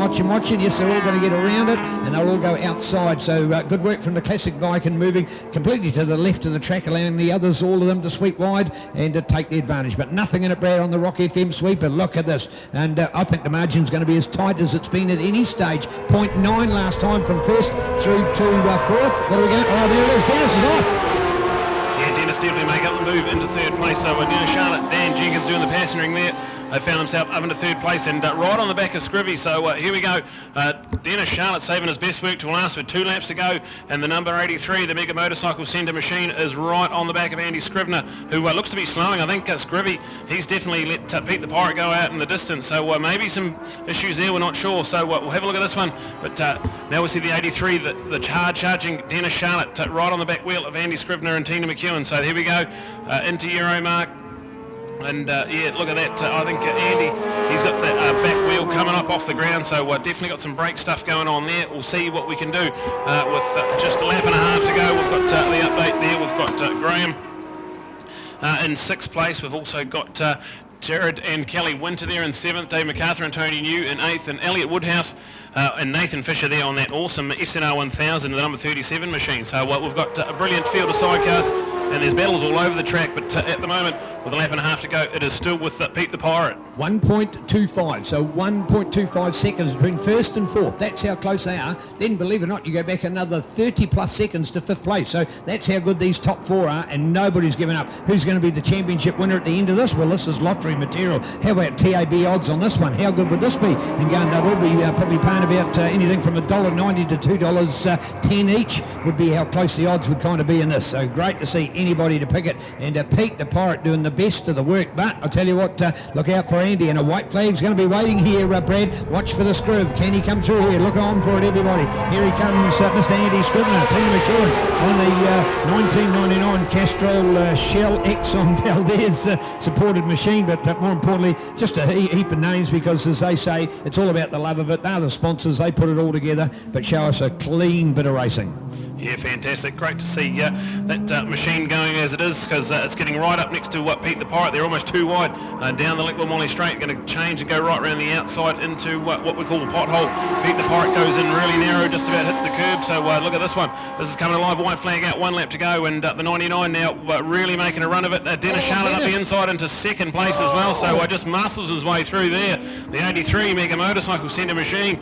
Dan Jenkins on the back of that machine. That's fantastic. Mega Motorcycle Centre sponsoring our sidecar racing and putting the machine into 2nd place with half a lap to go. It's on here. Oh, absolutely, it's on. I tell you what, and oh, hello, look at that, maybe a change even. Scrivy is there. Oh, no, just Barry trying to get. This will be the part of the track that Barry can perform so well at. So all of a sudden, that's what happens. This is the old question again about the worst thing about being in second is, do you go for first because you can be the first loser, or do you risk it when you go for first and end up back in 4th place? And that's the sort of problem. And here we are, look at Dennis round the outside for the local hero, the president of motorcycle in Canterbury. Canterbury will be going off for this. He's gone around the outside. He has made two moves in this last lap, and he's gone to number 1. Incredible from Dennis Charlotte, the multi-talented all-round hero. And this man knows motorcycling like nobody else in New Zealand, still currently racing, multi-times champion, you name it, Superbikes to 125 to 250 to Super Stocks to Pro Twin, and this guy's doing it in sidecars to potentially win this first race. A bit of slipstream could play the part here. Look, he does the right thing, moves right over, says, you're not going to get the advantage from me. Dennis Charlotte's going for it. Oh, only pass. Look at that from Dan Jenkins. He's going 100 plus mile an hour when they head past the line here. He puts his arm up in delight, and I'll tell you what, super close in there. The margin was .102, nothing on that one. For Pete the Pirate charging back at him from Andy Scriven, and go back to Barry Smith there with Tracy Bryan. That's the finale, and the margin in the end was 1.67. So absolutely nothing on that from first back to fourth place. What a race from Dennis Charlotte, Brad. How was that? Oh, that's absolutely brilliant. So I think Pete the Pirate coming a bit hot into the Southern Salvage section, opened the door, and you don't need to give Dennis Charlotte a second invitation. He was straight in there, so fantastic from the 83, the local man, and brilliant to see. He's only been sidecar racing for about 12 months now, and winning these races. These guys get a fantastic 12-lap Grand Prix tomorrow as well, so this is going to be all on. Fantastic, 9 sidecars out there, and a brilliant race that was. Dennis Charlotte and Dan Jenkins credited with the win. They were in third with the white flag come out and managed to get up into first place. Pete the Pirate and Kendall Dunlop led every lap except at the last half when it counted. They find themselves in second place. Andy Scriver and Tina McEwen, they know they've got the speed as well. A good third place for them. Barry Smith and Tracy Bryan, they're on the smaller machine, so they're back in fourth place. Gordy McEwen and Louis Scrivener there in fifth place. Jared and Kelly Winter, fantastic to see them in sixth place. We've got Graham Harris and Colin Grace there. They are on a Honda-powered 1000cc machine. That's a good seventh place for them. Dave MacArthur and Tony New, a good job from them on the Noble Sheds Anderson R1. That's eighth place. And then Elliot Woodhouse and Nathan Fisher on the Egypt Jared and Kelly Winter machine, the FZR 1000. So absolutely brilliant. And we're already down into Parc Ferme, so we'll cross now to Neil, who will have our podium and jubilant scenes for the Mega Motorcycle Centre team, Dan Jenkins and Dennis Charlotte, our sidecar race 1 winner.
Well, there's a lot of hugs and kisses going on for the sidecars, and so there should be, but only Dennis to make it personal. Congrats there, Dennis. What a race. Well controlled, beautifully done. Congratulations.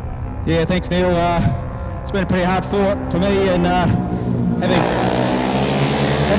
flipped this thing over 3 times, trying as hard as I'm trying, I'm real glad to get some results finally, and thanks to Dan and his dad. They've been working hard out on it, and I haven't had any time at all. So, and thanks to the other guys as well. I mean, it was an awesome race. Just needed one to make a little mistake, and it could have been any one of the 3 of us. Yeah, well done. Come on, guys, don't hold back, please. You're waiting here.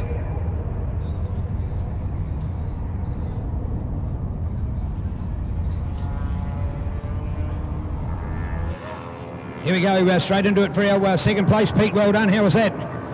Disappointing. I thought I had it all in control. Last lap I lost all the gears going into the bottom corner, and then I had no brakes, and unfortunately the guys jumped on me, and good on them. You know, they were riding hard.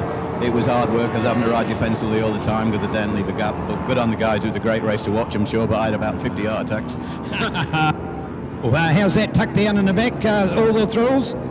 Yeah, it was a frustrating race because I could feel the issues we were having, but we did the best we could considering, and I just want to give a massive shout out to my husband who's been down here for the weekend looking after our little one. He's given away his national season so that I can race, and it's awesome to make the most of that. So thank Well done, thank you, Kendall. Quickly into this one, Scrivy, mate, man, you were trying. You would never say you weren't trying for that one. Oh, man, you never give up, that's for sure. We couldn't really throw anything else at him. He was faster than us down the straight by quite a bit, but we're making it up under brakes and stuff like that. But we're going to have to do something about these mirrors on the side of sidecars, because when they look in the mirror and they see you coming down the left-hand side, and they veer left, and they see you on the right-hand side and they veer right, that gives you nowhere to go. And there was a lot of times I took evasive action out there to avoid hitting, and so we're going to have to put a ban on mirrors, I think. You need to go. Tina, hard work out there? Oh, very hard work. My everything hurts. Indeed. All right, here we are. Our next race coming up. Let's get on with it. Great meeting. Well done, Herod. Your sidecar victors. Fantastic stuff there from our sidecar podium. We go to our lightweight development. This is called Supersport lightweight, so it's a sport class on our program, and fantastic entries in this class. This one here is coming up. This is going to be a 5-lap race. So there we go. Daniel Jenkins on pole. He's just come off the back of a sidecar and now finds himself on pole position for this one. We've got Matt Hugenbotham. His two brothers were in the Superbike race earlier as well. He's in second place. As we see the lights come out, we've got one just about lost it there, the number 36 machine. So a massive wheelie off the line. So that was Tom Clark there. Unfortunately, he got really happy with the throttle when he dropped the clutch. He's got back on board, but dropped a handful of positions. So we go racing with this Supersport lightweight. We have to get used to saying the new name. It's had a few different names over the years. This class is a vast range of different bikes in here. We've got 2-strokes and 4-strokes. We've got the RG 150 from back in the street stock racing days, and we've got Dan Jenkins. He's on an RS 125 frame. Well, I think it's got a 2-stroke 100cc engine in it. So there's racing there. We've got Matt Hugenbotham. He's got an RS 125 frame, but he's got the 4-stroke 150, the NSR 150 engine inside that machine. So these guys here, a couple of local lads doing a fantastic job at the moment, but Supersport lightweight, we'll have to get used to saying that name, and thanks to Muzzers Bikes for ringing us this action here. So here we go with Supersport lightweight. They've got a 5-lapper, so this is going to be action packed, and already we've got some great entries in this one. We've got also got the 4-stroke Ninja 250s out there. The Hyasungs are in there as well. We've got the 150F XRs as well. That's a 4-stroke Suzuki machine. So there's also a KTM Duke 200 out there. That's a 4-stroke machine as well. So definitely a number of different bikes in this one. And we go racing with Dan Jenkins at the moment. Dominant performance to put that bike on pole. He was faster than Matt by 1.4 seconds when they went racing. So we go racing nearly 1 lap down, so 4 laps to go when they cross the line, and it's fantastic to see 20 entries in this Supersport lightweight class brought to us by Muzzers Bikes. And it is with the number 16 Dan Jenkins at the moment, the number 10 of Matthew Hugenbotham, and then look to 69 of Shannon Guthrie. That's 3rd place for him. Jack Cottons in 4th here, Brent Cotton. So there we go, 2 Cottons out there, 4th and 5th. Dan Clark ahead of Ollie Cotton there, so that's 7th for Oliver. 8th place Jaden Scott. We've got Payman in there as well. We've got Yvonne Evans in 10th place, fantastic from them. Phil Denovan, he's there in 11th. Mike Stein and Greg McKeeman, 13th place. Graham Boyd's up there 14th. Tom Clark, there was our man who got the massive big wheelie. He's managed to recover that, and he's sitting in 15th place at the moment. So there we go with Supersport lightweight and Muzzers Bikes with the new Mechanica, the Ducati Passion. So that is a new division of Muzzers Bikes down in Gaston Street in Christchurch. So fantastic to have Muzzers Bikes. They've been a long time supporter of Motorcycling Canterbury events, and a big factor here in our Supersport lightweight 5-lap race. As we go round. Some great battles all around the track here at the moment. We've got a couple of Ninja 250s battling it out there, so their 250 production bikes are eligible for this race as well. They're coming up next one as well, so at 250 production racing, as well as this Supersport lightweight. Some great support racing on our program here at round 1 of NZSBK. And Dan Jenkins, he just hopped off the back of a sidecar, and he's already got a 30-odd bike length advantage into the Signbiz Dipper, so a fantastic performance from this man. He's had podiums on 125 GP racing before. What a class act he is, finding himself at the sharp end of race 1 of the Supersport lightweight. And Brad, it's probably fair to say from Dan's point of view, completely different energy that he needs to be expelling. He's just done the work of a swinger, and that is just amazing, that the energy that he's had to expel for that, to then come onto a motorcycle and do it, which is quite different. It's not as if it's a repeat performance of doing the same thing. It's sort of like going to the Olympic Games and being a weightlifter and being a thrower as well. Two different sports that you might do, and here he is doing them. And let alone that fact, he's doing them back to back. So as you rightfully point out, he's literally got off the back of one, somebody's got his bike ready, he moves off that and moves over the next. That's why we only saw Dennis on the podium, because the swinger Dan was getting ready and getting out on the bike now. How's that? Yeah, he'll be feeling this one all right. It'll be early nights all round. He's got two back-to-back tomorrow as well. He's got to do a massive 12-lap sidecar Grand Prix and then back up with the Supersport lightweight tomorrow afternoon. So he will be conditioned to the max after this weekend for sure. Absolutely fantastic to have Dan Jenkins and Matt Hugenbosen still in second place. That's a fantastic job. He's 3.7 seconds back, but a massive 6 seconds further ahead than third place, which is Jack Cotton on the number 124 machine. So that is one of the Kawasaki Ninja 250s, so the first of the production-based bikes. The guys in front of him are on somewhat Kiwi Ingenuity machines that Dan's. He's got an RS125 frame, but a two-stroke engine in there.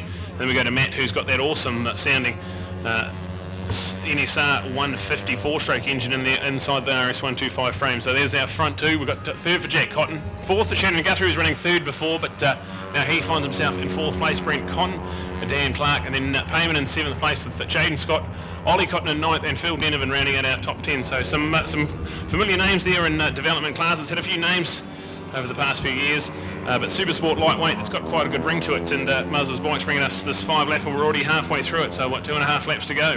Well, and sometimes also called Moto 4, Brad, as we've given it that name as well, because we know there 1, 2 and 3 is effectively as the tiers down of Superbike 600s and 300s, and here we are now with a sort of step down again, so we're going effectively into the sort of the 150 world, but these are different 150s. These will be better times than the other 150s have done, simply because these are more high-performance based machines rather than a production-based bike, which others are. So when you've got machines that have been effectively gone to engine modifiers and done an amazing amount of work to make them perform better than the manufacturer originally had, and you've got Matt Hugenbosen, if you like, with a Bitzer bike. So you've got a Honda RS, so they're the Grand Prix 125 frame. So they're bikes now that are 30 to 40 years old, Brad, but you take that 125 Grand Prix engine out of them, which are harder to get parts for these days and keep them on the racetrack, you put a 150 in. So effectively it's a street-based bike, but then you give it some high-performance work to the engine and make it go. So Moto 4 might have also been a nickname that we could have done for this. But yeah, Supersport lightweight, I like it. It's fitting into the show everybody. It's a different class, and it's very popular here in Canterbury. For example, a class that we probably won't have in the North Island, as we have our other classes of importance for championship racing. But neat to know that it's so popular down here, and of course I'm sure all of these guys will be turning up to the Have a Go Day here coming up in February and April, Brad, and sending their bikes around this fantastic Mike Pero Motorsport Park.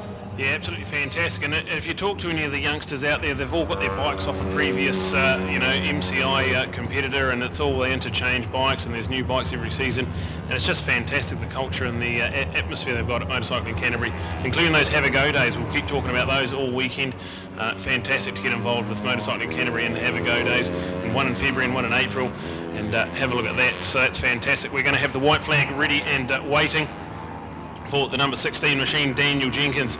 He's screaming down the front straight at the moment. So one flag, 1 lap to go for Dan Jenkins. Matt Hugenbosen sitting there in second place. He's in a lonely second, but doing a fantastic job. And then that battle for third, definitely not done for Jack Cotton and Shannon Guthrie. Two youngsters out there doing a great job. Third place is well and truly on the line at the moment. So the battle for the podium is less than a second in that one. It is with the number 69 now ahead of the 124. So Shannon's gone up into third. There's only 0.7 of a second in it. So keep an eye on that one. as we've got a 151.115 from Daniel Jenkins. He is the fastest man on track. And we go racing with that battle for the podium that we can see with Shannon and also with Jack out there as well. So a couple of youngsters from Canterbury doing a great job. Third place, Dan Clark and Brent Cotton are 5th and 6th. Jaden Scott, Payman Shady in 8th place. And then Phil Denovan up into 9th with Tom Clark.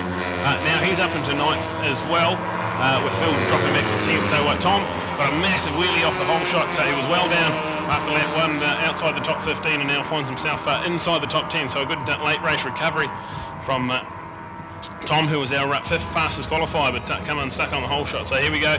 We are on the last lap and a fantastic display from Dan Jenkins so far. Yeah, loving all of this, and part of what we want to promote with our sport, and that's why Motorcycling Canterbury, arguably the biggest road race focused club in the country, with all of the work they're doing and growing these kind of classes, and just really, of course, it's been making the breeding ground for our young champions to come through. So a lot of good heritage that comes out of this group, and our Moto 4 class is just another example of it. So loving the work that's going on here with these guys. So neat to see. And of course, still to come is our 250 production. Now, if we wind the clock back to the 80s, 250 production was a fantastic class, and on again, off again over the years, but to see a field of close to around 20 here for this weekend is just great. And these are bikes that haven't been made for a few years. Checkered flag out there, and as we look out for it, Dan Jenkins, that wasn't going to be the record lap, that one, because he was looking back behind him to see where the field was. So, and there we are with a good run from Matthew Hugenbosom. So yeah, get used to that name. His older brother Alistair, well, he's already had a win today. James, the other brother, is also in Superbikes, and there's Matthew. So the Hoogie family, as they get shortened to be called, are just sensational in the sport here in Canterbury. So well done. And there's Matthew taking his opportunity. So 2 Hugenbosom brothers have been on the podium today. So Alistair taking a win, and Matt now for a 2nd place in our Muzzers bike supported Supersport lightweight in this class, and still some other good riding there, Brad. Yeah, Shannon Guthrie managed to finish just 0.6 of a second ahead of Jack Cotton, so that's your podium. Dan Jenkins, Matt Hoogie, Shannon Guthrie. What a great podium that is. Jack Cotton finishes in 4th, Dan Clark in 5th. Brent Cotton for 6th place. We've got Payman Shahidi there in 7th. Jaden Scott in 8th. Tom Clark gets up for 9th. He'll be looking to get a better start next time. Phil Denovan, Yvonne Williams in 11th. Mike Stein, that's 12th place. Greg McKeevan, that's 13th. Mark Woodward and Graham Boyd running at your top 15. So that's a fantastic raft of entries. Over 20 entries in the Supersport lightweight, and there we go. We're going to cross down to Neil, who will do our podium presentations, and coming up next we've got the final race of the day, the Super 250 production support class. They get a 5-lapper as well, so we just had a 5-lapper from our Supersport lightweight, and quite a few of these guys are double classing as well, because the 250 4-stroke Ninja or the Hyosung both eligible for Supersport lightweight as well, so a couple of people are doing double duty, so we'll find out more about that. But they're lining up ready to go for their 5-lapper. The 250 production coming up next, but now we're going to cross down to Neil, who will have our podium.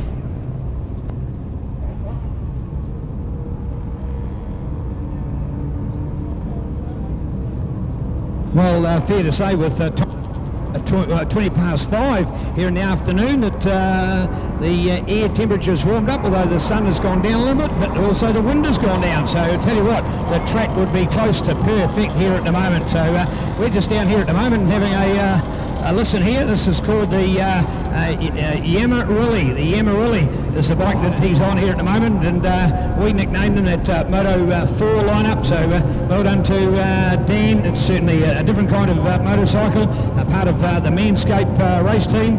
So neat to see this kind of motorcycle as part of our race day. And of course that very busy Dan that we had up there before. So are all pretty special. We've got some of these guys, of course, are doing a 250 double, so may not be able to make it here to the podium, but we'll certainly be able to get the rest of them on board here at this stage. So take an opportunity to check them out. Muzzers Bikes, the Bumper Shop and Mechanics are all part of this lineup from Muzzers. Yes, indeed, Mechanica.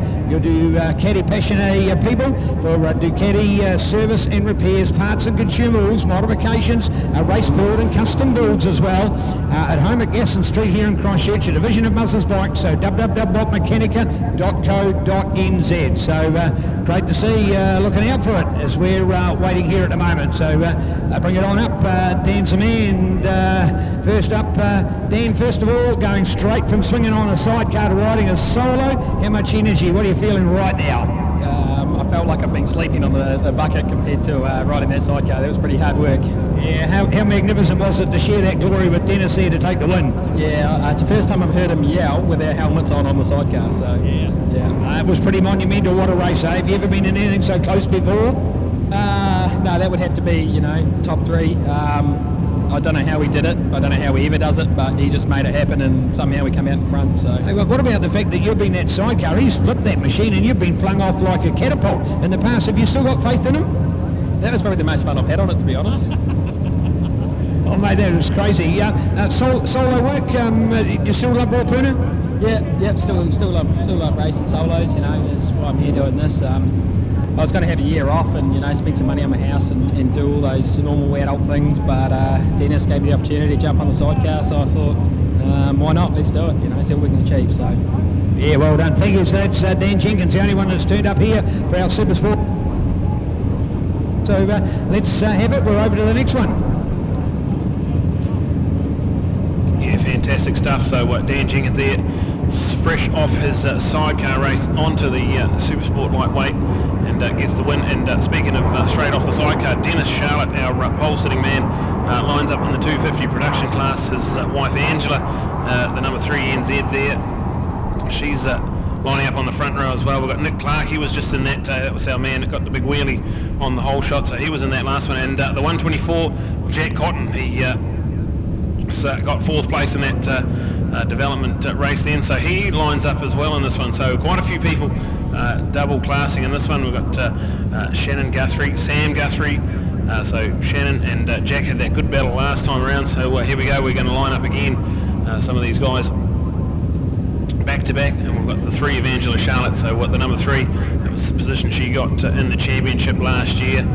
Fantastic to see her out. And 250 production racing, 19 250s out there doing it. So they get a 5-lapper here, and the pit lane is open and we're underway. So predominantly Kawasaki Ninja machines, but there is also a couple of higher-sung 250s in the mix as well.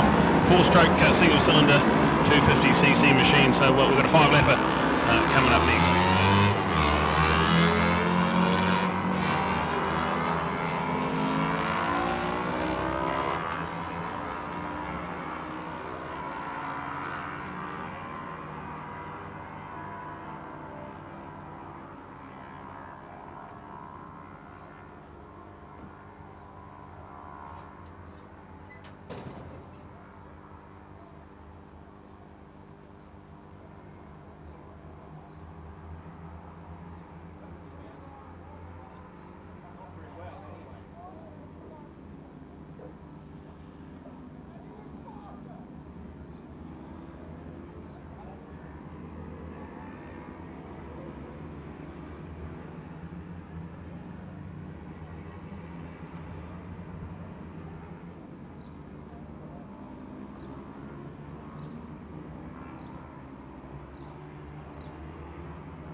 Well, the reason we can break lap records, the reason we can get better in breaking lap records has happened here today. Andrew Stroud, 9 times New Zealand Superbike champion, his record of 10 years has been broken here today. We have a new Superbike lap record holder today, so well done to Demon Damo Rees.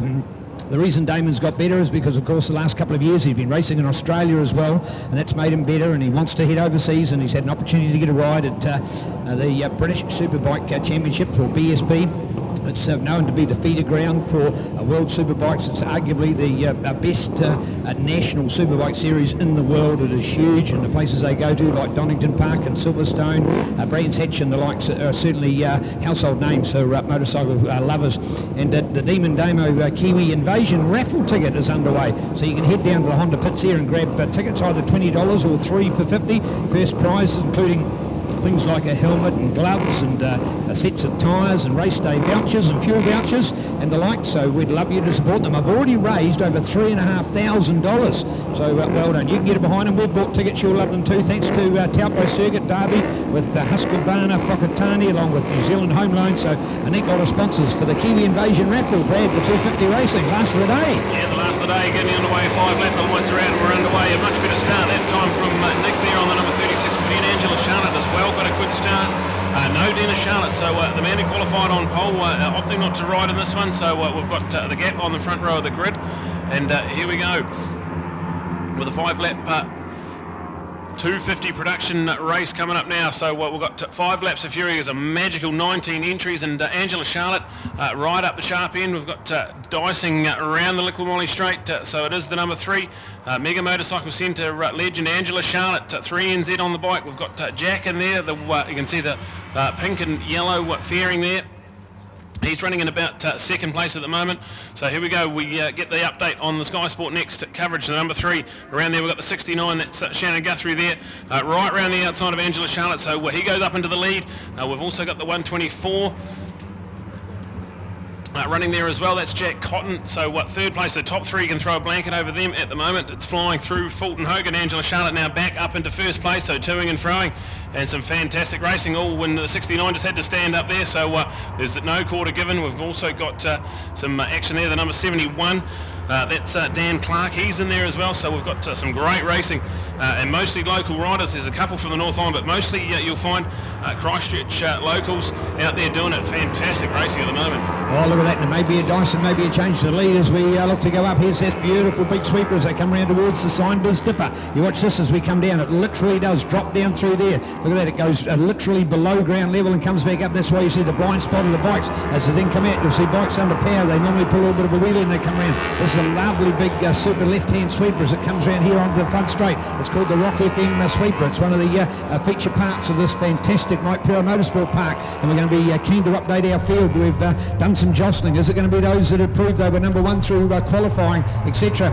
They've got the advantage. Don't want that slipstream. You've got to make sure you move out. We can see Angela there in second, but it is Shannon Guthrie. So Shannon, that's why we didn't have him on the podium for the last class. So the Moto 4 guy, or as it is called, Supersport lightweight, is now on a 250 production bike as well, and he's come straight on there. Now potentially it could be the same bike. They could be eligible. They can go into those 2 classes. So he might have even been doing it on the same bike. How's that for Angela? Of course, super mum to Hunter and Emma. More importantly, a great support and lovely wife and long-time partner for Dennis, and there you've got her in a very good second place. She ended up number 3 in Z last year, by the way, and got an opportunity to be dicing out there. So no Leon in the class this year. He was the dominant factor last year, and here we are now with some new names to get up in there. So Shannon Guthrie, Angela Charlotte and Jack Cotton, all local heroes, and Dennis Charlotte showing in 4th place there. When we in fact had missed him from the start. Any idea why there, Brad? No, I don't know what's happened there. We definitely didn't line up on pole position, so I didn't catch the update, but already he's found himself in the lead of this one. You can see him on the blue bike there. So there we go, the update. Dennis Charlotte has found himself at the sharp end of the field. We didn't catch where he started from, but there it is, the 39 of Dennis Charlotte running in the lead at the moment. Maybe started in pit lane. Maybe he was too late. I think he would have. I think he would have missed that warm-up because we did the interview. Oh. Yeah, pass. Right, whatever the case, he may have started here in pit lane, which has been because he was too late to get the start. So he's effectively started last, Brad. So if that is him there, then look out, Dennis Charlotte's coming. Absolutely flying at the moment. So there we go. Someone's on the grass there. I think that's Shannon Guthrie using every inch of. We've seen a few people run wide out of the differ. So that's edge of your seat sort of stuff. But he's managed to keep it upright. Lost the position. So I think that'll be Jack going around the outside. So Shannon Jack, they had a great battle in the Supersport lightweight class, just one race to go, and now here we go, flying again. So here we go, Dennis Charlotte ahead of Jack. Here we go to Angela Charlotte and Shannon Guthrie in there, so fantastic stuff. We've also got the likes of Josh in there and Sam Guthrie, so brilliant stuff. And fantastic to see. We're already at nearly half race distance, so 3 laps to go in this one here, and anyone's race at the moment out the front. Wow, Dennis Charlotte, how's that last to first? That is literally an example of last to first, so well done. He's done that in a period of 2 laps, so a great effort from Dennis. As we've talked about before, 125 in the days of the GP class, 250 in the days of the GP class. In fact, I go back to when he was living in the North Island. He used to race with Brian Bernard, who we had a quick interview with us, the mentor and the man behind Richie Dibben, our 600 class winner today. And Brian in those days was on a Suzuki TL and Pro Twin racing in the big 1000cc bike, going around the original Taupo circuit, not the same Taupo track we have today. It's been extended by about 4 or 5 times now, but we go back and Dennis was on a 250 Yamaha, effectively a Grand Prix bike, similar to what you'd see effectively from the equivalent of Moto 2 today, and man, oh man, he could ride that thing, and he was deservedly the champion. Moved up into 600 racing, became the champion, moved up to Superbikes, became the champion, defended his championship, and not a lot of too many guys in this day and age have defended the champion, and particularly those of the last 5 or 6 years when we've seemed to have been able to get a new champion almost every year, from the days of Andrew Stroud winning, and if I count to 9 times I'll get there. Had a couple of hiccups along the way with Robbie Bugden, our Australian hero, who squeezed in there as well. So neat to put all the stories together that are making this racing what it is today. But what I'm talking about and have done for half a lap is this man, Sir Dennis Charlotte. I'm sure we'll call him a Sir one day. He'll get a knighthood for services to motorcycle in probably another 40 odd years. So bring it on with Dennis Charlotte. Yeah, absolutely fantastic. His wife Angela, she is leading out at the moment, so that's the number 3. You've got Dennis there tucked in behind in second place. We've got Jack and Shannon still 3rd and 4th position, so there we go. We've got updates all around. It's fantastic to see. We've actually got Josh Sokolov up there, has moved into 4th place, so there's some great racing going on, and we've only got 2 laps to go. Angela Charlotte with a 1:53.6, fastest on the track, so fantastic. And do you reckon Dennis is just playing blocker there in second place maybe? Oh, well, in fact, I was about to ask that to Dean. Dean Watson's joined us again. Dean, you've come up for the best seat in the house. What's Dennis doing? Yeah, it looks like he knows he's got the pace advantage, so he's just having a wee play with these guys and showing them, hey, I can do this, same bike, same tyres, you guys can go just as fast. So he's just showing them a few lines and having a wee fun with them, because there's no point in him being out in front by a few seconds and him being alone and being bored. He's mixing it up and having fun, and I wouldn't be surprised whether he'll take the checkered flag at the end, take the win, or he might just hold back and let these other guys have it. Depends on whether he wants tea tonight, isn't it? If he beats Angela, he'll have to cook, won't he? Yeah, it could be. Yeah, there may not be any words at the dinner table. It could be quite a fierce one. So it depends who comes out on top as what words will be spoken over the dinner table there. Yeah, thank you, Dean Watson. Expert comments. He knows Dennis Charlotte as much as anybody, having raced with him for the last 10 years. So here we go. 250 production. Let's wind the clock back to those days of the 80s, to the days of World Superbikes. These were a preview class. In fact, even go back prior to that, into the late 70s, we were watching these bikes. They were the forerunner on the Saturday to the famous Castrol 6 Hour, held at Mansfield for multiple years, and on the Friday. The Wally Dumpers, our current commissioner, the Grant Ramage of this world, the Johnny Hepburns, the Tony Reeses, the Simon Crafers now, our superb MotoGP commentator, and hi Simon, hope you're having an opportunity to get this coverage out there, and pity we won't be seeing you back at MotoFest this year, but what an honour to see you in 2019, and wishing you all the best for a great year. But hey, they're the stories of the riders that we had. This word's 250 production was just sensational, and it's been the forerunner for our sport for a long time. It's really the manufacturers that dictated, and they've made different bikes that are now not quite the same as they were back in those days. They were twin cylinder, 2-stroke power beasts, and they actually went a lot quicker than us. They were supposedly a street legal bike, but they were more like a slightly detuned Moto 2 machine. So great to see. 250 production, all the world of 4-strokes out there now, different manufacturers, mostly Kawasaki with this bike, and more importantly, when you've got a whole fist of them that are very much the same, you can watch brilliant racing like this, Brad. Yeah, I noticed Mr. Kawasaki's brought out a new 250 4-stroke machine to come out in the next couple of years. He announced that at a motorcycle show just recently. So 250 production racing may not be dead as we know it. So hopefully these bikes are no longer manufactured in mass numbers. So this is the last of them out there on the racetrack at the moment. But it is still Dennis Charlotte. He's showing them a clean set of heels. He's got a decent advantage as he heads through Fulton Hogan. Angela Charlotte still in second place. And then Josh, we've got him in third place with Jack and Shannon still having a great battle there. Third and fourth place at the moment. Right, back with Dean Watson for expert comments. Dean, if you were out there in this race, you're in the position that Dennis or Angela is at the moment. What do you got to be doing in the race? Just not making any mistakes. For Dennis, he's got that lead. He looks like he's signing up and going to have a bit more fun. But Ange has just really got to ride slightly defensively, but not too defensively. So you lose a lot of the drive out of the corner and they'll easily slipstream. So she's just got to keep riding hard as she can and just not make any mistakes, which is, of course, difficult when you're on the limit. But she knows this track just as well as most of these guys out here, being local and riding for that bike for many, many years. So still improving on it, which is good. She's looking like she's going to take second. So I think we want to make a fair comparison. I'd like to compare her times to last year because as a mature lady, she's still improving, isn't she? Yes, she's got these earlier on. Dennis is who get the wins. He'd obviously want a dinner tonight. So. Yeah, loving it. The whole team up here is having a laugh on that one. That was Hedge and his bets, Brad. What was it? It's 0.033 of a second, so he was just about cooked his goose there, but no, he managed to pull off the great Houdini and Angela Charlotte credited with the 250 production win ahead of Dennis, and then we go to Josh Sokolov there. That's third place. Jack Cotton and Shannon Guthrie in the top 5. Sam Guthrie, Nick Clark, Dan Clark, and Simon Lawrence. We've got Alex McElwan there, and Payman Shahidi there, 11th place, and Brent Cotton 12th. Fantastic 250 production racing, so fantastic. That's going to be quite a colourful podium down there, I think. Neil, will throw that one to you, but brilliant stuff. So the Mega Motorcycle Centre 1-2 with the Team Charlotte husband and wife team 1 and 2, and then Josh Sokolov Pearson there in third place. What a great podium, and that's a wrap of our racing today, so fantastic stuff and great work from the marshals. Always do a fantastic job here at Motorcycling Canterbury, so brilliant from them.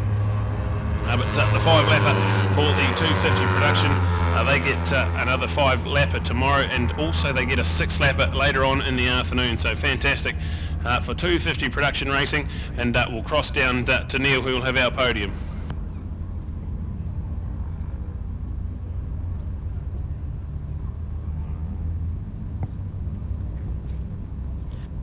So, well, in fact, that of course, with our Superbike race being first up on the program, a number of the Superbike teams have already here today, and they'll be just preparing themselves and getting ready. Here's little Emma. She's got to be super proud. Mum and Dad have just come first and second in the race, but she's out here on her a little stick board and having some great fun here, and that's what it's all about for the kids, because it's a family sport after all. And as Kendall said before, and her accolade to husband Matt, who sacrificed his own racing, because now with a young child, they both can't be racing on the same day. Some of the racing potentially can be back to back, so unless you've got others here to be almost that word caregivers, it would make it super hard to do as well. So man oh man, I just love the family influence that's going on, and of course many of these people have been literally kids and teenagers in our sport, now to see them as adults and senior riders is pretty special as we line up, so looking forward to this one. So let's have them up here for our podium. That, by the way, from a spectating point of view, is our last race. Going to be doing two things. We're going to do a 250 podium, and we're then going to be doing a wrap for our day as well. So stay with us for more to come. We are not over for Sky Sport next, as we look forward to some quality coverage coming up here. So look at this, well done. Big smile on the face for Dennis, for wife Ange here, and of course this is going to be a special photo. Who wants to get the photo? They'll be showing a 1 and a 2 there, and well, is it a 2 and a 1? Whichever way it goes together. They're a fantastic team. Remembering, of course, president as well of Motorcycling Canterbury, so it's not as if the guy is just a racer, and the fact that he runs a successful motorcycle business, so neat to see. And here's Emma, she can get up and share the podium as well, so nice to see. That's the shot, so well done, and lovely to see the smiles here. We've got to go to first, don't we? We've got to go that way. You proud of Mummy, Emma? Yes, oh, lovely words. How did that feel? Oh, it was pretty cool, to be in the lead for a majority of the race is pretty cool, but, the husband has to let me win, right? Oh, he certainly did. Were they the pre-race instructions? No, there were no instructions. Well, we were talking about it as well, that we thought that he just wanted to make sure that you were still cooking tea tonight. Is that the story? If he'd have beaten you, it would have been him to cook? He doesn't really know how to cook, so I do anyway. Oh, right. Okay. Yeah. Hey, neat to see. We'd like to compare your times to last year, Angela, because you just still look to be improving. Is that the way it feels for you? I've been faster, but not by much, just a little bit. And under the conditions, it's probably pretty good for this time of day. Hey, what about the fact of 250 production racing? Isn't it part of our history? It's an awesome class, isn't it? Yeah, well, it is, and it would be really cool if I could continue to do this through the whole nationals. But this is the only round that we supported at. Motorcycle Canterbury supports the 250s, and MNZ, they sadly just got rid of our class. So it's been really good racing here over our club in Winter Series, and this is where it's at for some people, isn't it? Yeah. Well done. Beautifully said. Well done. Yeah. Are you proud of them, Hunter? Yeah. Yeah. All right. Are you going to get out there shortly? Maybe. All right, cool. Look at this. Here's the kids are lining up, and Super Dad. Dennis, we were just saying we thought it was tea or not, but we didn't realise you didn't cook anyway, so you could have won. Yeah, I could have, but Ange is riding really awesome. She has improved, hasn't she? Let's be honest about that. She's underestimating it, isn't it? Oh, definitely. The lap times that we're doing out there are pretty good, so... if I can give back to the sport by being in front of these guys and showing the way I go around, then all well for it. I wanted to be in here to represent our club and represent the 250 production, as I think it's a real bad decision to drop it from the New Zealand Nationals. It's a bloody essential part of our youth and essential part of our road racing. There we go. Certainly you've expressed the point, and well done to that as well. Here. Can't take too much away. Josh, and here we go for our third place. Enjoyed being part of that battle? Yeah, it was an awesome race. Yeah. Did you learn anything from the old fella? Oh, a little bit. A little bit, yeah, indeed. Don't mind being beaten by a lady? Nah, she's good. She's good, exactly. She is good too. Hey, did you just do back-to-back, Sam? No. You were just doing 250? Yeah. How long have you been a 250 rider? I did it a few years ago. And then I've just gotten back into it this year. Yeah. Still a cool class? Yeah, no, it's awesome that we could have the 250s out this round, and yeah, it's a lot of fun. It is a lot of fun, yeah, indeed. Hey folks, isn't that not the best podium you've ever seen? Look at that, take a photo shot of that. That is our sport. There's the family, there's the love, there is what's going on, so we love it. Hunter, Emma, to Dennis, and to our champion today. Come on everybody, for Angela. She has done it. Angela Charlotte, yes! The winner of our 250 potty class today. So what a fantastic way to wrap our day. Cheers folks, we'll be back for a little bit of a conclusion of our event, but that's the end of racing. Thank you.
Okay, I couldn't say hi.